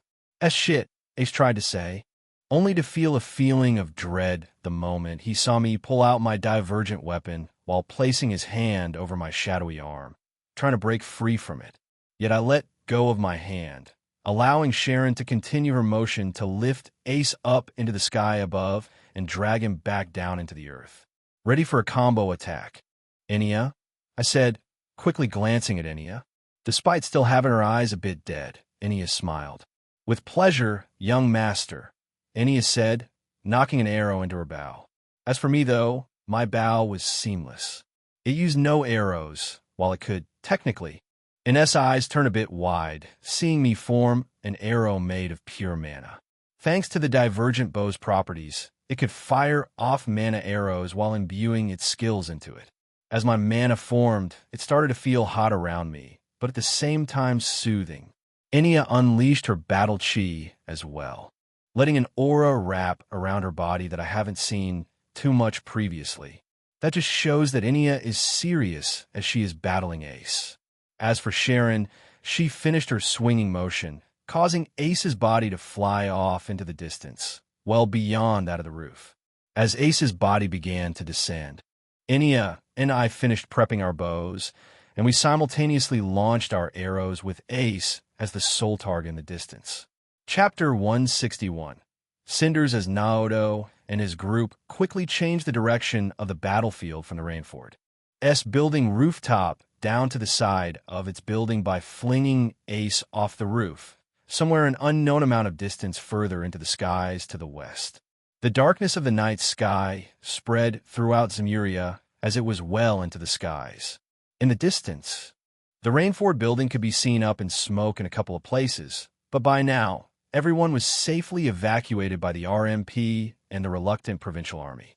They moved quickly, and if Naoto had a look on his mini-map, he could see a bunch of yellow dots now in the middle floors of the building, quickly securing their routes toward the top. Ines stayed back with her protective shield, as Naoto gave her the sole mission of protecting Elisa, while Sharon made the decision to bring the battlefield back down to the ground in the nearby forest with the vast Isengard Mountains in the close vicinity.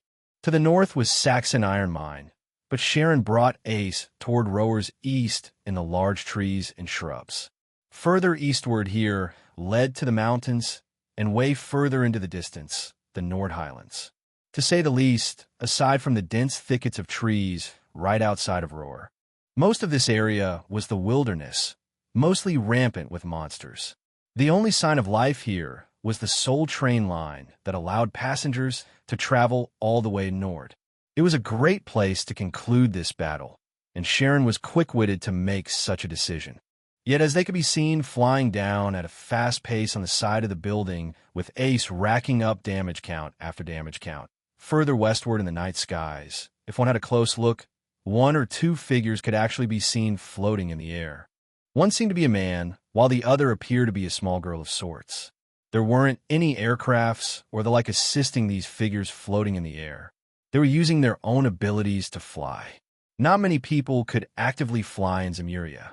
So seeing the two here up in the air like this alone proved how powerful these two figures were. They could be seen observing the ongoing battle that just happened on the rooftop further in the distance. They kept a certain distance away, though. The smaller girl smiled, seeing the battle continue its descent beyond Roar. See, I told you he didn't require help. This is proving to be a good trial for him to overcome. The smaller girl said, only to see Naoto and Enya pierce Ace with 2 arrows as he got flung off the building. More blood sprayed in the process, but the 2 figures in the air acted nonchalant to the sight of more blood being drawn. It didn't take long for them to join Sharon and Ace, leaving behind Ines on the rooftop. Yeah, that inside of yours is quite scary, the man said beside him, only to let out a yawn, acting a bit tired seeing that this matter seemed to be wrapping up quite well without the need of this man's assistance. Well, I was looking to repay my favor, but this should at least be a good alternative, right? The man said, only to turn around with the Rainford building now facing his back. As he did, the smaller girl also turned around. It was at this time they heard a third voice yell out to them in anger, who wasn't theirs. You insolent curs! I demand you release me from this infernal prison, a third voice yelled in anger. The man and the small girl only looked at him with pity in their eyes. A dense blue fiery cage of sorts could be seen in front of them now. The heat this cage was releasing was intense, but it seemed the smaller girl didn't even bat an eye to hearing this person yell that out while being side of this fiery blue cage. Upon a closer look, this man was wearing dark-colored trousers and a long shirt. A tattered robe could be seen over his body, with a very large upturned collar. Areas like his wrists and ankles were covered in flashy golden armor. A purple orb could be seen in his left hand, while a pure golden staff could be seen in his right. Yet no matter how much the person struggled to activate the powers of what he was equipped with, the blue fiery prison cage still locked him in. The man seemed unfazed seeing the person's struggles inside the cage. You sure do like to yell a lot. Can it? Will you? The man said with a bit of a deadpan look. Do need to tell you what I can or can't do. I solely exist to rule over all of you puny insects. Now release me at once, the figure said, still annoyed. Your role has ended since you were able to bring Swin and Nadia together in that place. Still, even I'm surprised to see that your flames are able to prevent the powers of artifacts. No more space bending for you, the smaller girl said, revealing a playful grin. All thanks to His Highness, no less. I'm not sure how powerful my flames have gotten, but they do seem to prevent at least some artifacts at least. But probably not like the ones on your level yet, kiddo, the man said, looking down at the girl beside him, who sported very wavy and long green hair. True. Still, I can't help but pity this guy a bit.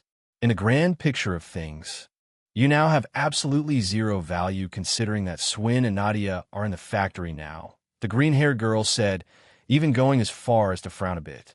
Why you dare say that I am of little importance? I am the Emperor, the third figure said, still yelling inside of the fiery cage. Geez, the Oathbreaker really picked poorly on the way he runs things in the garden, didn't he? The man retorted as he was still unfazed. You can say that again. It's not like the garden is solely managed by the Oathbreaker, though, seeing as it's mostly autonomous. You just stretch your boundaries a little too much. Foolish Emperor, the small girl said, shaking her head a bit. If it weren't for this blasted cage, I would have imploded both of your bodies into tiny particles of dust by now. The figure said, who the small girl called the Emperor, retorted. Oh, really? Maybe I ought to spell it out for you. Seeing that you haven't come to terms with your reality yet, the small girl said, revealing a playful grin. But how did that saying go again? The small girl continued to ask, tilting her head a bit. What saying are you trying to think of, kiddo? The man said, looking down at the green-haired girl with a look of interest in his eyes. If one looked closely, this man sported very flashy hair, mostly of blue and red tones, very similar to Flames itself. It was quite long and unruly as well. Oh, right. It's off with your head, the green-haired girl said, clapping her hands a bit. Yet, apart from appearing happy, the Emperor's gaze turned serious right after the small girl said that to him. You wouldn't dare to lob my head off, the Emperor said, turning his eyes serious. He reached out with his hand, temporarily forgetting that the cage he was made out of pure blue flames. The moment the Emperor reached out to grab the cage, he felt a really intense burn streak across his entire hand. It only took a second to realize that his hand was burnt to a crisp. The Emperor immediately yelled out in pain.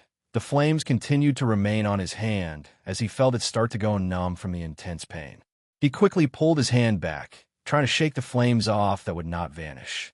The kiddo wasn't asking, buddy. My flames are quite hard to extinguish. They won't stop until they've quenched their thirst, the man said, revealing a grin himself, causing the Emperor to blink at him. No matter how hard the Emperor tried to shake the blue flames off, it wouldn't go away, causing his eyes to turn wide in surprise. Any one person can replace you back at the factory. This is your own grave you dug. You know, we don't operate out here in Erebonia, a fourth voice suddenly said before a shadowy cloud appeared before the three. He wore some white trousers with a plum shirt, but aside from his unkempt hair, he was actually holding a lit cigar in his mouth. It wasn't just that either. He wore a rather flamboyant long blue coat over his body. It's you, the Emperor tried to utter, only to see the blue flames start stretching toward his arm. These flames were far from being extinguished. So you did decide to come? Oathbreaker, the small green-haired girl, said, revealing a smile, seeing the Oathbreaker arrive in the air beside them. Just to see the end of it, the Oathbreaker said, shrugging his shoulders a bit. Is that so? Well, I was thinking of having him play with Naoto, but after having a bigger look at things myself, this Emperor's life truly has little meaning. The lives that are being impacted by his actions are already set in stone. It doesn't matter if he decides to save Ace or not, the green-haired girl said, explaining the situation a bit.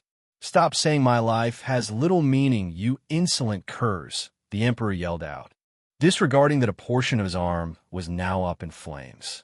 Seeing him yell that out, the blue-red-haired man could only twist his ear a bit with his finger. As he did that, the green-haired girl turned toward the Oathbreaker. So what do you want to do with him? He did mention implosion, but McBurn here already set off his flames. It's only a matter of time until the Emperor reaches his last strand of life, the green-haired girl said, ignoring the Emperor as she spoke to the Oathbreaker. It don't matter to me.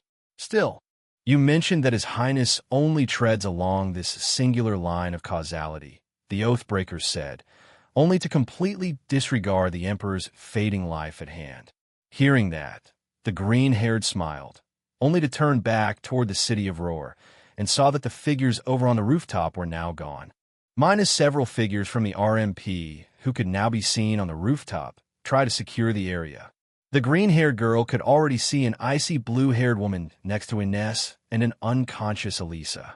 He had her signature orbital pistol currently drawn. Having her subordinates check the surroundings to ensure no harm was done. It's pretty astounding, isn't it? It only makes me more curious to see where all of this leads to. The green-haired girl answered as she continued to smile, only to turn back toward the two. Her eyes then moved down a bit, and saw the Emperor's body was now covered more than half in flames now.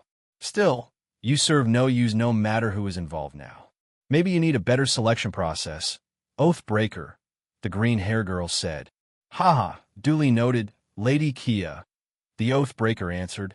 But he didn't seem to mind the green-haired girl's remark. He only took out a big puff of his cigar. This won't be the last that you've heard of me. Damn it. I don't care if you're related to Master. It'll send you all to the pits of Gehenna, the Emperor cursed out, only to see the rest of his body burst out into blue flames. It didn't take long for McBurn to finish killing him off, only to have the Monarch's Regalia artifact slowly fall down onto the bottom of the cage as the Emperor's body turned into a crisp. Chapter 162. To Kill or Save. -200. 000. A big black text appeared over Ace as he finished colliding into several trees and shrubs, only to land on his back hard from the force of the falling. The trees did slow his speed down considerably, but it was already a miracle for a person to survive from falling from that height. His health was now around half gone, and the moment he got pummeled into the ground hard, Ace felt his organs shift, only for him to cough out a big splatter of blood. But if one had a close look at this blood, one could actually see tainted black spots here and there, aside from feeling pain all over his body. Ace couldn't help but blink his eyes, trying to observe where he was now. Ugh, what in the hell just happened to me?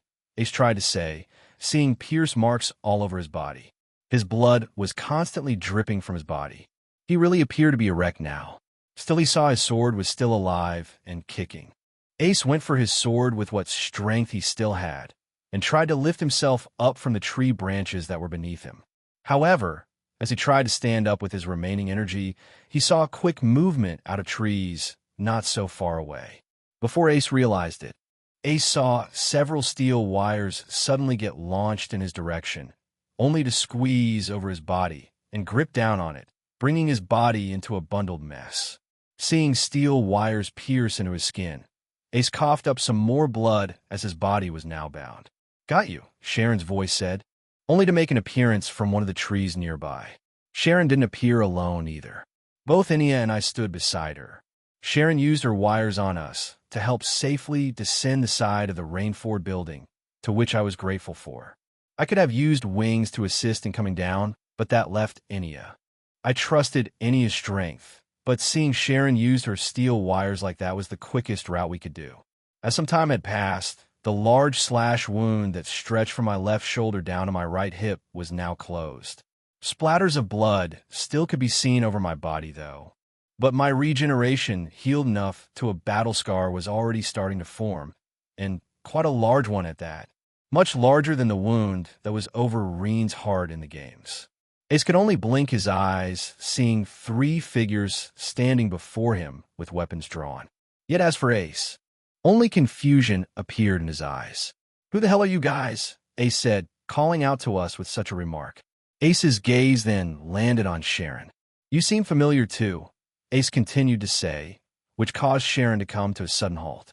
He ignored the fresh blood that was still dripping from his body.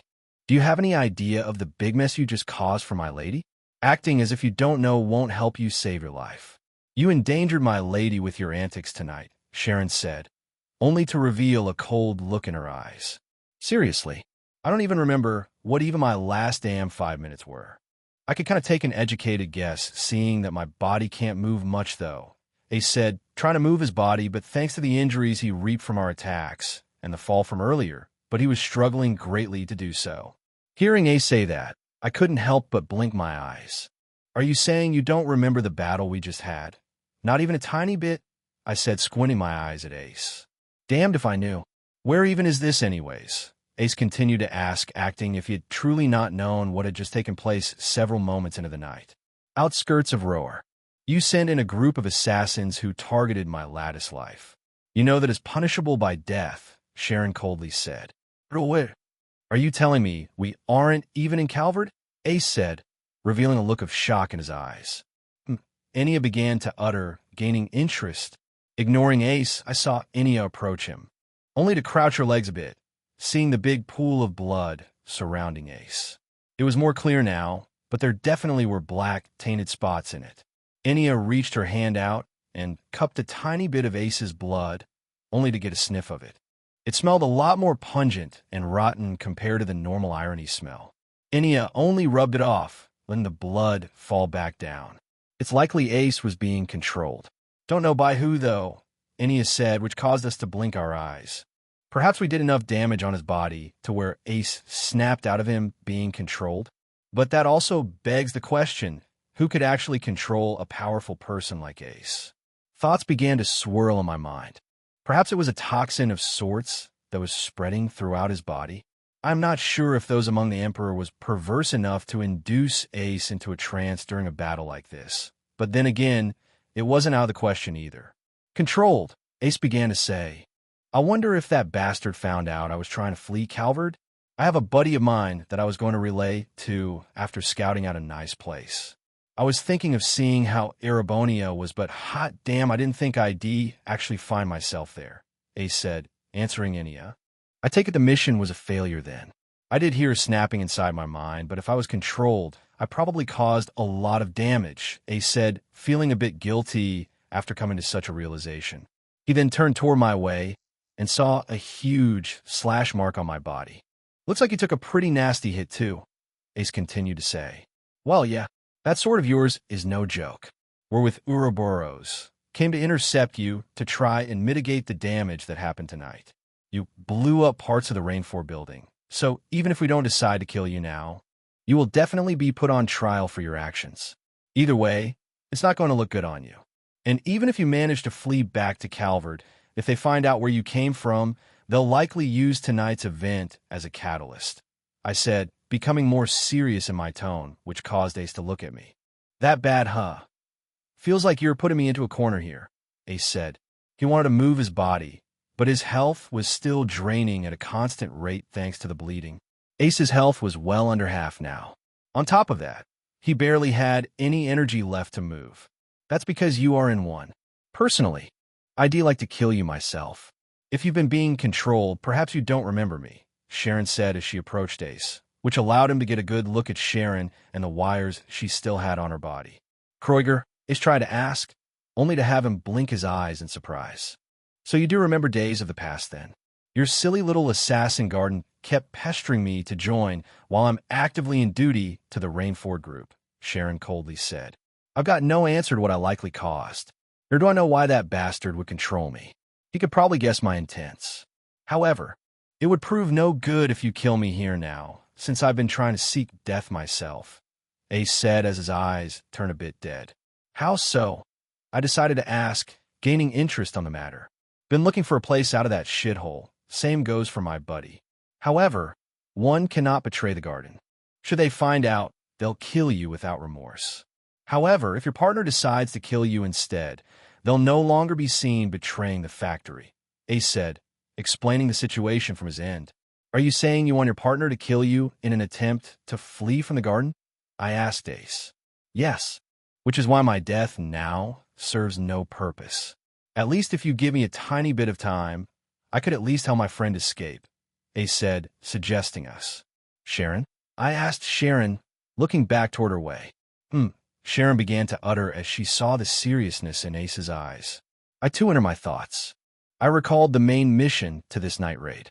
Apart from killing the assassins and subsequently triggering that emergency quest, the option was to save or kill Ace. I decided to keep quiet, only to wait for Sharon's response first. I personally wanted to recruit Ace, and seeing that he was controlled, my earlier anger got a bit quelled. But seeing Ace determined to die, to still save his friend like in the games, I was unsure of what to do here. However, little did I or Ace know that at this time, Ace's buddy, or more specifically, Swin Abel, was already getting acquainted with a new trainee at the factory, who was none other than Ace's little sister, Nadia. Chapter 163. Laced in Fortress unknown amount of time later. Southbound Liberal. North of Zeiss. Laced in Fortress. The heart of Liberal's military. Despite it being well beyond midnight, Laced in Fortress could still be seen in an active state. Most of its center was open to the air, but it was surrounded by thick walls on all sides, equivalent to that of a castle without a roof. Watchtowers and orbital artillery could be seen placed at each post on each corner. The size of this fortress was the equivalent to Guerilla Fortress in Erebonia. Except in Erebonia, most of the fortress was built into the side of a mountain with its base hidden further beyond it. For Leiston Fortress, it was all open air and flat on the ground. The big advantage Leiston had over Guerilla, though, was Valeria Lake. To the west and east was Liberal. If one ever decided to invade Liberal, they would have to either dig all the way underground or fly above the lake, to which Leiston's heavy artillery defense would be able to clash with it. Leiston Fortress had stood its ground for years. It was a behemoth in its own way. Still, despite it being well into the night to where most citizens of Liberal would be asleep or partaking in night shifts, several soldiers dressed in green and wearing berets over their heads could be seen patrolling this fortress deep into the night. Soldiers here would replace other soldiers in shifts, as it was always constantly on patrol, considering it was the heart of Liberal. Those of the likes of General Morgan, as well as Colonel Cassius, operated from here. The Royal Army also included Cassius, which operated directly out of Grancel Castle. But more times than not did Cassius spend his time in the military here in Leiston, before he retired and became a bracer as a result of the 100 Days' War. On this particular night, however, security here from the soldiers could be seen more uptight, and for a good reason. Someone from the royal family could be seen visiting Leiston, inside one of the many rooms buried within the fortress. One of the captain's rooms. Seated behind the desk piled with many papers, a young adult man could be seen with medium-sized brown hair over his head, sporting blue eyes. He, along with the rest of the soldiers, sported the traditional officer's uniform of the Royal Army. Like Cassius, this particular person was part of the Royal Army as well, but he too operated mostly out of Leiston. A green and white coat coupled with navy trousers and green boots. An army-issued saber could be seen at his waist, one that is very similar to the saber that Lieutenant Schwartz uses back at Grancel Castle. Except this man was a rank higher than Lieutenant Schwartz. This man was Captain Sid, one of the higher-ranking officers in Liberal's army. Apart from your colonels and generals, he was among the highest ranks one could achieve here. Insert picture of Maximilian Sid here, however, despite having such a rank to his name, thanks to a certain someone, a bunch of work just piled up in his office. Captain Sid had an annoyed look appear on his forehead. Despite having an annoyed look, he still kept his demeanor polite, as there was a person donned in Liberal's royal family clothing standing before him. It was a violet short-haired boy who had a rapier at his waist. So let me get this straight, Your Highness. You want me to draft a man into the military who previously has no experience being a soldier, and who you're also wanting to bypass our recruitment modules? Captain Sid said with an annoyed look in his eyes, seeing the violet-haired boy before him. That about sums it up, yeah, I said, seeing Captain Sid in person before my very eyes for the first time. I cannot be seen alone either. Some stuff happened, and here we are, back in Leiston Fortress, no less here in Liberal. To sum it up, both the mission Campanella assigned to me, as well as the emergency mission given by the system, were completed without a hitch. If anything, I was surprised to see Sharon's response the most during that matter to decide to let Ace live. Sharon became determined to redirect her hatred toward the organization as a whole. I'm not sure if she meant the Emperor who was the warden of the Garden of Swords, or the Oathbreaker himself, who created the entirety of the garden. It would be very interesting to see Sharon clash against him in the latter. However, at the time, I had no idea that the Emperor had already perished at the hands of McBurn. Captain Sid said, only to observe Ace beside me. Seeing that he was accompanying me, he still had his large greatsword. He was still in a pretty poor condition after being beaten into a bloody pulp in our battle earlier. His condition was no longer life-threatening, but it was obvious to Captain Sid that he had just come back from a battle of sorts. Captain Sid paused in silence for a moment care to explain the wounds then. Captain Sid asked in a more serious manner. Cryptid appeared near Erebonia's borders. It took some effort to take it down, but His Highness here provided assistance in battle. Ace explained. Of course, we can't explain that he tried to raze Rower's Rainford building to the ground, but that was one of the conditions I set forth for Ace, should he keep his life. There was another, but I'll get to that part later. Hearing that, Captain Sid could only blink his eyes the moment he heard that I assisted Ace in battle near Erebonia's border. His annoyance only grew from there. He even rubbed the bridge of his eyes with his hand. "Ha, you snuck out of the palace again, didn't you, Your Highness?" Captain Sid retorted as he looked my way again. "Guilty as charged." I retorted back at him, puffing my chest out a bit. At the moment I did that, the figure standing beside Captain Sid also had an annoyed look appear in his eyes. This second man appeared much more aged than Captain Sid, as white hair was already forming. Still, he wore the same traditional-styled liberal officer's uniform, but he had a large red shawl over his shoulder to where Captain Sid didn't, and had a much higher rank than Captain Sid. Still, since a member of the royal family was present here, the second figure acted in kind, making himself present. This man was General Morgan, often seen as Colonel Cassius' rival while he was still in military. A similar annoyed look appeared in General Morgan's eyes after seeing Liberal's crown prince like this before him. "Guilty as charged, my ass. You're going to sit on the throne in the coming future. You can't keep sneaking out like this, Your Highness," General Morgan said, retorting to me after he heard that. Hearing that, I could only scratch my cheek. It was a matter that required my personal attention, but I do get your point, General Morgan. Liberal already lost their crown prince once.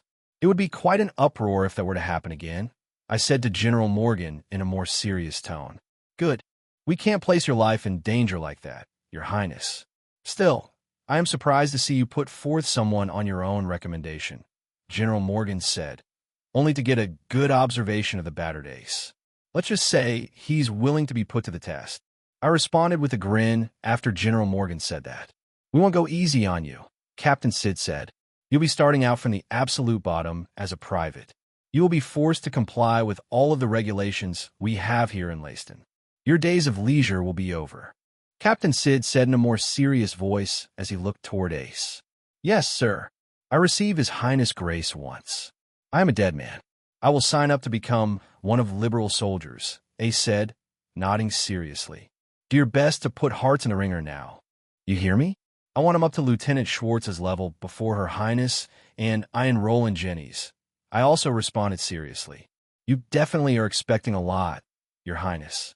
It's not that easy to rise up in the ranks here," Captain Sid answered. "I know. Hearts here has the strength.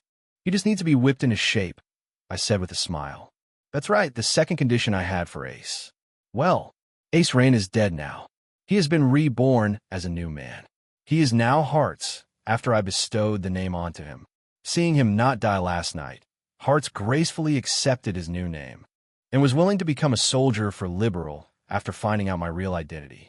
At least here, he would have the freedom to do as he see fit, no longer being bound by the Assassin's Code. In return, he would try searching for a good place to settle down and try to get a message inside the factory, letting Swin know that Ace was dead. Hopefully then, both Swin and Nadia will be able to escape from there. Thinking that, I inwardly smiled seeing how this mission ended up. I think on every once, and it turned out for the better. Ace didn't need to sacrifice his life either. He will be able to live onward as Hearts. Well, if anyone got the short stick of the happenings last night, it might have been Elisa. Sharon made Elisa unconscious through the latter half of it. And, on top of that, the Rainford building was a mess. Thankfully, it was reparable and no heavy losses occurred. Still, our side left Elisa while she was unconscious. I didn't want to wait around for her to wake up, but it was probably the best like this.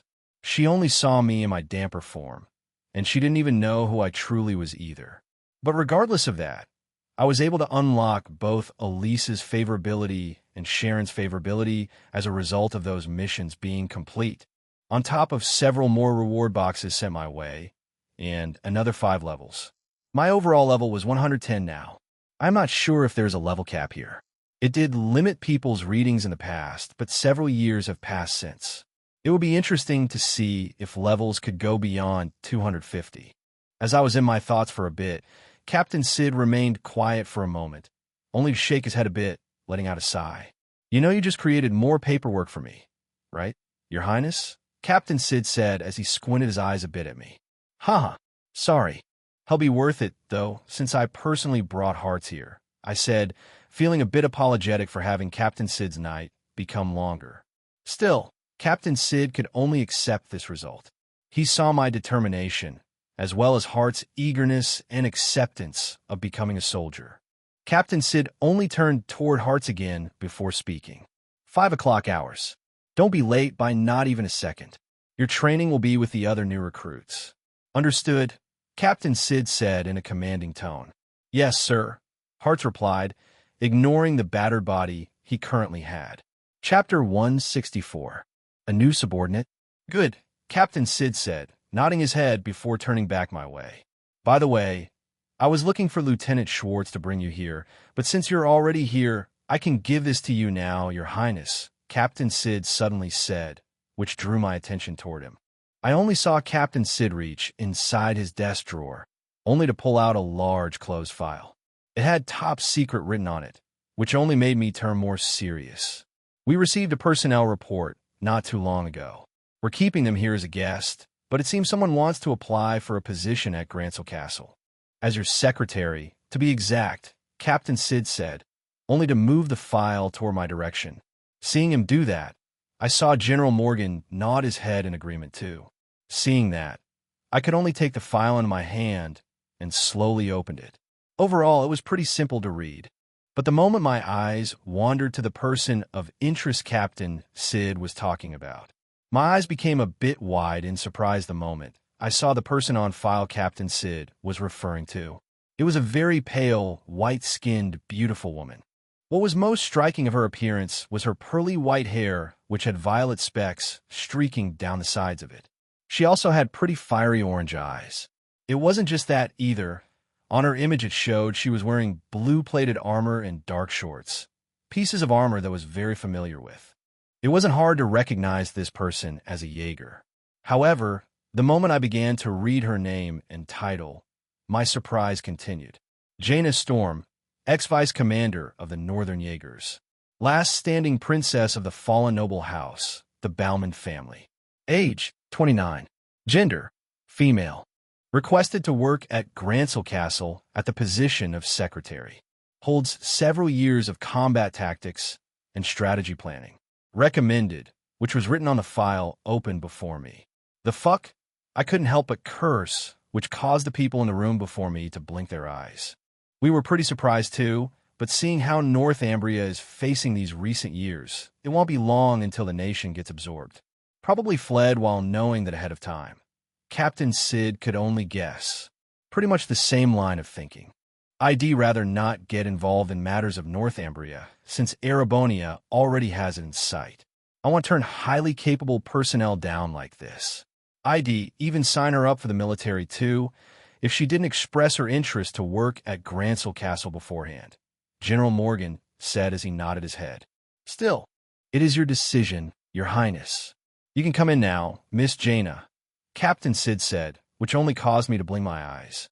Hart stayed, quiet seeing as he was now private. He could only wait for him to be dismissed. With pleasure, an alluring woman's voice said. Reaching my ears before I saw the door behind us open, I saw the same woman who I just saw on file appear before me. She was even more beautiful in person, coupled with a nice perfume currently releasing from her body. I could only blink my eyes as I saw Jaina reveal a smile at me. It really is an honor to meet you in person like this, Your Highness, Jaina said, revealing a big smile. Things were about to get more interesting, huh? Still, my own secretary? She was pretty breathtaking, that much I say.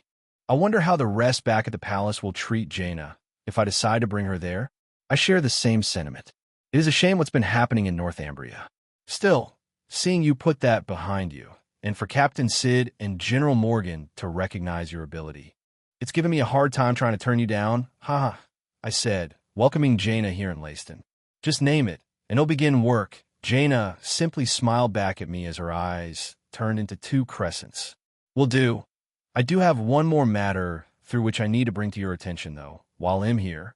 Captain Sid, I said, only to look back at him. Oh, please don't tell me you're going to try and sneak away again, Your Highness, Captain Sid retorted after hearing me say that. Nah, that's why I want to bring it to your attention. I plan to take a bit of time to prepare to receive my mother's legacy. I may be gone from Gransel for a period. It is best to let you guys know first. I answered Captain Sid, telling a bit of a lie. In truth, this was for me to partake in the Vermilion trials.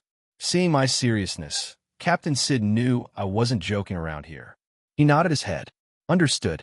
We will raise a high alert during your time frame. Just give the army a shout of your duration, Captain Sid said, nodding his head. The legacy of your mother, General Morgan began to say, only to shake his head a bit in sadness. Seeing him do that, my eyes blinked again. That's right, you knew Mother. Didn't you, General? I asked with interest. Yes, I have served her on occasion before. It is a shame how her life went a waste like that. I did not know the trial you'll be partaking in, but as Captain here said, we'll make sure we're on high alert should anything go wrong. General Morgan said, nodding his head as well. You plan to head back to the castle, right? I did see an airship drop you in, but it vanished shortly after. Do you want to use one of ours? Captain Sid asked, wondering how I would get back from here. Hearing that, I only grinned. Now you see, that's where the fun is. Though this is the first time I'm going to attempt it myself, I said, revealing a grin. And if Jaina was going to start working for me, it'd probably be best to show her how my inventory worked as well. I only reached my hand downward, only for everyone in the room to see it vanish into a dark hole. The hell? Captain Sid said in surprise as I used inventory. I ignored his remark, though, and pulled out the training staff Rosalia gave me ever so long ago. I continued my motion, letting my mana run free. Even General Morgan blinked his eyes after seeing a sudden blue aura wrap around my body. My inventory closed shortly after. I tapped the ground with my staff, letting my mana run rampant. Rosalia did teach me the teleportation spell among other spells when she trained me back at Aaron Village, but I hadn't used it much before this. It does consume quite a lot of mana, especially since I'm trying to move directly to Grancel from here. Since I've grown a lot since then, I figured I would have enough of a mana pool to consume at least a distance this wide. They'll see you guys around, I said, only to utter a soft chant. Right after, my body lit up, only to vanish from sight inside of Captain Sid's room. Teleportation was successfully activated. Captain Sid could only blink his eyes in surprise, seeing me suddenly vanish like that. As for Jaina, though, she remained silent, sporting a smile on her face after seeing that. Hearts, though, he just stood there with a blank stare in his eyes. Chapter 165, Bittersweet Tink. Tink, tink, as the soft beats of the echoing night and cicadas hummed in the surrounding area. A sole sound of beating metal with a hammer could be heard within a single gated building that lived in the outskirts of Crossbell, diverged on a Mainz mountain path that lead to Mainz village. Despite having such a secluded residence, many people were aware of who this house belonged to. The ever-so-evasive Meister of the Rosenberg studio. Within the Rosenberg studio, in his main workshop, a pretty sweaty old man who sported a large white beard currently equipped with his factory gear could be seen tinkering away at a modern-day anvil. A heated forge could be seen in the distance, as well as a very large hangar that could no longer be seen occupied by that giant mechanical doll, previously stretching meters into the air. That doll was now gone, likely having been moved somewhere away from the Rosenberg studio. That was within reason, as it was currently receiving its final touches for having been built by one of the Hidden 13 workshops, supervised by one of Ouroboros' leading anguists. That doll was his latest creation, built with the hands of the person who could currently being seen tinkering with what appeared to be a very rare, or that was not found in a lot of places in Zemuria. After the forged ore from the fiery forge in the back began to take shape, it soon began to take the shape of a limb. This limb was a lot smaller than that giant doll that spanned meters into the air. It appeared more like a human child's arm, if anything. As he hammered away, he scoffed a bit. Humph, to think that crazy bastard would partner up with the alchemists of old. I thought they would have all kicked the bucket by now. But it seems I was wrong. The Croy family, Meister Jurg uttered softly as he continued to meld smelted or into what appeared to be a porcelain limb. It was strange for an honor like this to exist, but it did.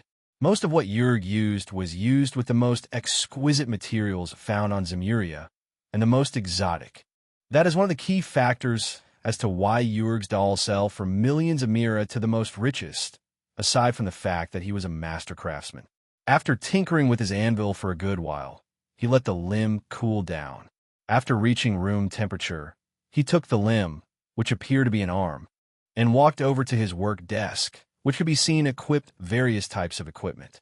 On the center of this desk appeared to be a new doll in the making. This one was much more human-like, and a lot smaller than the giant mechanical doll Jurg built prior to this. The size of this doll was perhaps around Rin or Tio's height, perhaps a bit smaller in height. With a new porcelain arm in hand, he reached the half-finished doll and tried to place it in the right arm socket.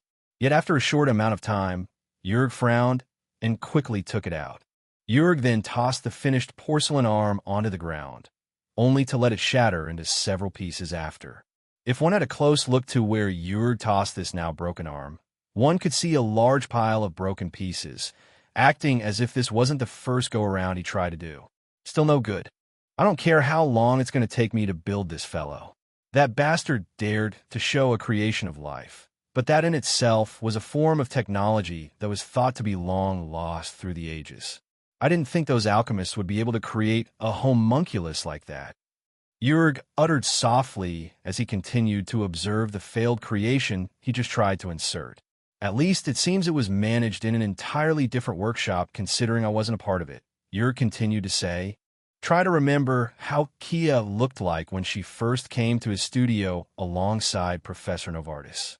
Either way, no matter what that bastard tried to do, these dolls of mine have reached the point to where they could match in appearance to that homunculus he brought.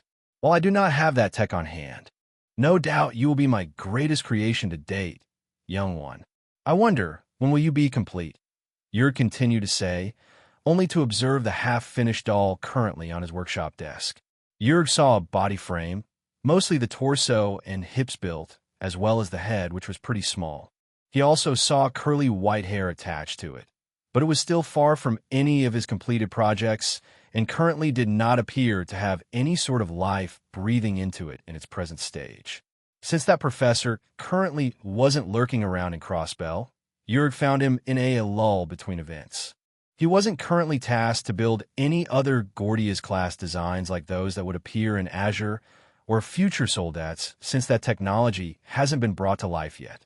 It hasn't been long since the real Franz passed away, and before he passed, he handed Professor Schmidt his Panzer Soldat blueprints, which would eventually usher the next era of mechanized weapons.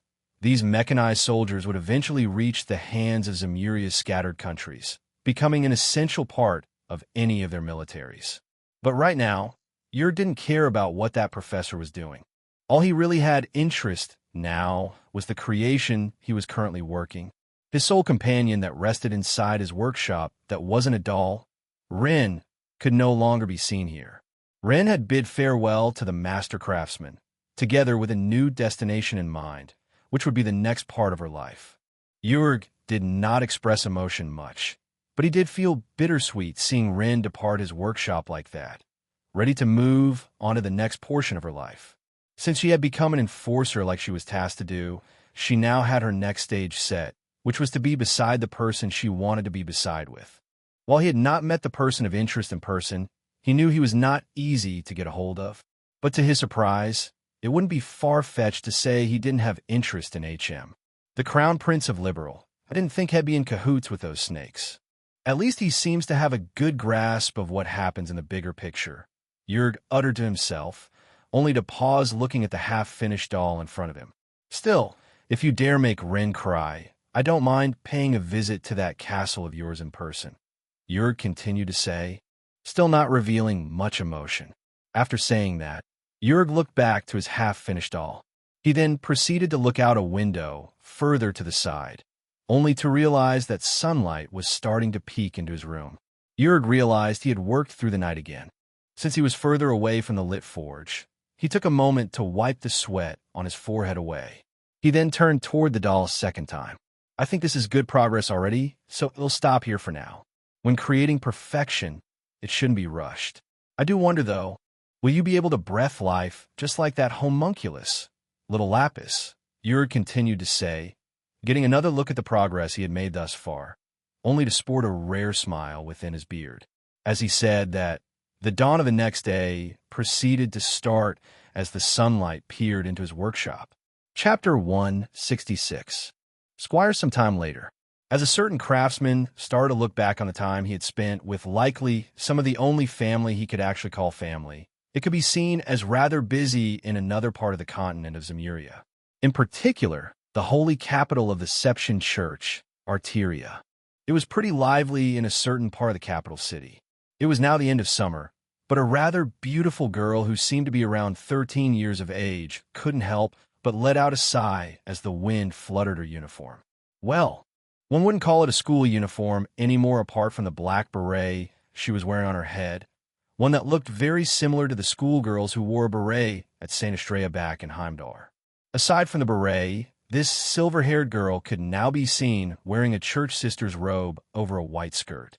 Aside from the emblem of the church currently around her neck as a necklace, a sheathed sword, as well as a sheathed pistol, could be seen on this beautiful girl's waist. Despite having such a welcoming appearance as a church sister, one mustn't underestimate how she appeared right now. After all, aside from going to middle school here after it was approved by the boarding school, a certain someone reached an invitation out to her. She had undergone combat training as a newly enrolled squire to the Congregation of the Sacraments. Unless one knew a contact within this division of the church, they would not be able to join as easily as one could to the Papal Guard or the Congregation for Divine Worship. Divine worship held authority to the many churches built across Zemuria, while the sacraments were tasked with a very specific goal in mind, and that was the retrieval of artifacts. Working alongside the dominions, these members of the church would seek out artifacts to bring them back into the church so that they wouldn't fall into the wrong hands. Artifacts were items blessed by the goddess herself, so the church always tried to make sure that they were retrieved at all costs. As this girl was now part of the sacraments, the emblem around her deck symbolized the division she was now part of. This silver-haired girl couldn't be seen alone, as she could currently be seen at a landing port, waiting to depart. A green-white-haired man who had a crossbow on his back, as well as a red-haired sister who was dressed in similar clothing, could be seen in front of the girl as other passengers began to board an orbital passenger ship. Has it really been 4 years since I started middle school here? Time sure flies, huh? The silver-haired girl happily said to the two before her. It sure has. Be careful not to lose the emblem, all right? That badge acts as both your right to bear arms in an open space, as well as your identification to our affiliation. You're going to be heading back to a civilian zone. You may receive unwanted trouble if you happen to misplace it by accident. The green-haired man, who seemed to be dressed in a more fancy priest robe than the two sisters beside him, said in a serious tone. Right, I mustn't forget how important this badge is to me now. I'm sure grandfather will be surprised seeing that I've joined the church, but I really do appreciate the help you've given. Kevin Rise, the silver-haired girl happily said with a smile to the two. Haha, it is no problem. You're part of the sacraments now, Ellie, so you will definitely be seeing more of us in the coming future. It should do you well to get acquainted with the other dominions down the line, too. But most of them are away right now. We don't have any active mission either right now. So you're set to head back to Crossbell. Yeah, Kevin decided to ask the silver-haired girl, who was none other than the same silver-haired girl that Naoto was able to catch a glimpse of 4 to 5 years ago while sailing on the waters of Calvard. It was none other than Ellie McDowell, who was the granddaughter of the still current mayor of Crossbell City. Back then, Ellie received an offer to study abroad at one of Arteria's most famous boarding schools. She had successfully graduated since then, and also resolved herself to join the church, to where she successfully trained to become a squire and got acquainted with Kevin and Rise during it. Yet during that time, Ellie saw Kevin rise up to one of the Dominion's seats after awakening his own stigma about a year ago. Stigmas were still new to Ellie, but it seemed not everyone can acquire one. She hadn't much thought of what they could do. That's right. My parents have already finished filing their divorce. So family-wise, it's more stable, and I can stay in Crossbell for a while. I plan to help grandfather with some administrative duties for a year before heading to Liberal, Ellie said, as happily nodded her head. Still a bit surprised to hear that Dean at Jenny's gave you an exception to continue your studies there. No doubt that guy will be happy about it, too, Kevin said, nodding his head at Ely's words. Naoto will surely be surprised. I plan to study there for at least 1 year. You should be set to enroll when I start too, so we'll be sharing our freshman year together. Ellie happily responded. Yet once Ellie brought up that name, Kevin's eyes turned slightly more serious. You sure you want to go that route, though? You're aware that the makings of that guy's royal harem NAS been brought to light. It was even approved by the queen herself, Kevin said in a more serious tone. Seeing him become serious, Ellie's eyes also turned serious. Oh, trust me, I am very well informed of that matter. I am quite curious to meet like-minded individuals. I doubt I'm the only one who likes him. Ellie responded with anticipation in her eyes. Just don't be a sourpuss if your feelings get crushed. K. Deception Church will continue its way of doing things regardless of such a situation, Kevin said, shrugging his shoulders after he heard Ellie answer. Like you know the way the heart works, Rise retorted after staying quiet while listening to the two of them speak. Sheesh.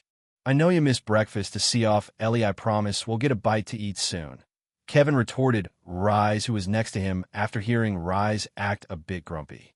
Hee, at least you two never change, Ellie responded with a giggle. Whatever. It seems you're dead set on doing that, so we won't stop you. Hopefully you're aware of what recently happened to him.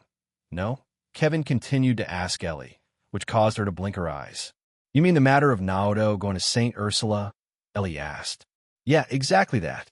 Seems him going, there caused a pretty big ruckus to the doctors at the hospital. Something about receiving a giant wound. But to me, that isn't the interesting part. Fights happen all the time, regardless of where you're at. But after getting a checkup there, His Highness just went poof. Gone without a trace. Kevin continued to explain, which caused Ellie's eyes to turn wide. They didn't mention about Naoto going missing. Ellie responded with her eyes turning wide after Kevin said that. That's cause it's being kept under wraps right now. If the public learned that Liberal's crown prince up and vanished like that, it would definitely stir some chaos among its citizens. I'm sure the royal family is flipping tables right now, trying to find him. From what I could tell on the matter, His Highness seemed to want nobody to follow him.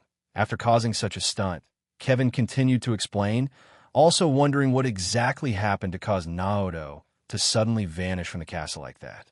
If anything, the doctor's report said he was pretty shook up, Kevin said, shrugging his shoulders, not knowing much more of the matter. But there was one thing that had seen some light shed as Kevin and Ellie continued to talk for a few moments before boarding her orbital passenger ship for departure. The disappearance of Liberal's crown prince, not sought through violence. In the middle of the night, Naoto did indeed resolve himself after combating Ace, only to realize he did not see himself that he was strong enough to venture into whatever the future had in store for him. Quickly realizing that, Naoto steeled his resolve and made the decision to quietly leave in the middle of the night, not wanting Aro raise awareness to others. Naoto had decided to set forth on a journey with the aim to strengthen not only his body, but as well to combat whatever that may get thrown at him in the upcoming trials. And not just the trials, he hadn't a clue what would happen in the future. On top of that, it seems the news of Liberal's crown prince disappearance was already starting to spread, far enough to where the Deception Church got a hold of it. Thankfully, people were trying to keep it under wraps. As Kevin had previously mentioned, after Kevin mentioned that, Ellie couldn't help but frown as she heard the final boarding call for her orbital airliner. Naoto, Ellie uttered, wondering where exactly he had gone to. Well, no use crying about it now, since it's already happened. With any luck, he'll return once you two are ready to enroll at Jenny's, Kevin said, urging Ellie to board the airliner. Don't want you to miss your ride home. Take care, all right, Ellie? Kevin asked. Sure can do. Once again, thanks for the help these last couple of years getting me situated here in Arteria. If a mission does call to where I'm needed, don't hesitate to give a shout, Ellie said with a smile. Got it, Kevin said, only to wave his hand at Ellie, as did Rise, whose stomach had started to growl even more after seeing how much time had passed. That caused Ellie to giggle again as she made her way to board her airliner. Just like that, Ellie vanished from sight. Kevin saw he was now alone with Rise, wondering what would come at him next. It was definitely a shocker to them that his friend would suddenly vanish. But considering they had to meet for that trial of his, no doubt Kevin knew Naoto will make a return. After all, He was invited to be part of that group to explore those trial grounds together. Kevin couldn't help but have anticipation appear in his eyes for when the time comes. As for the present, though, Kevin had a certain stomach to satisfy, which was Reese. His wallet was already starting to cry tears just thinking about it. Chapter 167. Determined, yes, I did a little time skip, but that was just a sneak peek of what's to come. There may still be a couple chapters before Naoto sets out. As always, going back some time. The night of when Naoto left Leiston Fortress with his teleportation circle. Grancel Castle. An identical magic circle could be seen appearing on the veranda closer to the top of the castle, which allowed a full view of Valeria Lake behind it. This particular veranda led right into the private quarters of the prince and princess. Further up from here was the residence of Her Majesty the Queen.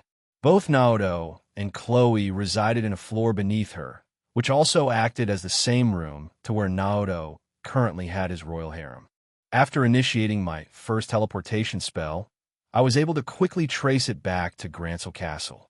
It was quite a distance away from Leiston, considering Leiston Fortress was positioned at the lake north of Zeiss, which was the southernmost reach of Liberal. It seemed I still had enough mana regardless. But after casting it, I did feel pretty drained.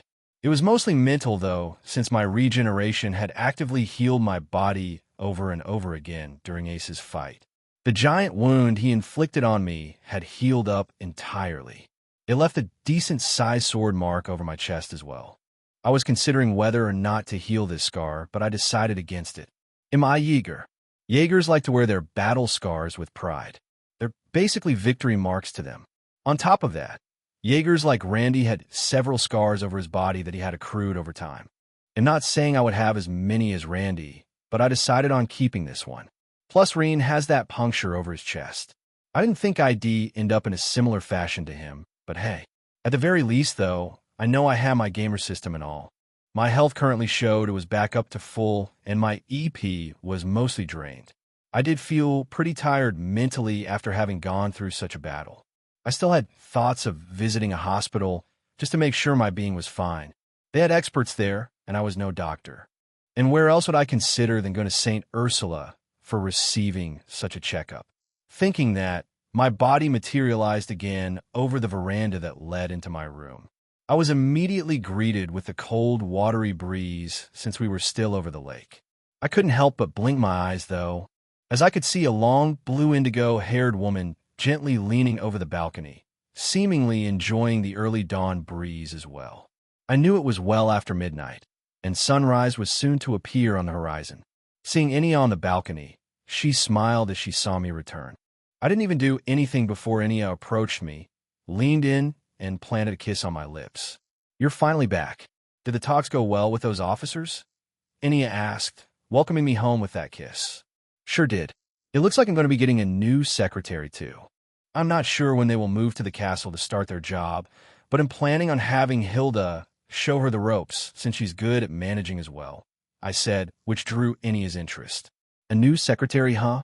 They will probably be bound to get busy, considering they'll have us wandering the castle on top of managing other staff, Enya said, becoming interested with a new person set to arrive at the castle in the near future. Hearing that, I blinked my eyes. Are you really set on staying here, Enya? I decided to ask, which caused Enya to blink her eyes. That pause immediately turned into a smile, only to place her hand over my cheek. Of course, I am eternally grateful for my liege giving me a place in the Stahlritter, but I want to serve you, and you alone, master, Enya said with a smile, only to lean in again, planting her lips against mine this time. This time, Enya used her tongue to squeeze her way in, allowing a moment to pass in bliss. Along with a puff of hot air, Enya blushed a bit after ending her kiss with me. I want to steer your resolve like that, if you're truly determined. Just note, I currently have some stuff on my mind. I think I have reached a decision myself. So, to say, I said to Enya after the two of us enjoyed that second kiss. A decision, huh? As long as it isn't super important, can we talk about it in the morning? I am curious what all of those reward boxes are too. We still have to open those bad boys up, don't we? Enya asked with interest. We sure do. I also am waiting for Miss Erica to finish upgrading my orbment into an Enigma 2, I said with anticipation. That will definitely be something to look forward to. Why don't we head back inside and rest up for now? Also, just don't be surprised when you go in, all right? Ennia suddenly said, which caused me to blink my eyes. Thinking that, the two of us enjoyed the nice cool breeze for another moment before using the sliding door and headed back into the room we were headed to. It really was a long day. I'm not sure how the Rainford group will handle the aftermath, but at the very least, it seemed the RMP came to help with the cleanup. Back in our room, toward the center, I could hear peaceful snoring.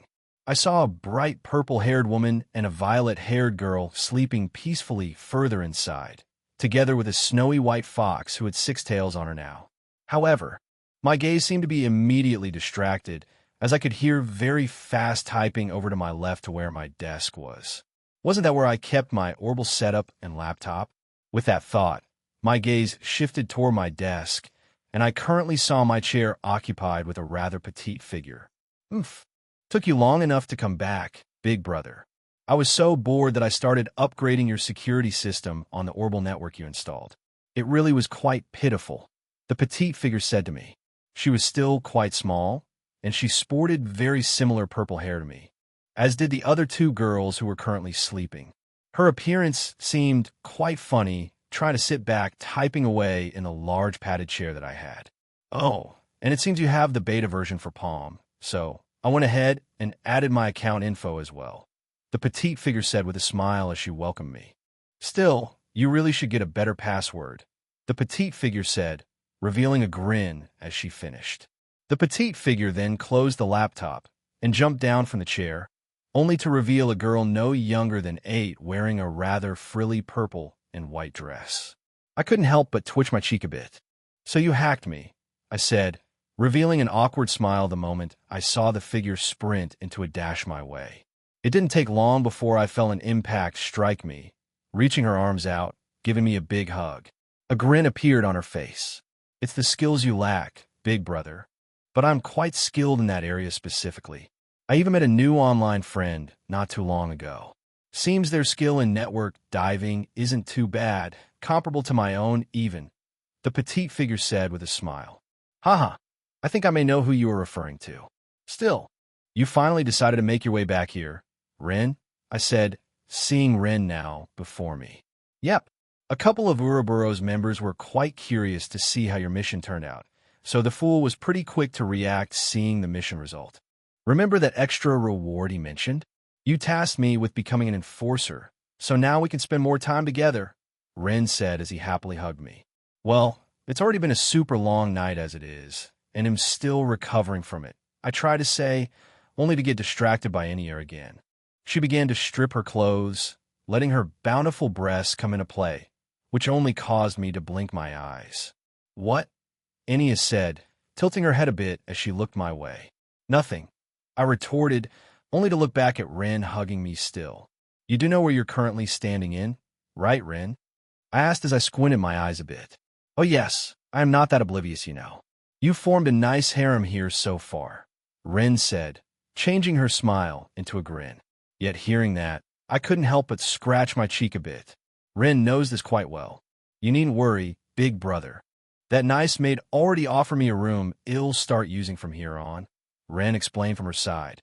So that happened, eh? I guess you'll be here for the time being, I answered with a smile of my own. Still, I'm super tired. I'm sure Ennia is too. We can chat more in the morning, all right? I said, only to ruffle Ren hair a bit, giving her a head pat.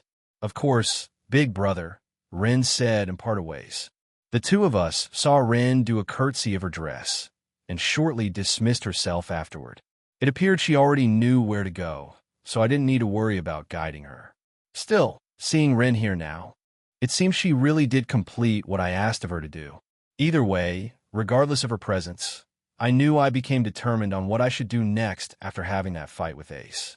But before I can start thinking of that, I definitely had to check all of the rewards that I have accrued so far, and checking on Erika's progress on the Enigma 2 model. After reaping them, I'll discuss it with the rest of the girls, but the next stop in mind is to pay a visit to St. Ursula, which only begs a question as Ennia and I climbed onto the bed, trying not to wake up Angelica, Chloe, or Tama. Though as if sensing us, I saw a smile appear on Chloe's sleeping face as I felt my head plop down next to Enya, to which she brought my head into her embrace, letting me feel her large, two soft mounds as I soon saw myself drifting off into dreamland. For the question in mind, is that crazy head priest already lurking around in that hospital? Enya, OO Chapter 168. Enigma 2 Fluff Chapter Ornaments. Bounce, bounce. A soft and warm sensation began to spread through my body and my arm as I shifted my sleeping position to what I thought was a pillow. Yet as I felt this sensation, I heard Angelica's voice reach out to me, which caused my mind to stir awake a bit. Hee, it seems I have some growing to do in a certain area, Angelica said. Hearing her giggle brought me out of my dreamland. I was super quick to fall asleep last night, which made sense since dawn was already on the horizon.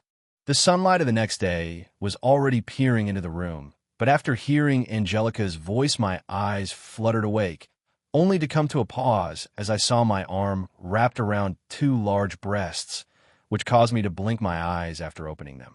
So that's where that soft sensation was coming from, as I could see Enya still sleeping right in front of me.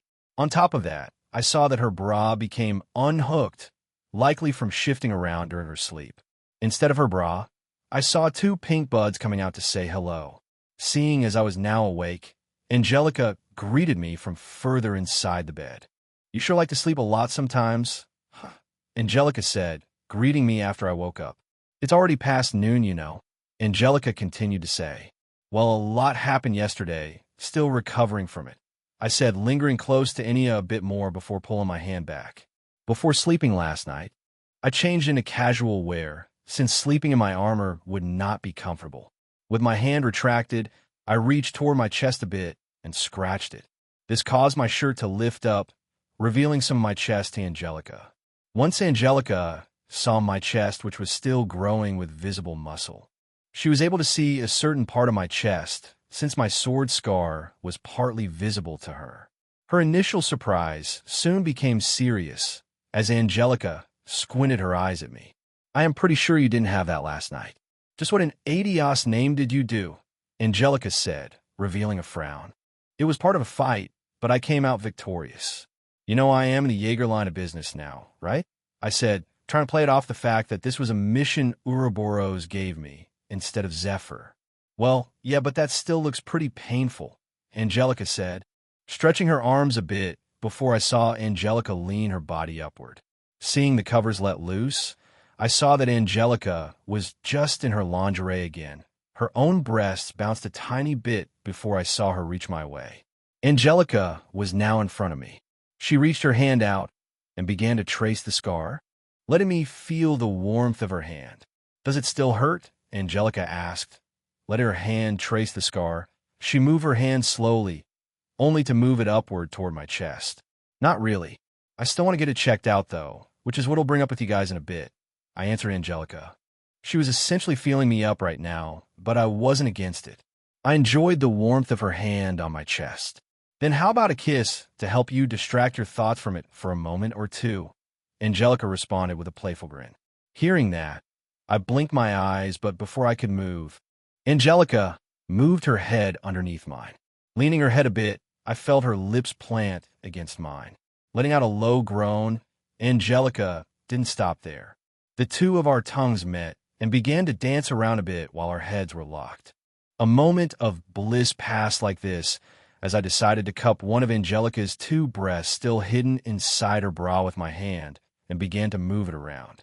Oh my, it looks like you two are already raring to go, Enya's voice said, which caused the two of us to end our moment, blinking our eyes a bit. Hearing Enya's voice, Angelica couldn't help but blush a bit, seeing Enya now awake beside her, leaning up against her pillow. Still, that didn't stop Enya from being so close to her. Seeing Angelica blush like this just made her cuter, but she paused what she was doing. With a soft breath, she licked up some drool as she pulled her tongue back in her mouth and parted ways from mine. You still have a hand free, Enya said, teasing a bit as her voice purred. She reached out and grabbed my left hand and stretched it toward her. It started to cup one of her two large breasts. Unlike Angelica's, Enya currently didn't have her bra on, so it felt extremely soft and warm to the touch. Haha, I know I'm probably still a bit far off from us doing the real thing, but enjoying this much is fine for now, I said, letting out a playful laugh seeing Enya and Angelica like this. Hearing that, Angelica grinned as I continued moving my hand around her bra. It wasn't as warm, but her bra felt really fluffy. Well, you're a prince. It would be best to try it out before it's too late. You'll need to consider how many airs you want down the line. Angelica responded with a grin. True, but I still want to experience school life before getting into all that. Aside from that, though, I have reached a decision on a matter I have concluded. More specifically, what I want to do this next year before starting the trial of the Vermilion Night, I said, continuing to enjoy a nice sensation in both of my hands. The trial of the Vermilion Night, that's what appeared at Heimdallr's statue of Emperor Drachel's right, Angelica asked with interest, trying to keep a moan hidden away. The very one. I don't think I am quite just ready for it. After having that mission of mine, I said, revealing a playful grin, as Angelica still had her hand on my chest. But for now, let's enjoy the moment, shall we? I said in a teasing tone, which caused Angelica to blink her eyes. I did a quick motion of my body, reaching my arms out and grabbed Angelica's back. I tossed her right onto mine, which caused her body to now be over my body. Seeing me suddenly bring herself closer with a hug, Angelica blushed again. Yet, before the three of us could continue in this indulging, we suddenly heard the sound of fast, shuffling feet, only to be followed with a couple more pairs of shuffling feet quickly reaching our room. It seems the first pair was quite frantic as well. Your Highness, the Enigma 2 model is finally complete, a fervent voice said excitedly, using her strength to fling the doors open. It was none other than Erica, who was dressed in her engineering outfit, as well as a white robe over it. Erica wasn't alone either. Chloe and Hilda were also behind her. Chloe blinked her eyes a bit, seeing Enya and Angelica half naked with Angelica currently over me in a hug, but Hilda kept a professional demeanor. Chapter 169. Master Quartz box aside from Erika's excitement, though, it appeared she was holding a rather fancy device currently in her hands. This device appeared much more similar to a flip phone. The orbital watch my mother passed down to me was no longer anywhere to be seen. I could only assume Erika used her magic and used the combat orbit circuitry that my mother gave me. My deepest apologies, Your Highness, but the engineer that you brought here wouldn't say no for an answer, Hilda said, scratching her cheek a bit. We could come back at a later time, should you wish, brother. Chloe said, after becoming stunned for a moment seeing the three of us like this. Hearing that, I smiled. It wasn't until now that Erika's initial excitement seemed to have died down. Erika couldn't help but blink her eyes seeing the three of us like this. I'm not interrupting anything, am I? Erika said, feeling a bit embarrassed. Ha ha, I said, letting out a playful smile seeing Erika come crashing in like that. Nah, you came in at a good time, I said, letting Angelica snap out of her previous hug. As she slowly leaned backward, I looked toward her butt and gave it a soft slap.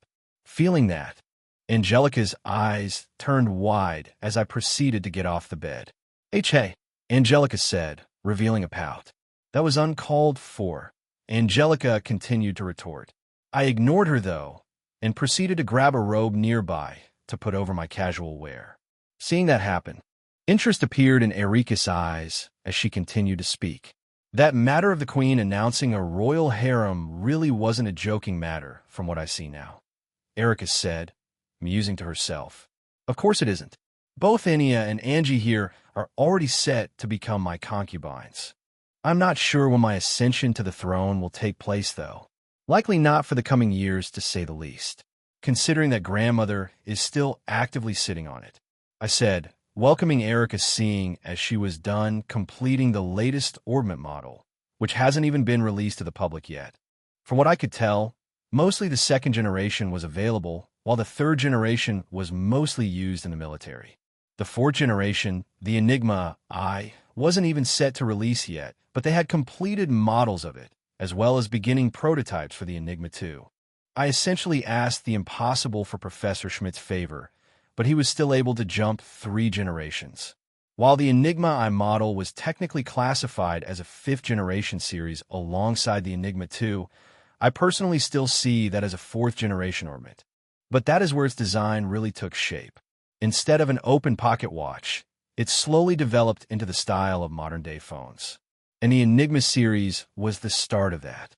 The Enigma 2 even allowed connection to the orbital waves that the wireless network released, allowing one to initiate calls to others. Sadly, with this likely being the only model actually created, I had no one to call since this wasn't even available yet to others.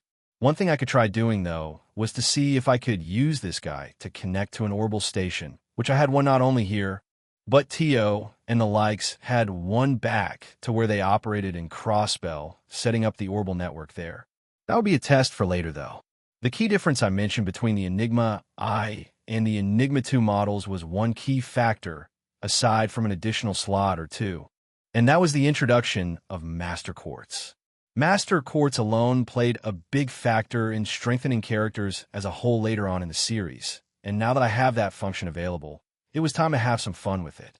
Seeing our waking up fun time over as well. Enya stretched a bit and lazily got out of the bed, still yawning. She was with me on that mission. It seemed she was a bit tired. Still, she dragged Angelica off to the bathroom to get cleaned up, so now it was just Erica, Hilda, Chloe, and I. It's obvious now that I've seen it in person. Erica responded. Do you have any interest in others? Erica decided to ask me, which caused me to blink my eyes. I do have a couple in mind, but they're not presently here, I thought for a moment. I proceeded to shake my head no. Not for the moment, I said, answering Erica. That's good then. Just keep far away from my Tita. All right? Erica suddenly asked as her eyes turned into 2 crescent moons. Seeing her do that, she proceeded to place the Enigma 2 down on my desk, as I had previously asked for. Yet as she did that, Chloe and I felt a spark, or 2 streak across the room. We couldn't help but shudder a bit. Point taken. I answered, scratching my cheek. Haha, I'm only kidding. But it is true that the model you asked me to create is complete. I just didn't think you would be of mind to actually request me to do something like this, Erica said, returning to a more serious tone. Let's just say it was a favor, I said, smiling at Erica. A favore? I can see that guy not wanting to owe any favors. Erica responded back while nodding her head. She then looked toward my way and continued to ask another question. It seems that completing this model isn't the only thing you brought me here to do, is it, though? Or did I get that impression wrong? Erica asked as interest appeared in her eyes again. No, you got that right. I have another thing for you. It's in regards to this pile over here, I said, only to turn sideways a bit. Several reward boxes of different types now piled up further inside our room near the corner. These were the several reward boxes given to me through my gamer system from the past several years, completing quest after quest. Seeing that other people could see these boxes, I decided to test something out. Did you guys celebrate a birthday or something? These are quite a lot of gifts. It's strange none of them have any ribbons, though, Erica said, interested as she looked at the giant reward box pile. Something like that, I said, obviously not wanting to reveal where these boxes came from since it came from my system. Aside from the party system I could invite people into, and the matter of Ouroboros, seeing that I had a similar ability to create dungeon spaces, I have not revealed my gamer system to anyone but Rosalia, since he had a good look at all of my memories back then. I wanted to keep it that way for now. But the thing I wanted to test was people's luck. And Erica was the first on that list, considering that she was brought here on the behalf of Professor Schmidt to build the Enigma 2. Plus, it makes sense for her to roll the first Master Quartz box, right? I had thinking that. I reached into the large pile of reward boxes, only to grab 2 of my Master Quartz boxes. As a result of completing Ace's quest and that emergency mission, it bumped my total Master Quartz boxes from 5 to 10. I already had plans to open some other of my reward boxes as well with the others, but with Erica here now, I brought out 2 boxes. One was going to be a thank you gift to Erica for having such flexibility in arriving at the castle to upgrade my combat ornament. The other one hopefully I can personally use. But I will likely open the rest of the Master Quartz boxes with the others later. Take one, I said, presenting one of the reward boxes to Erica. We'll open them together, I continued to say. Sure, Erica asked, still confused on the matter, but happily took one of the boxes that I grabbed from the pile. Once the two of us placed our hands on these two boxes, we were distracted by a glow of light. The boxes no longer stood there in our palms. Erika's eyes turned wide in shock the moment a new master quartz appeared in her hand, as did mine. "Oh dear Adios, what the hell did you just have me do, Your Highness?" Erika responded, still shocked, seeing a master quartz now in her hand. She felt some strength leave her legs as gave out a bit. But on my end, as I saw a new master quartz in my hand, I couldn't help but grin seeing Erika react like this. As the saying goes, Erika, the grind never stops, I said, letting out a chuckle as I did. Chapter 170. Trio de Loli Don't Hurt Me for the chapter title. It is for comedic purposes only. Year 1999. Liberal. Summer. Early afternoon. A few moments later, after Erika opened the first of two Master Quartz reward boxes alongside Liberal's Crown Prince. Outside of the castle, the two large doors that lead into the castle slowly began to crack open. Three figures soon appeared out of the doors, alongside a couple soldiers of the royal army that safely escorted these three figures out of the castle. There were still a couple guards actively guarding the castle, so once they saw their fellow soldiers, they gave them a salute. As for the three figures that came out of the castle, one was a beautiful blonde-haired young woman, still dressed in her engineering attire. Yet she seemed to be dazed right now, but if one looked closely, a small colored orb could still be seen in her hands, but she had a tight grip on it, not wanting to let it go. That was the Master Quartz His Highness had presented to her, while he kept the other one. Still, the Enigma 2 model was still in prototype development. His Highness was given the first Enigma 2 production model, so it made sense for Erika to be dazed. She had no idea that the box given to her would contain a Master Quartz yet like that. Erika didn't seem to be alone either, though, as she was now accompanied by two smaller girls. A 9-year-old girl who had a very similar appearance to Erika, as well as a purple-haired girl wearing a frilly dress who seemed to be a year younger than the other blonde-haired girl beside her could now be seen holding hands beside Erika. Yet Erika still felt dazed, and revealed a small frown as the three of them got escorted out of the castle. "I think I'm going to have to sit down for a while after what His Highness had just shown me," Erika uttered softly, still in disbelief of seeing a reward box in action. Hearing that, the smaller blonde-haired girl frowned. "But Mom, you promised me that we were going to take today to sightsee in Grancel City," the blonde-haired girl said while frowning. This girl was, of course, Tita, who is Erika's daughter. She had stayed in another guest room more close to where the third girl's room was the night prior, while Erika was busy creating the Enigma 2 model for Naoto. Seeing Tita pout like this, Erika's previous days immediately turned into a bright smile, seeing how cute her daughter was acting right now. She even wanted to rub her head against Tita right now, but settled with a head pat. Seeing her mother ruffle her hair, Tita couldn't help but close her eyes a bit. "And Mom, not in front of Ren," Tita said, seeing her mother embarrass her like this. "Oh, I don't mind. It just shows how close you two are," the purple-haired girl said, wearing a frilly dress next to Tita. She smiled as she said that. The girl next to Tita was none other than Ren. Earlier in the morning, while Naoto was still sleeping in his private quarters, the two had come across each other while Tita was waiting for her mother to finish her assigned job inside the castle. Seeing that the two were so close in age, it didn't take long for Tita and Ren to become friends.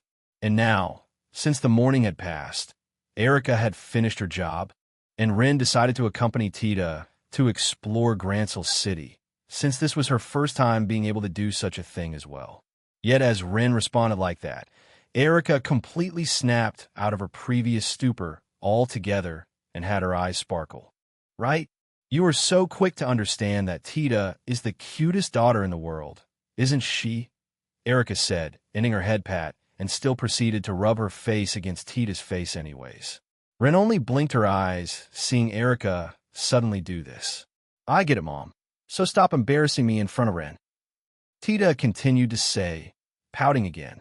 "Ha ha," Erika said, seeing that Tita was now more embarrassed, and right in front of the new friend she had just made. Erica couldn't help but let out a laugh, but she stopped doing what she was doing, allowing Tita to catch her breath. In return, Erica looked toward Ren. Seeing Tita now separated, the three of them started to walk from the castle, seeing that they no longer had any matters to attend to there. Still, I didn't think you would make a friend so quickly here during our stay in Grancel City. Moreover, you seem to be related to the royal family too. Unless you were a guest like Tita and I were, Erica asked as she began to talk to Ren. Sure, let's go with that, Ren said, shrugging her shoulders a bit as she continued to hold Tita's hand. I didn't think I'd find someone so similar to my age in the castle either. Ren really smart, you know. Mom, maybe even smarter than me, Tita said, complimenting Ren, which caused Erica to blink her eyes at Ren. Really now? You do seem pretty similar in age too. Is it all right for you to be walking around like this with us? Erica said, seeing as a little child similar to her own daughter was currently out on her own. Oh, I'm used to this already. Big brother surely wouldn't mind either. I haven't really explored Grancel, and considering Tita here is my friend now, I figure we could go exploring together, Ren happily replied. Yet when Ren answered that, Erica blinked her eyes. Big brother? Erica asked with interest. Yes, you've just finished meeting with him. Liberal's crown prince, Ren simply responded. Yet even while hearing such a simple answer, Erica couldn't help but spit out some air in surprise. Hey, are you saying you're related to His Highness somehow? Erica decided to ask as her eyes turned a bit wide in surprise. Maybe? Well, maybe not yet anyways, Ren responded with a giggle, wondering about that as well. She knew she wanted to stay beside Naoto for the present now. But as to whether that would develop into anything more, Ren didn't know at the time. Hearing that answer caused Erika's surprise to just turn into confusion. All you need to know is that Ren is my friend now, Mom. But aside from that, I couldn't help but notice that sphere in your hand. It looks very similar to an ornament, but I haven't seen anything like it from what I've seen, Tita said, quickly supporting Ren in what she had just said. Erica blinked her eyes again, seeing Tita suddenly say that as she tried to continue the conversation. Oh, you mean this? Erica said, putting her palm out, and opened it, only to reveal a single colored master quartz with a particular symbol on it. I had no idea how His Highness got his hands on one of these ornaments, but seeing him request such a thing. Now it started to make sense as to why he wanted me to build such a prototype model for him. Still, it's not even the general populace has seen these in action yet, since the Epstein Foundation probably won't release it for another couple years at the very earliest. Erica began to explain the situation of the master quartz she had received as a present. She also received plenty of Mira as well. It's not like Naoto hired her for nothing. He made sure she was well paid for doing such a quick job. An ornament that isn't even released yet? Tita happily asked in excitement. Must be quite special to receive a tactical ornament that isn't even on the shipping line yet. Ren also said, musing to herself. Yeah, no idea what His Highness wants to do with it though. I'm not going to question how those boxes work either, but there were quite a lot of them in different shapes. At the very least though, this only happened because of that old coot. I haven't heard from him in ages, but I didn't think he'd request something like that from me. Erica also wondered what exactly Naoto was going to do with the rest of those reward boxes that were still piled up inside of his private quarters. Who are you to call an old coot?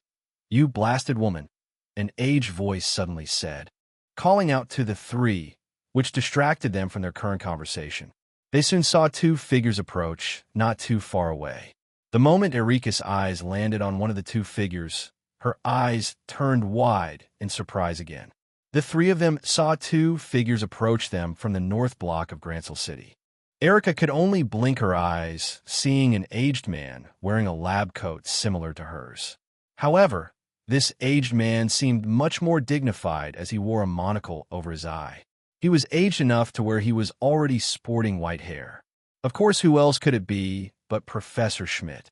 Now, standing in front of Professor Erica, Professor Schmidt wasn't alone either. The figure accompanying Professor Schmidt couldn't help but blink their eyes as their gaze landed specifically onto Ren. Ren only smiled back at this figure, but became amused seeing them. It was another girl who seemed to be of similar age to both Tita and Ren. She too is 9 years old now, the same as Tita. Similar to Professor Schmidt, she sported a smaller lab coat and also had a prototype orbital staff over her back. At present, the orbital staff technology was still quite new, but thanks to being under Professor Schmidt's care, she had already begun testing on it, thanks to being part of the Epstein Foundation. She sported very lush blue hair that was now beneath her neck. Along with Professor Schmidt deciding to come to Gransel Castle, it appeared he brought Tio along with him. Tio couldn't help but stare seeing Ren beside a similar-age girl she didn't know, but seeing Professor Erica standing beside her, she could likely assume who this girl was. Chapter 171. Meeting Tio again, enjoy a double post. Tio was soon greeted by the appearance of Ren, someone who she hasn't come across since the happenings back on Namath Island, to where they raided paradise alongside her friends and Naoto, of course. Naoto brought his group back on board the Glorious after undergoing a joint operation with them for that paradise raid. Both Tio and Ren were part of that group. They haven't seen each other since after Naoto used the Glorious to drop Tio off back at Remiferia, to which she quickly realized she no longer belonged there, and was soon scouted by the Epstein Foundation. For the path Ren took while on board the Glorious, Naoto tasked her with becoming Enforcer 15, the Angel of Slaughter. She had finally succeeded in doing so. Campanella had rewarded Ren for having Naoto complete his first mission as part of Ouroboros by being able to now stay by his side. And now, a couple years later, both Tio and Ren have come across each other here in Gransel City. Tio being alongside one of the leading figures of the Epstein Foundation, one of Epstein's disciples no less, Professor Schmidt, while Ren was accompanying a new friend of hers, a rival to Professor Schmidt. The Russell family. A hidden spark started to streak across the two as Ren and Tio stayed quiet for a moment. It appeared Tita was quick to take notice of this, though, and worry reached her eyes. Tita tried to say, feeling the air around them turn tense for a brief moment. Ren ignored Tita, though, and only revealed a smile as she looked at Tio. You seem to be in good health. Much more than last time, Ren happily said, seeing Tio sporting a much healthier skin tone. Tio still had trouble expressing her emotions sometimes, but thanks to Naoto's persistence, Tio was already looking a lot better than she had seen previously. It was harder to see on screen when Naoto saw her during the network test, but now that she's here in person, it was definitely clearer. I could say the same to you. Tio also happily responded, but still kept a somewhat deadpan expression. Hearing that, Tita blinked her eyes as she saw it appeared that both Ren and Tio knew each other somehow. Professor Schmidt also became interested in seeing Tio respond like this. A friend of yours, disciple candidate? Professor Schmidt asked as interest appeared in his eyes. Yes. Ren is a very similar-minded individual, comparable to my own, Tio said, nodding her head. A similar intellect to your own. Professor Schmidt wondered with growing interest as he looked back toward Ren and got a good look at her. My disciple candidate here doesn't praise others much. So if your mind is, as she says, you are more than welcome to join the Epstein Foundation, Professor Schmidt said, still keeping a calm demeanor. They'll keep that in mind, but I already have a prior date with Tita here, Ren said with a grin, only to look back at Tita. Tita became a bit flustered after Ren said that. And as she became flustered, Erica couldn't help but go into her own thoughts again. That's a shame then, but the two will be in Gransel for a short while. If you do change your mind, you know where to come find us. Professor Schmidt said after hearing Ren say that. After Professor Schmidt said that, Erica quickly snapped out of it and decided to ask him a question. That reminds me, why exactly are you here anyways, you old coot? Erica asked Professor Schmidt. I merely came to make sure that a Russell didn't mess up MY model after saying you have completed it, Professor Schmidt said as he squinted his eyes a bit at Erica. Of course you did, Erica said, only to place her hand over the bridge of her eyes, shaking it a bit as if she had expected this kind of answer from him. Still, since you decided to make your way here, have a look at this, will you? Erica decided to say, which caused Professor Schmidt to look at her. With the master quartz given to her as a reward previously by the prince. With a swift motion of her hand, she tossed it to Professor Schmidt. Professor Schmidt could immediately tell what it was, and his gaze turned serious the moment the master quartz landed in his hand. This is definitely a master quartz. I'm pretty sure I only gave you the blueprints to create the Enigma 2, and not any supporting documents related to these quartz, Professor Schmidt said, revealing a frown. Seeing him do that, Erica revealed a playful grin. You see, that's where the fun part lies. You never did, Erica responded with a grin. Then how in Adios name did you manage to acquire an ornament like this that isn't even in production yet? Despite coming from the Russells, I know your line isn't a family of thieves, Professor Schmidt, wondering how Erica obtained a master quartz that was now resting in his palm. Courtesy of His Highness. Somehow he managed to acquire a master quartz, though the sources I do not know, Erica said, lying about how she got it. She didn't want to describe the reward boxes to Professor Schmidt. Otherwise, he would probably start firing question after question. Perhaps with luck, His Highness will be able to send one your way too, Erica said with a playful grin. But get that one back, will you? His Highness specifically gave this one to me as a gift. I only sent it your way to have a look at it, Erica continued to say. TCH, it already has a Russell's hands on it.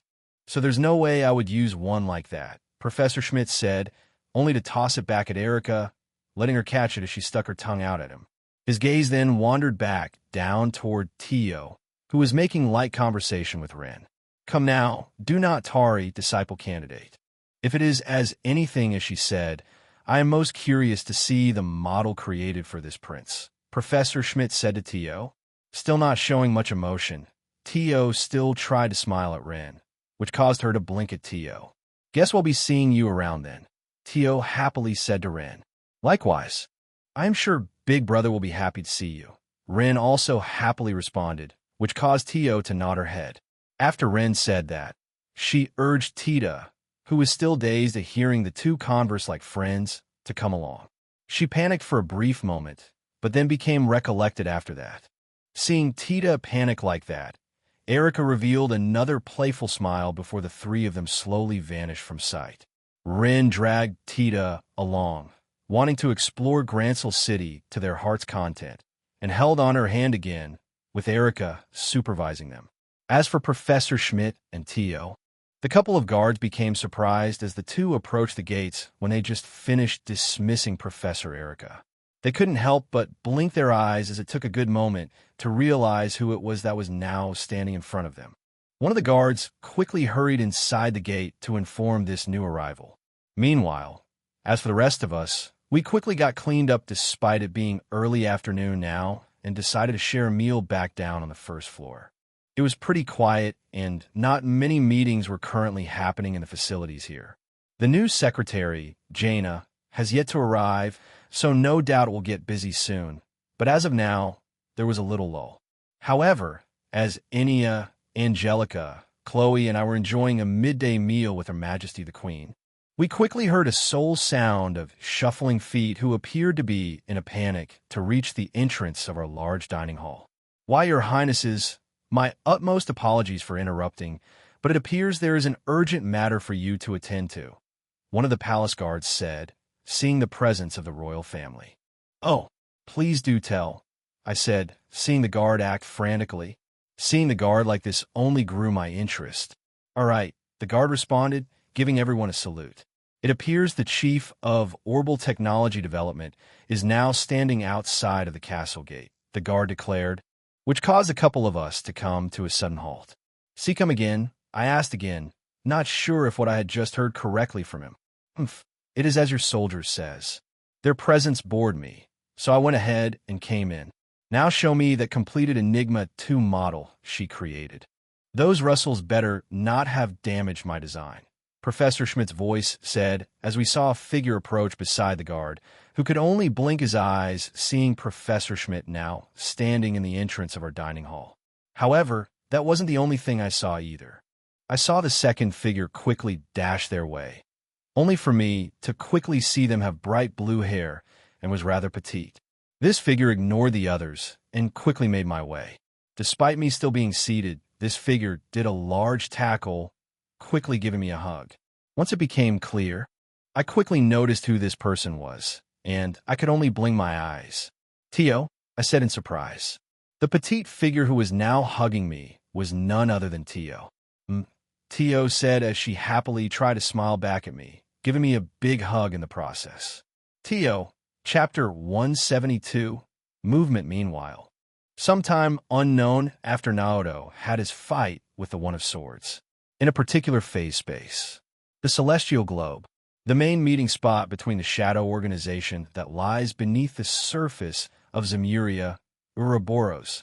This space allows members far and wide to join in, no matter where one resided on the continent. The only thing that was required of an Ouroboros member to join this phase space was an invitation by those who granted access to this space. The Fool was one such person, Enforcer number 0, who could come and go as they pleased. Most of the time, he acted as an observer to the story's events taking place, and would step in when necessary.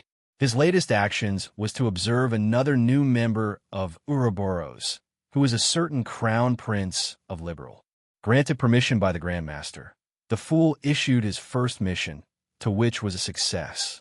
Now, should the Prince desire to, the Grandmaster has reserved a seat of an enforcer to him, to which he will bear the moniker of his family past, not of his liberal ancestry, but that of what had been wiped off the continent of Zemuria, a famed name once known as the eyes and ears of the Erebonia's imperial family.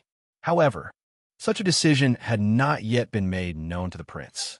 At this present time, the phase space could now be seen occupied again. It only took a moment or two before the Fool's figure arrived inside the Celestial Globe. It wasn't like others to where it would just be a phantom image behind a screen. His real being entered the phase space. He also saw he wasn't alone. He saw a couple other enforcers while a couple other figures aside from them further secluded in the space, who seemed to have their figures obscured in some way. However, the moment the Fool arrived in the room, everyone's interest drew toward him. Apart from those present, another certain blue-red spiky-haired man, along with a green-haired girl who was much shorter than him also could be seen present. The moment the Fool arrived, the smaller girl smiled. Yet, he proceeded to ignore the smiling girl, as the Fool's gaze was immediately drawn on the main pedestal that towered over all of the other seats of the Anguis. Only one figure allowed them to stand on this large pedestal, and that was the Grandmaster themselves. A hollowed figure of an otherworldly, beautiful woman could be seen observing the few figures before her. Seeing the Grandmaster present, the Fool was quick to bow. "I thank you all for taking you time to visit this place amongst your busy schedules. I also humbly greet you, Grandmaster," the Fool said, bowing toward the ethereal beauty whose figure seemed to be going in and out of existence. As to whether she was all illusion, one couldn't tell. The Grandmaster simply nodded, welcoming one of her enforcers. "It appears the latest mission was a success. I personally do not bear grudges should you guys start infighting, but if it goes so far as to hinder what's been set, we have no choice but to take action," the Grandmaster said, which drew everyone's eyes. Hearing that, the green-haired girl nodded her head. "Well, it seems the fourth Anguis didn't even bat an eye to the one who caused this mess anyways. They just happened to go a bit outside of their reach, but in the end, it only led to their death," the green-haired smaller girl said, as she seemed to have a casual tone when speaking to the Grandmaster. "That's great and all, but do we know how His Highness will react to all of this?" the lazy-appearing man beside the green-haired girl said, letting out a yawn as he did. "As much as I would love to see how His Highness would react to the Emperor perishing, it is probably for the best for him to not know the outcome of the mission he had completed. The factory will continue to produce assassins, even without a current head in place. Its position will most likely be filled by another, but should we pursue that route, it shouldn't be a hard process to take it over. The fourth did decide to leave it mostly autonomous, so I doubt he will mind," the Fool said, wondering to himself how the aftermath should be dealt with. After all, despite the death of the Emperor, a certain assassin and an assassin in training are currently still residing in the factory. It is uncertain as to whether the two have met up in person yet, but the assassin in training will likely come across the Three of Swords in no time. Having the Emperor hinder them served little purpose, which is why the green-haired girl decided on such a method. As the Grandmaster had said, certain things are set in stone. This green-haired girl truly had terrifying powers. After all, she was a recreation of the alchemists of old whose power was on par, if not even stronger than the 7 treasured blessed by the goddess. As to this specific treasure, it was the one blessed by the mirage element of the 3 higher elements. To sum it up, this green-haired girl had the powers of reality bending. She can also foresee all possible outcomes and try to change things as she fits to the betterment of man. But she also had another name, and that was the Zero Child, for being the first successful homunculus of the Alchemist clan. Sadly, aside from the Croy family who majorly owned the IBC bank scattered throughout the continent, most alchemists had perished during the Great Collapse, along with the other clans aside from the Hexen clan and the Gnomes. The main reason why she had such interest in the present time was that in every line of causality she had traversed, only a certain person remained in this one. He did not exist in any other line. And at the same time, the green-haired child knew her time was fast approaching. It was unknown as to whether she would have to result in using the powers granted to her. After all, she would only want to decide on such a decision as a last resort. If she tried to reset everything, she didn't know if the interests she currently had would continue to exist, since they did not tread any other line of causality. Right now, this green-haired girl was afraid of using her powers to such a degree. Yet at the same time, she knew what would come to happen in a few years' time. She could only sit back and mostly observe the current events similarly to the fool here. With knowing that, the green-haired girl stayed quiet after the fool said that, allowing the Grandmaster to change her gaze toward the silver-haired man. As long as it does not hinder the gospel plan that is already set to take place, I do not mind, should you decide to pursue that. However, as for you, has the person of interest made any movement? The Grandmaster asked the silver-haired man, which was of course Lowy. Yes, I have been in contact with an officer of Liberal's Royal Army. They have already started to express interest in creating a new division, so it should likely happen in the coming year or two. Lowy said, nodding his head. Good, the Grandmaster said as she nodded her head as well, only to look back at Campanella. I take it the Angel of Slaughter has made her way inside of Liberal as well. The Grandmaster asked the fool. She has. She had expressed keen desire to stay by His Highness' side. But she knows her role too. We have already started to secure the second seal for the gospel plan. The Angel of Slaughter will keep her design post at the tetracyclic towers, Campanella answered. All is going well then, the Grandmaster said, seeing that the gospel plan was already starting to take shape, only to change her gaze toward the obscured figures. It was 3 of them to be exact. It shouldn't be long for the dire wolf, the bewitching bell, and the phantom thief to take action, the Grandmaster mused, looking back to the 3 other obscured figures. I'm already itching to get some fighting in. I've grown bored of waiting, an aged man's voice, revealing to be one of the figures. Hee, I cannot wait to see my dearest again after such a long time, a girl's voice said, which belonged to a very alluring voice of a woman's. She let out a giggle as she did. Now, we cannot rush art. It won't do us any good without all of us over there at the towers. Otherwise, it will be incomplete. If you decide to go in now, it'll strike you down, an upright, formal voice said. One wouldn't be mistaken that this voice belonged to that of a noble's either. There's still a ways off. But it's good to see that you guys are ready so eager, the fool said with a grin. Still, the Angel of Slaughter has already made her way inside of Liberal, which is a first good step. Once we have secured the towers, only then will you 3 act, the fool continued to say. Fine, but I better expect a good fight out of this, the aged man said, only to shortly vanish from the celestial globe shortly after, leaving the other 2 figures behind. Well, don't let it be a shocker if I decide to pay a visit to my little sister sooner than what you have planned, fool, the alluring woman said, only to do a small twirl. Shortly after, she also vanished.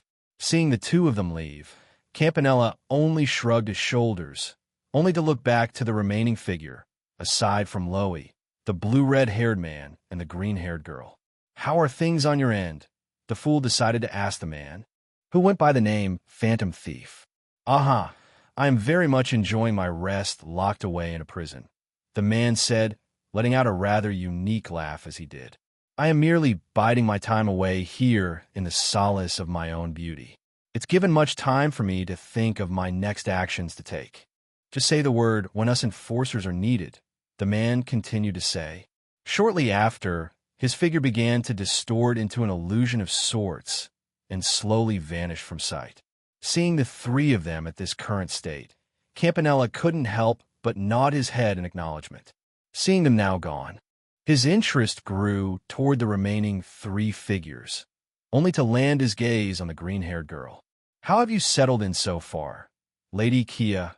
Campanella decided to ask, changing to a more respectful tone as he would for when he addresses the Grandmaster.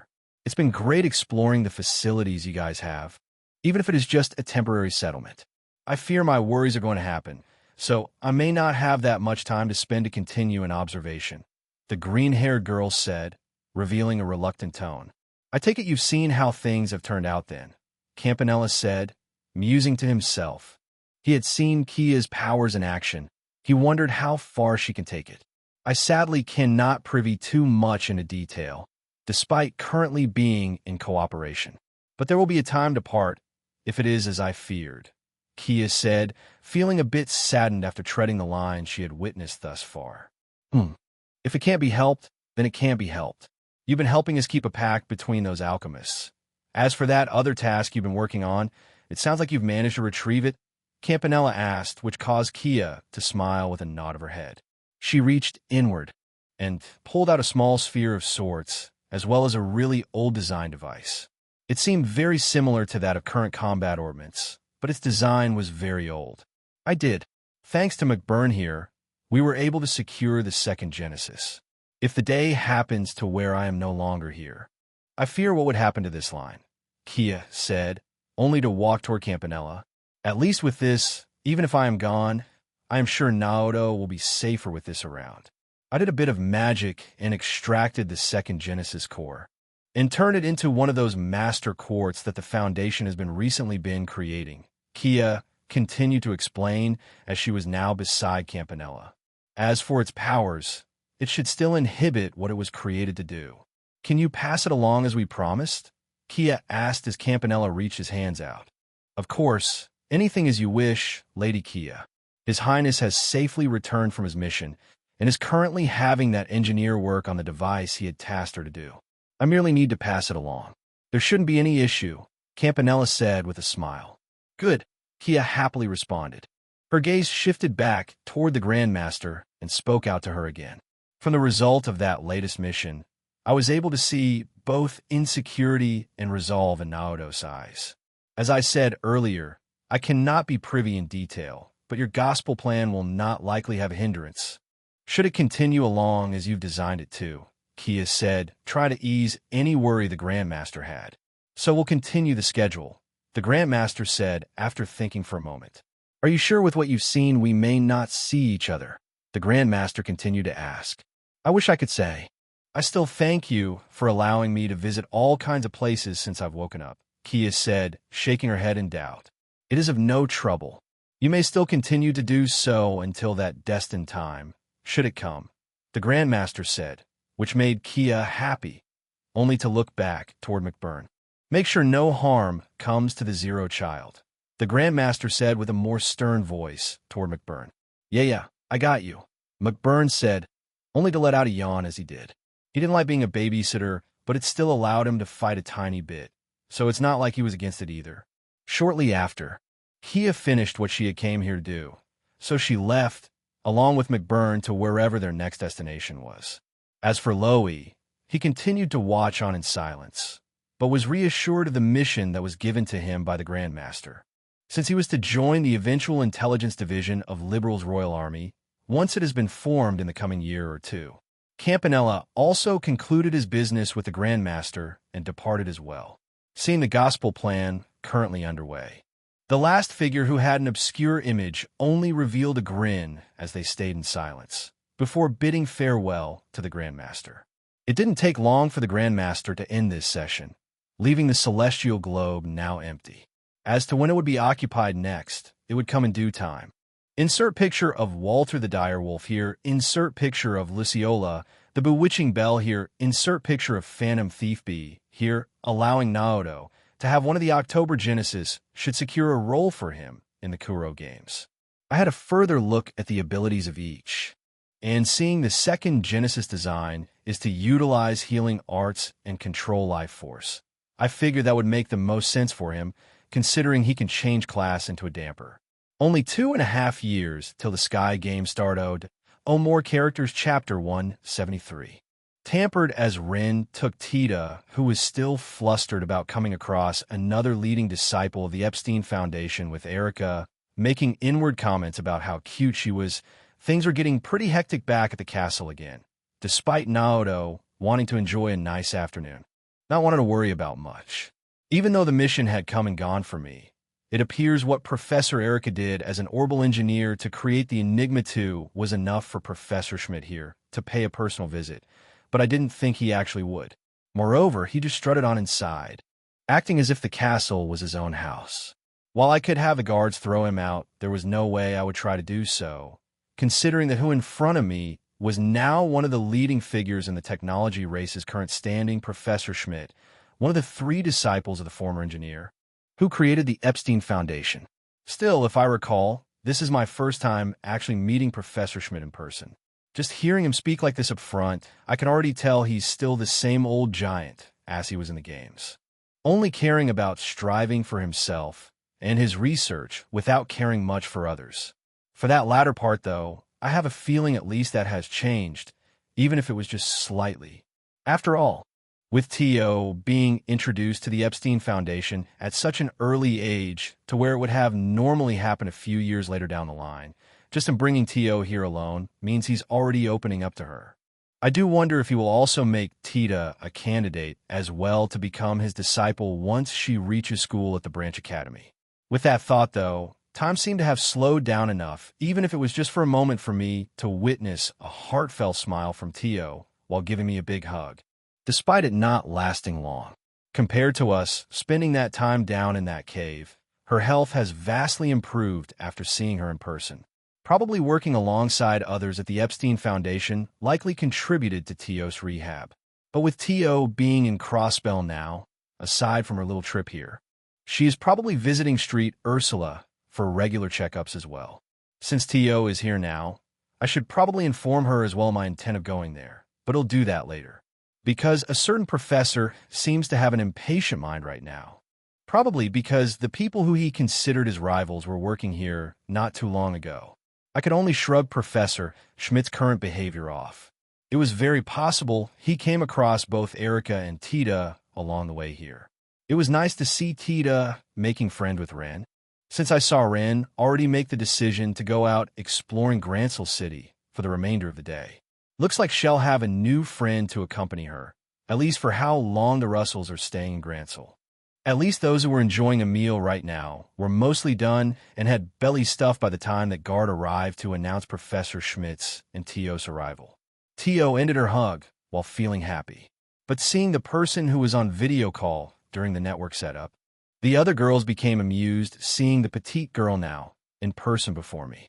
But to not try and make Professor Schmidt mad, we decided to conclude the meal that we had.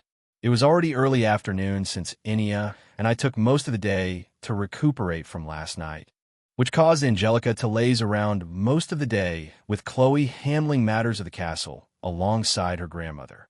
And seeing as he was now inside Grancel Castle, Professor Schmidt did express interest in seeing how the networking tests were performed from this side, considering he was still in the main terminal area of likely IBC's lower floors back in Crossbell City when the test happened. I wouldn't try to keep him in our private quarters, though, considering it was property of the royal family. Aside from the girls and family, I was pretty selective of who could enter our room. I wanted to remain on Professor Schmidt's good side, though, so I could only suck it up and take him to where Professor Erica placed the completed Enigma 2. So we dismissed the guards, letting them know everything was fine, and grandmother retreated to continue her duties for the day.